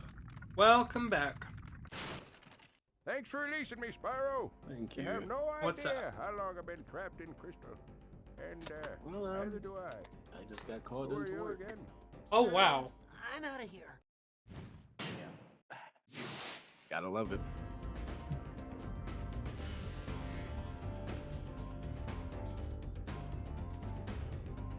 I'm assuming the truck driving job, or? Got it in one. Hmm? Yep, you got it. Oh, I wish you luck. Much thanks. Be safe. I will. I apologize. I thought I was gonna be able to be here the entire evening. No, that's alright. I'm just glad you were able to stop in at all. It's always a pleasure.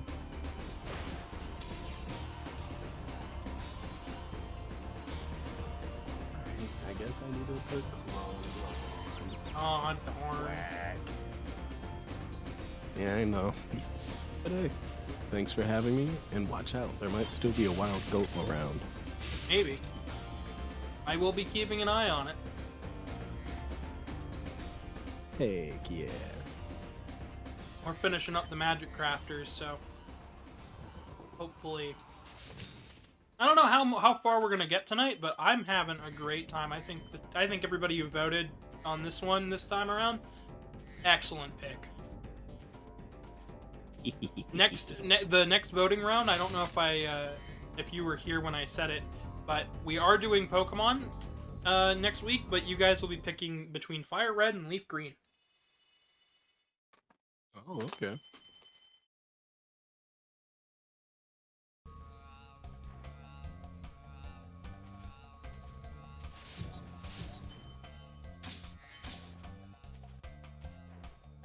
Well, alrighty. That's my cue. All Take right. care. Catch you later. Bye.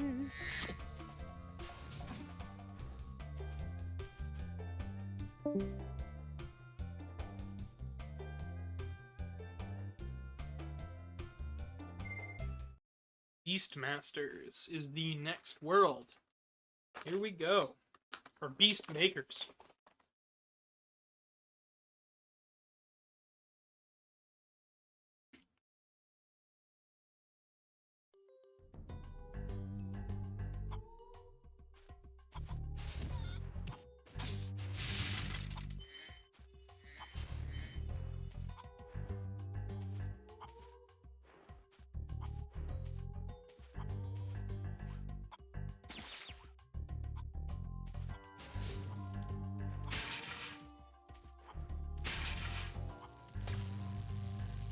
Oh man, just the vibe here. The general vibe is good.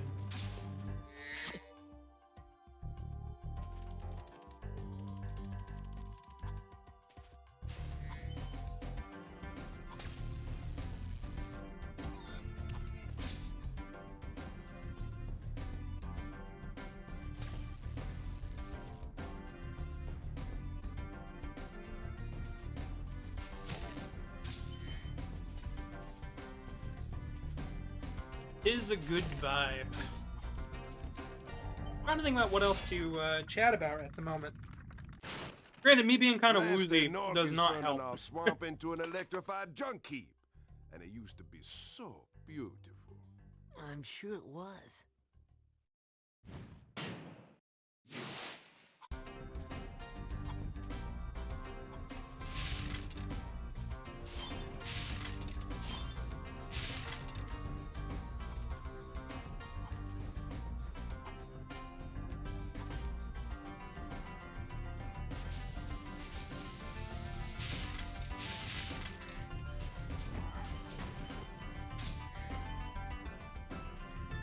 Right?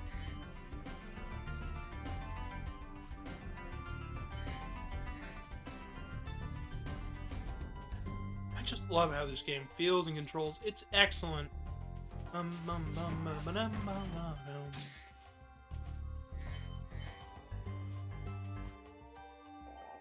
want more people to play this game. It's like, it's just so good. Spyro, it's great to see you, but I've got to go. I feel like that needs to be used more.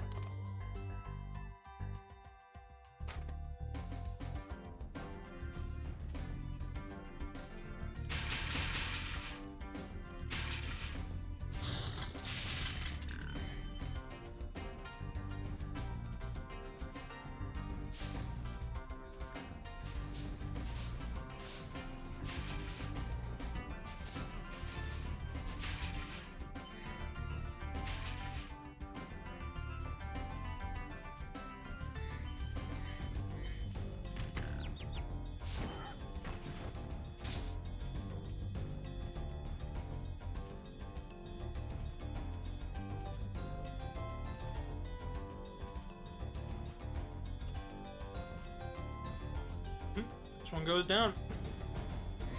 Been a little while since we've been in there. The last one had us master our charge and our flame abilities. This is more so just an extension of this.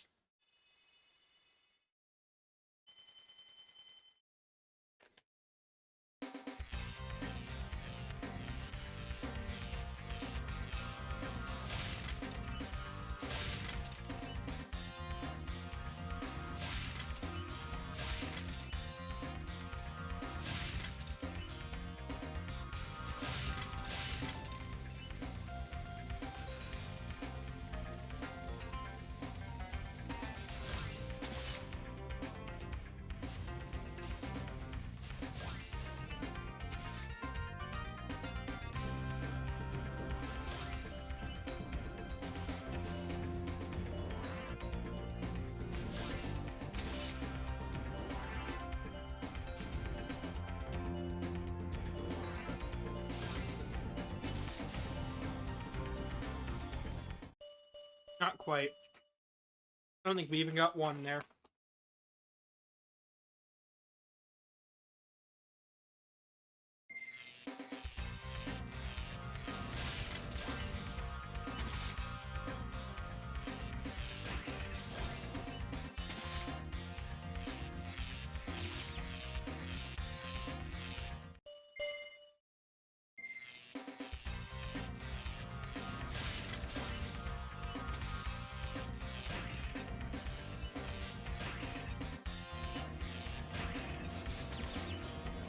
Ah, darn.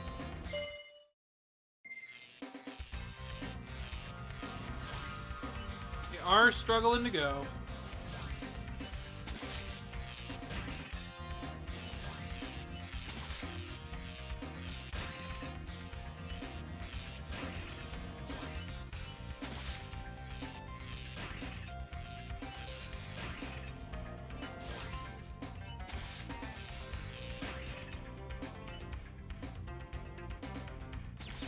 I just want to make a new Spyro. That's it.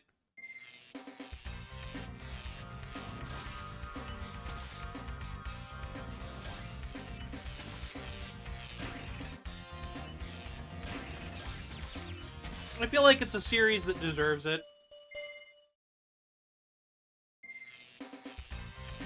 Like, it really, really does. All stream I've been talking about how this series is super special and interesting, and just it put Insomniac on the map.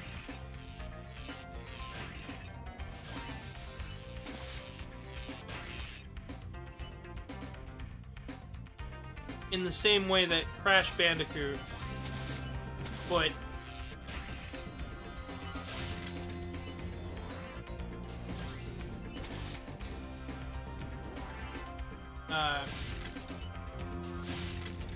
in the same way that Crash Bandicoot put Naughty Dog on the map.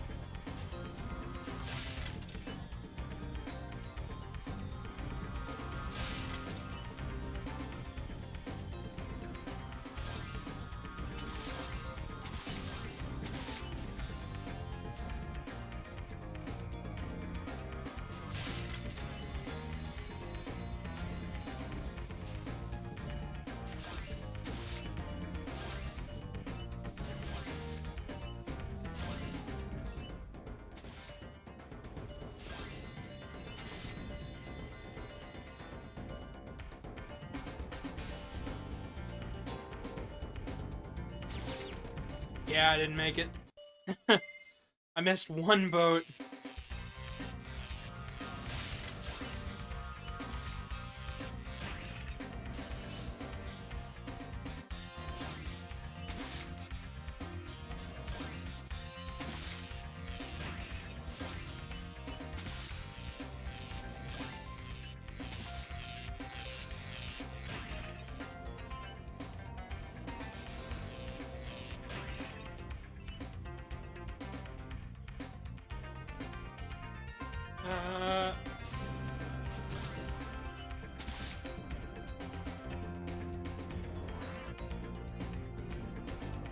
Maybe I might have just wasted too much time right there.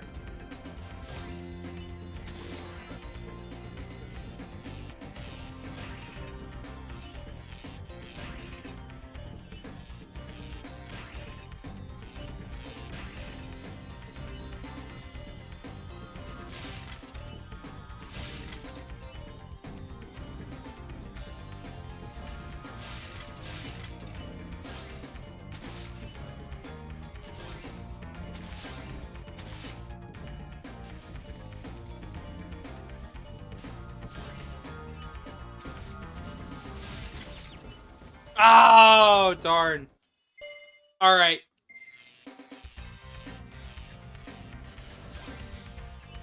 Well, I think we know the order now.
Oh, I missed one box, so...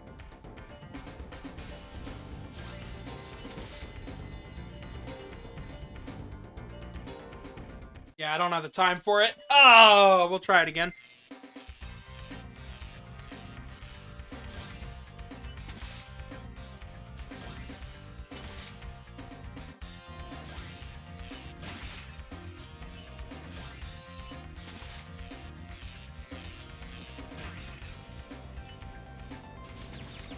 Oh, darn it.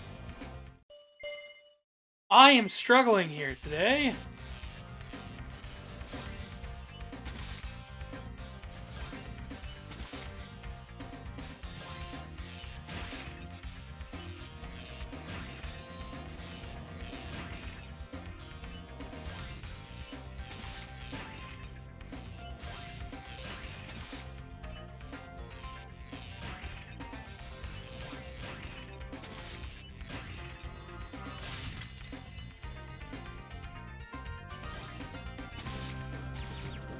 Oh, darn it. Yeah.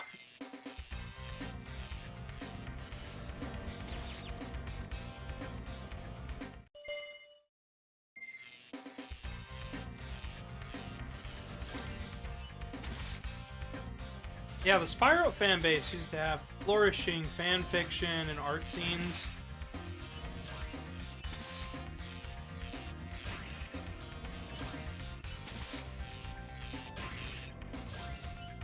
Most of it dried up when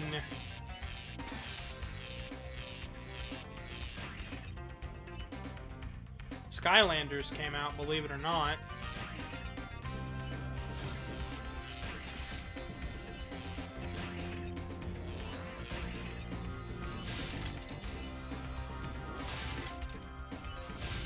Which really was a shame.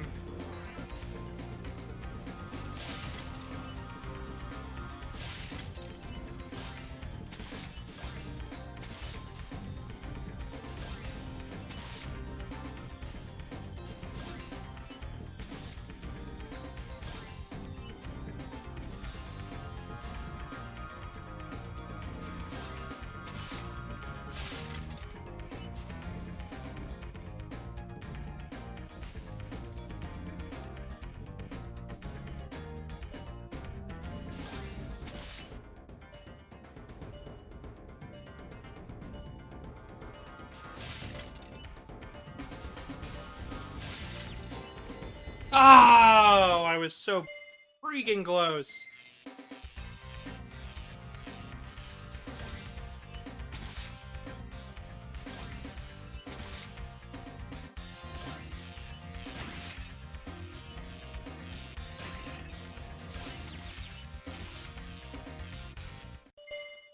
Darn, darn, darn, darn.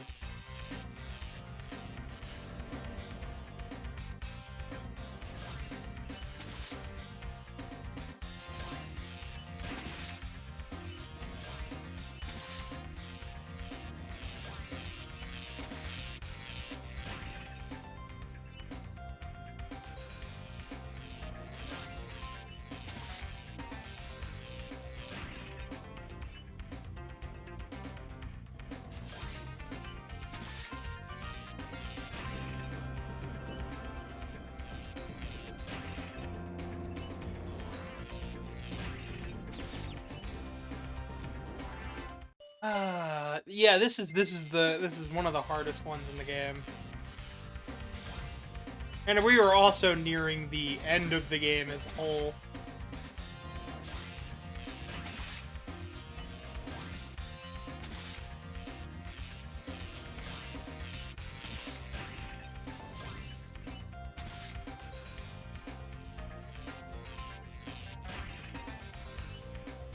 How's Zero? Spyro is going A-okay. I wish we had some more chatter in chat, but...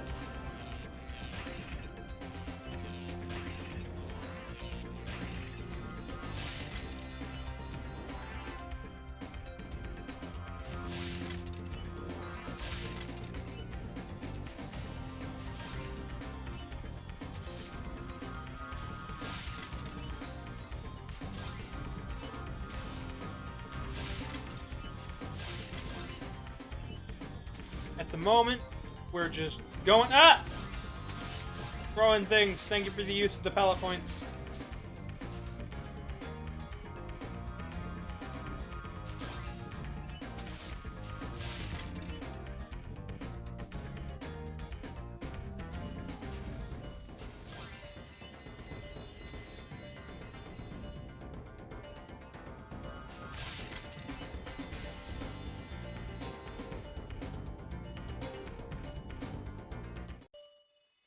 Darn. You are the chitter chatter. You are Ba. You are the table.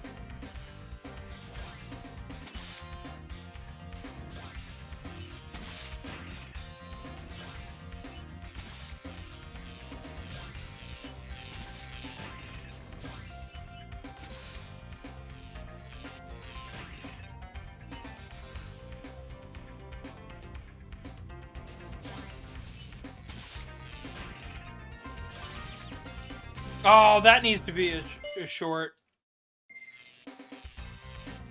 You need to find the audio clip for I am the table!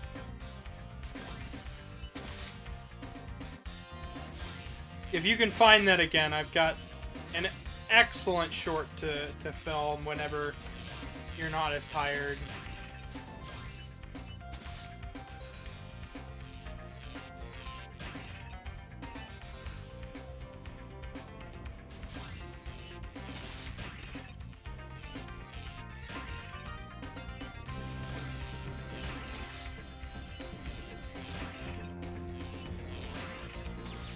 No!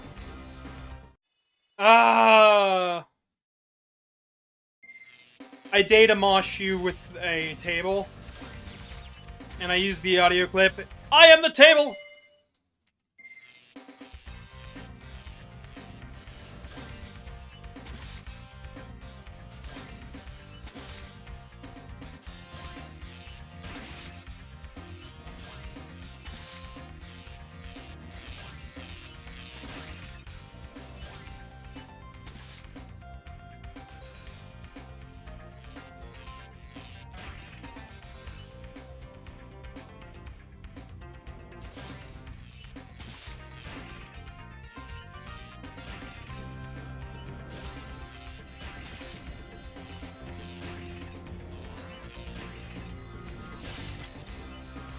Ah!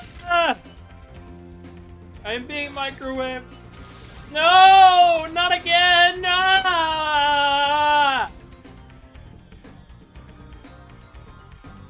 Your hot pocket is ready!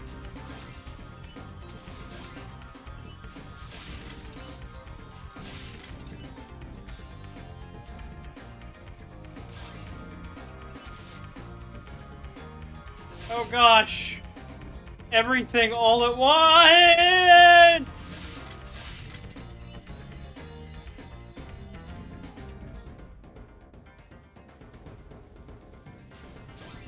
There we go. We didn't even get it. Still cold inside. Needs more time. No! No. I am fully toasty. Please don't microwave me.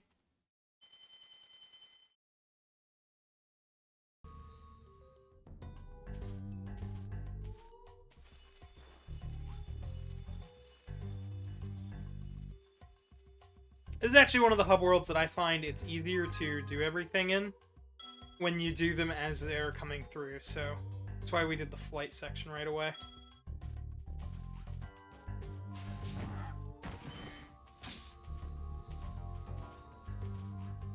Because if it's not on the overworld, it's underground, and that can be a lot trickier to find.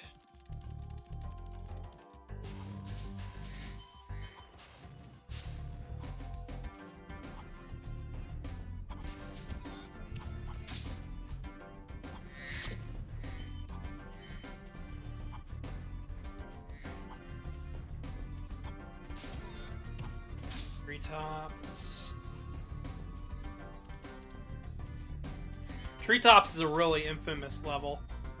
If you've heard anything, like, complaint-wise on Spyro 1, it's probably Treetops. But I hope I'm illustrating, like, the original game still holds up remarkably well.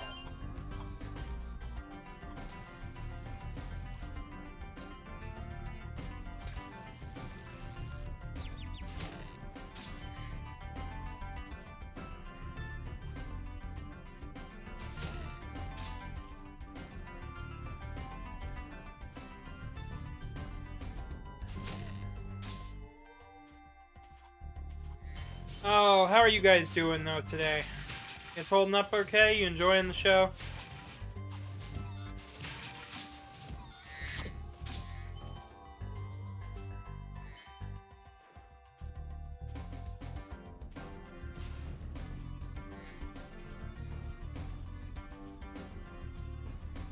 Metalhead is the boss for this area.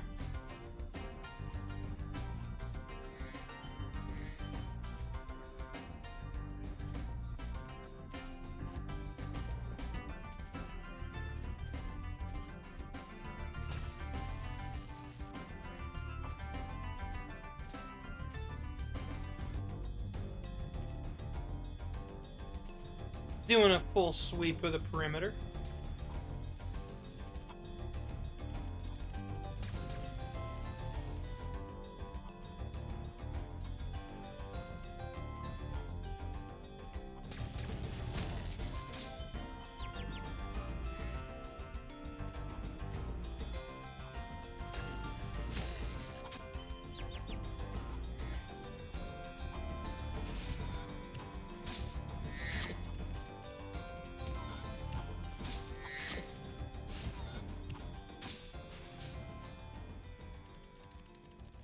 Oh, I did already take care of these guys.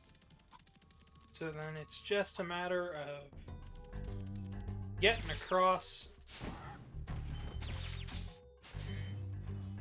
where I need to go next.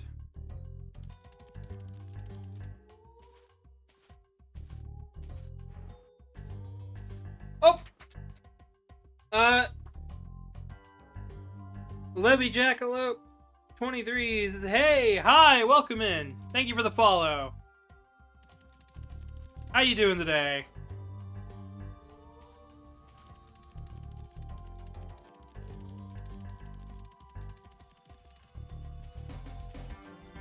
Don't have the key. Bunch of chests I missed. I'm okay, you? I'm alright. I am just vibing, playing some Spyro, hanging out with everybody. We were talking about game design stuff a little bit ago, and then everybody had to leave. So it's back to just me today.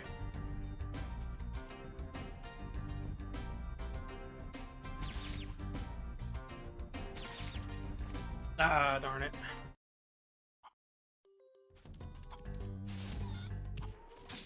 My big thing today has just been playing through the game.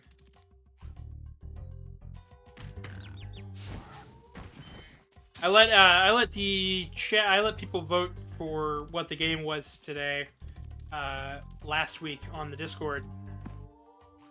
I'm trying my best to give people incentive to be in there and hang out and whatnot, and voting on the game right now is like the best I got.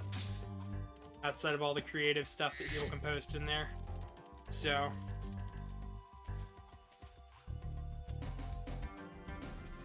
I gave them 4 options. They chose Spyro, and now I'm playing Spyro today, and I'm having a wonderful time.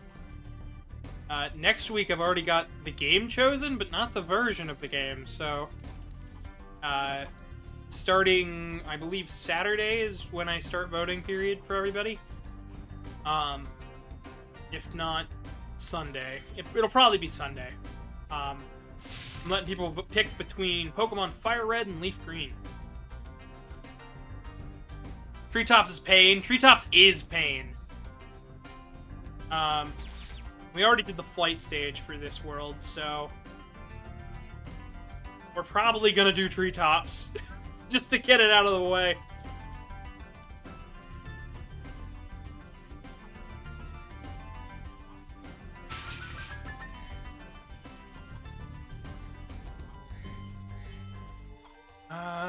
Okay, did we get everything? Maybe? We did! We got them all. Alright, now to do Treetops. Just check. Yep, we got everything there. Treetops it is! Time for pain! Oh, man. Next month's gonna be awesome, because we got the Mega Man Star Force collection coming out, too, and I plan on doing Star Force 1 on stream thanks to that collection. Like, the whole Star Force collection. I'll be playing through parts of it on my own, since there's so many different versions. People will get to vote on the versions. Next month, also, I should free up a lot of time. I should have a fursuit done, so I will likely be able to do more streams more often. So, I'm looking forward to it. Got a lot of good stuff coming up.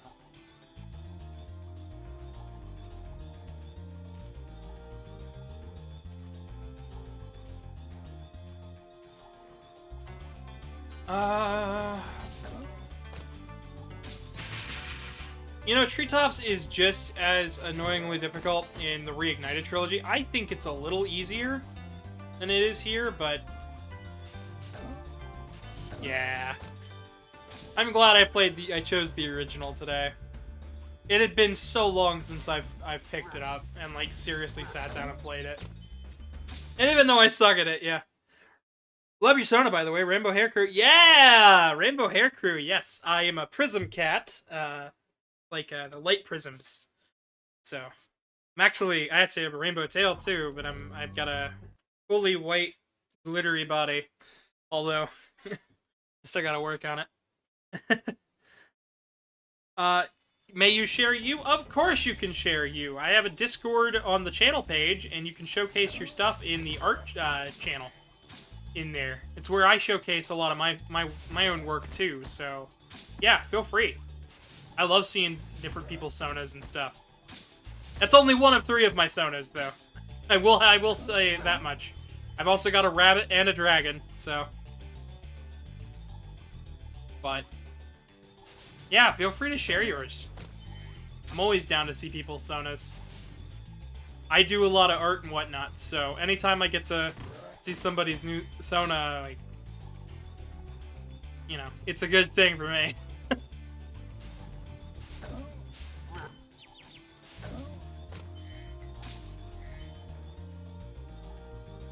You're just gonna link your FA? Alright. Oh, my controller might end up dying soon.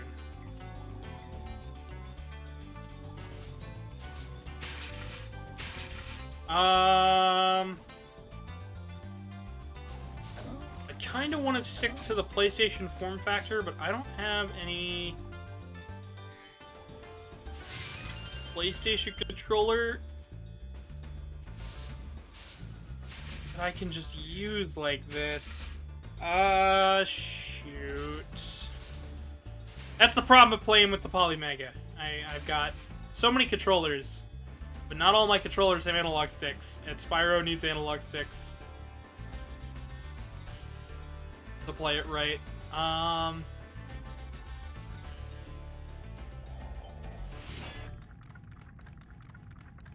Oh, we don't have a... I don't have a bot for that yet. The Discord. It's on the channel page. I'm so sorry.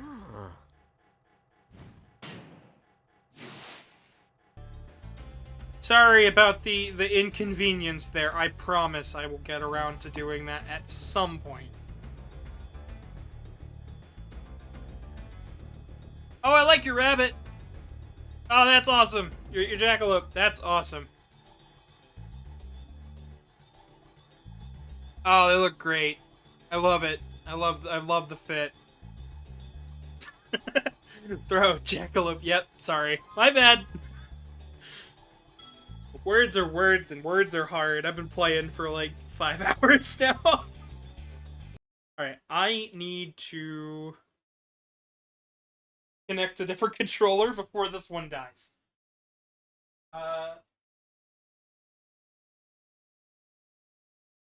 Maybe I can use my GameSir controller? Maybe, if I'm lucky.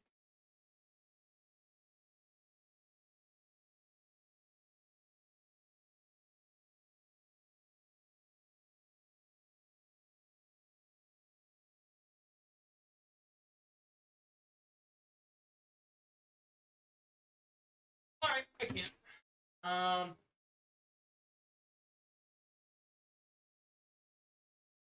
Could use the N64 pad, but that would make... I will just use this.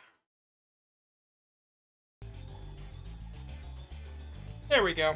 No more analog, but what am I playing on? I am playing on something called a Polymega.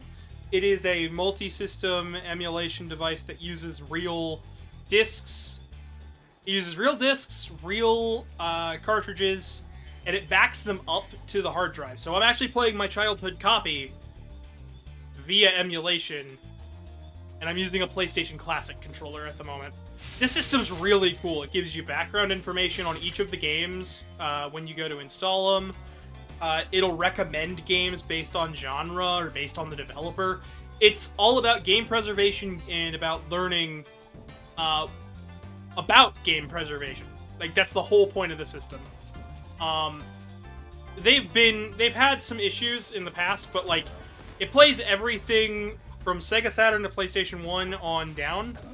I've heard they've been trying to get Dreamcast running, but they haven't had any luck yet. And they've recently added Atari 2600 and 7800, because half of their company is owned by Atari. And not the Atari doing the scams, the Atari that's been doing like the really good game preservation stuff like Digital Eclipse and stuff. What was it called? Polymega. P-O-L-Y M-E-G-A. It's a cool system. Their shipping times are horrid, but like the hardware itself is really, really cool. I do wish there were a couple of other features to it, but it's a pretty sick piece of hardware. Like, it plays Genesis, it plays Sega Saturn. I put the real hardware BIOS on here, so I actually can,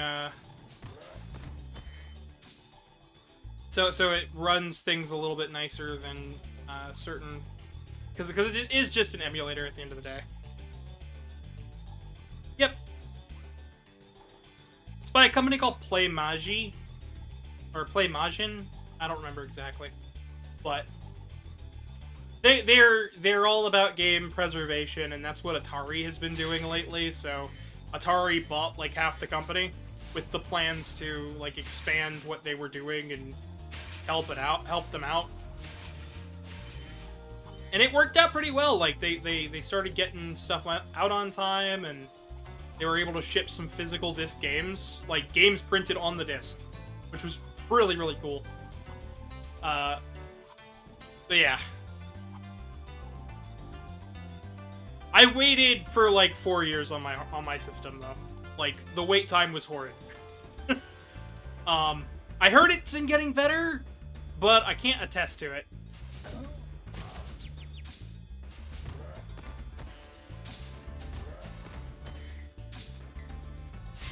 But when I go to play a system like on the PlayStation 1 and stuff, this is the hardware that I use for it. Other than that, DuckStation, but I've been trying to veer away from DuckStation and closer to this, just so, you know, I get some use out of it. I paid a good chunk of change for my system, and I want to get use out of it, but I also want to support all sorts of different mediums for playing stuff. So, it's a little tricky. Because I'm pro-emulation and whatnot, but I'm also pro-supporting developers. And the nice thing about the Polymega is, it supports the developers. Like, they licensed out the licensing fees and stuff for certain titles. There just comes a point where it's like, do I support the developers through, you know, buying a modern re-release, or can I support them through playing the original copy? It's just a little tricky. Alright, so... Oh, I missed that so hard. Welcome to Treetops. We shall be your guides, pain and ah!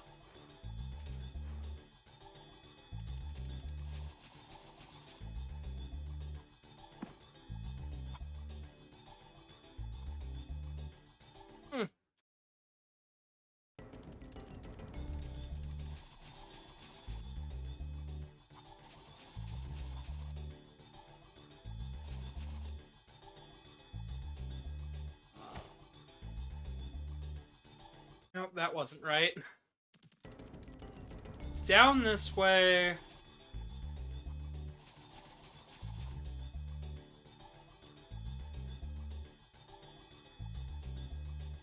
Ah. Darn. I'm gonna try it again.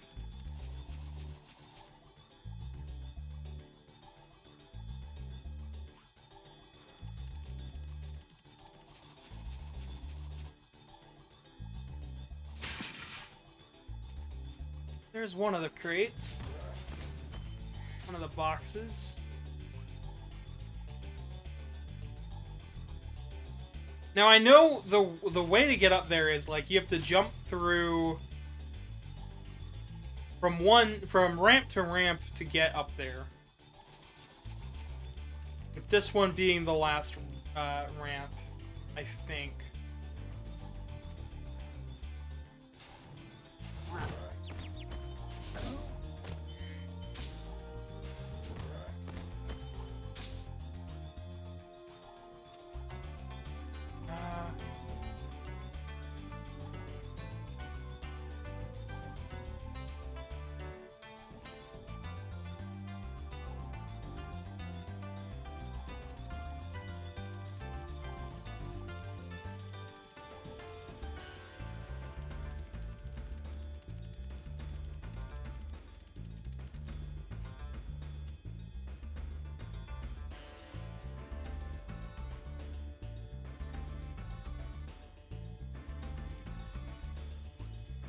Yeah, because this one requires full charge. Now we're back to the near start of the stage. We are at the start of the stage. Oh boy. Time for you to head off. Take care. Well, I hope you have a lovely rest of your day. I hope to see you each Wednesday we do a stream, so. Catch you later. It was lovely having you.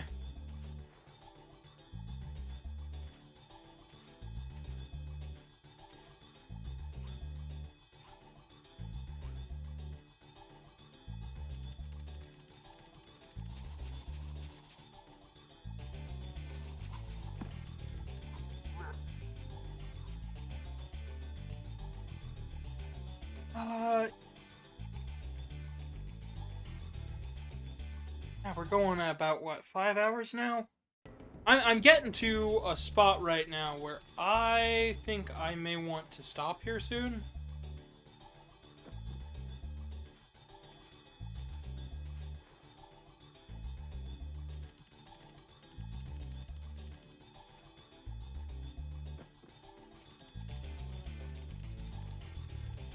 That's the thing about sitting and playing a game for a really long time.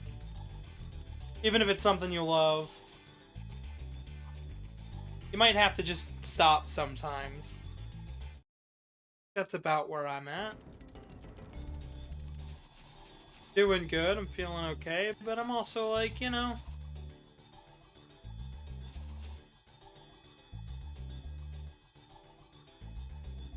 I don't know what happened there.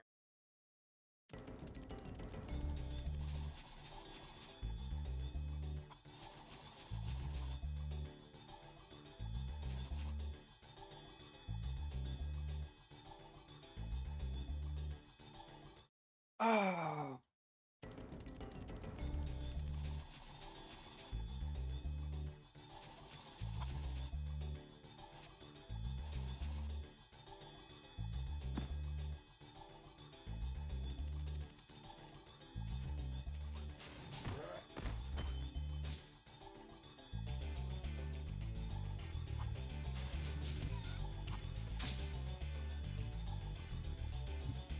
Alright, so if we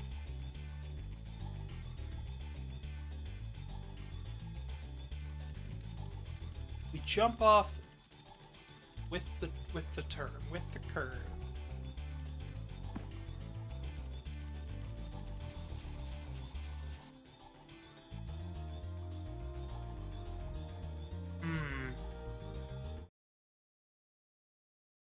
Yeah, I don't know what I'm doing.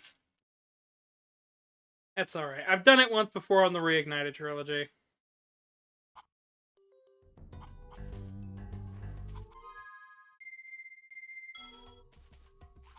Maybe we'll come back to Spyro at some point. It's all up to audience and fandom and how this does after the fact and even during the fact. I'll keep playing something if it does well. So, yeah. Next Wednesday, we'll do Pokemon. You guys can vote on the game in my Discord, link on the channel page. I'll try to get stuff set up in Discord so you could do the exclamation point Discord stuff. For now, though, I have been your humble host. Be sure to follow if you enjoyed any of this at all. I stream every Wednesday here on Twitch and uploaded next day on Thursday on YouTube.